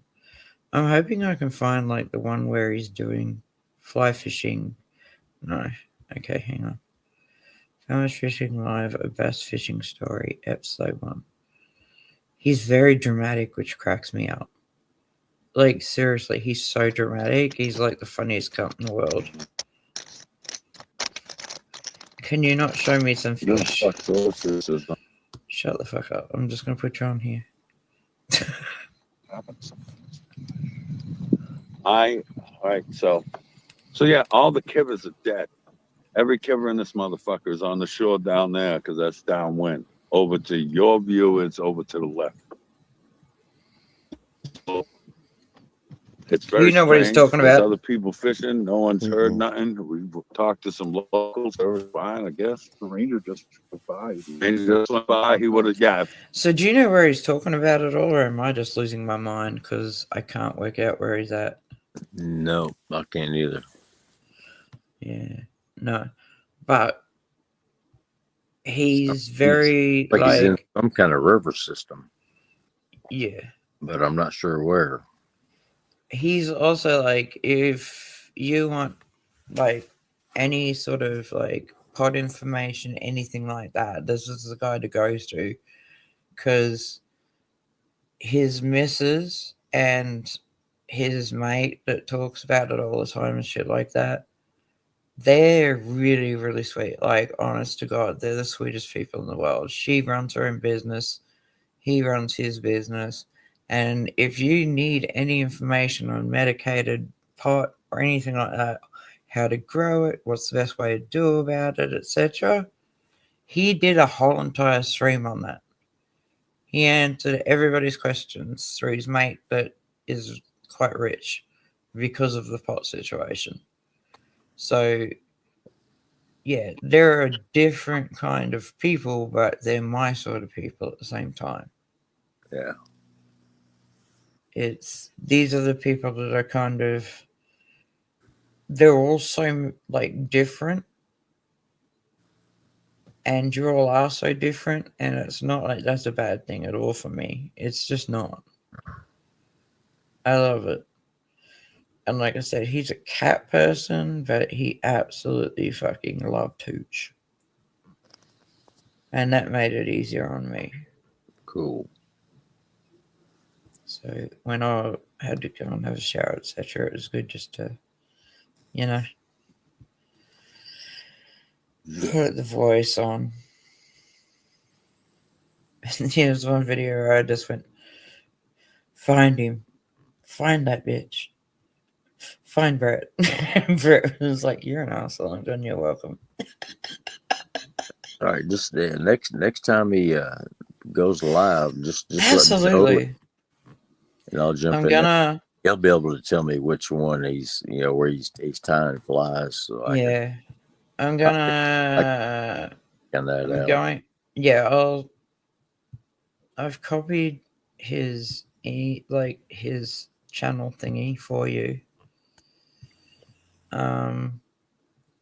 Now on Messenger, you've got my real name on there, right? Oh yeah. No, there's no problem with that at all. Yeah, I'm gonna work it out. And if you just put my real name and put Smyrna, Tennessee, and then look for my same little icon that I got up right there, you should be able to find it real easy. Yeah, cool, no problems. Shall we finish the cannibalism or not? I'll be honest with you. I need to get my ass in the shower because I've got. Yeah, I figured as much. You sounded like you were getting tired. Well, yeah, I am tired. That's but okay. I just want to make got, sure you're okay. I've got the grandkids coming over. I figured as much. My son-in-law is gonna come over and finish up what I paid him to do on that place next door. He's going to get it finished up today. Get the roof finished up and in private chat, I put private chat. Can you screenshot that? I've put Bret's channel in there, and that way, if you kind of like just sub, at least you'll get an idea. So yeah, he's a sweetheart. He'll look after you. He'll probably say, "I'm so sorry you have to deal with Rogue."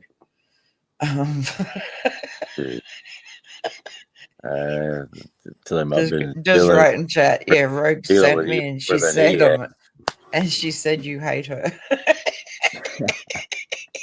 He'll just take it as it's meant as a joke. He's a sweet. All right. Good night, my love. And you'll be safe. I probably won't be able to. I'll try, but if I've probably used up my hours. Okay. Yeah, that's all right. But yeah, stay safe and give the wifey my love. Oh yeah, I will. And I'm just going to get me a shower and get a shower and just a shower, shit, and a shave. Yeah, well, nah, forget the shave. I'm probably going to do that next week. Get this beer knocked down about 80%. Don't you dare. But Yeah, I'm not going to get rid of all of it. No, but, that will cause a full apocalypse of me. well, I Don't mean, shave. this damn thing is down past my chest. I don't it care. needs some trimming. But yeah, no, my oldest, my youngest daughter and her husband, he's got a little bit of work to do on the roof over there next door, and my 8-year-old grandson, as soon as they walk in the door, he's going to hit me up, Papa, let's play Wii on Mario Kart. So yep, get me a shower, try to get at least a good hour nap, because he's going to be down for the racing.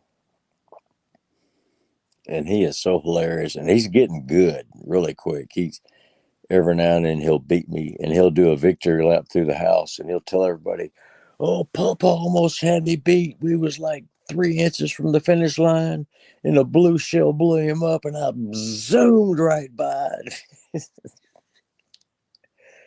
He's funny as hell. But yeah, I'll keep my eyes open. Just if you can't go live tonight, maybe Monday or Tuesday or whenever, I'll be around.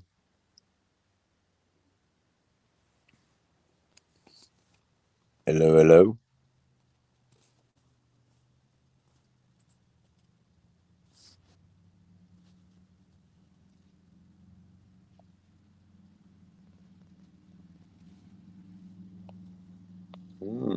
I guess you already bailed. Either way, I love you, darling. You have a great night. Peace.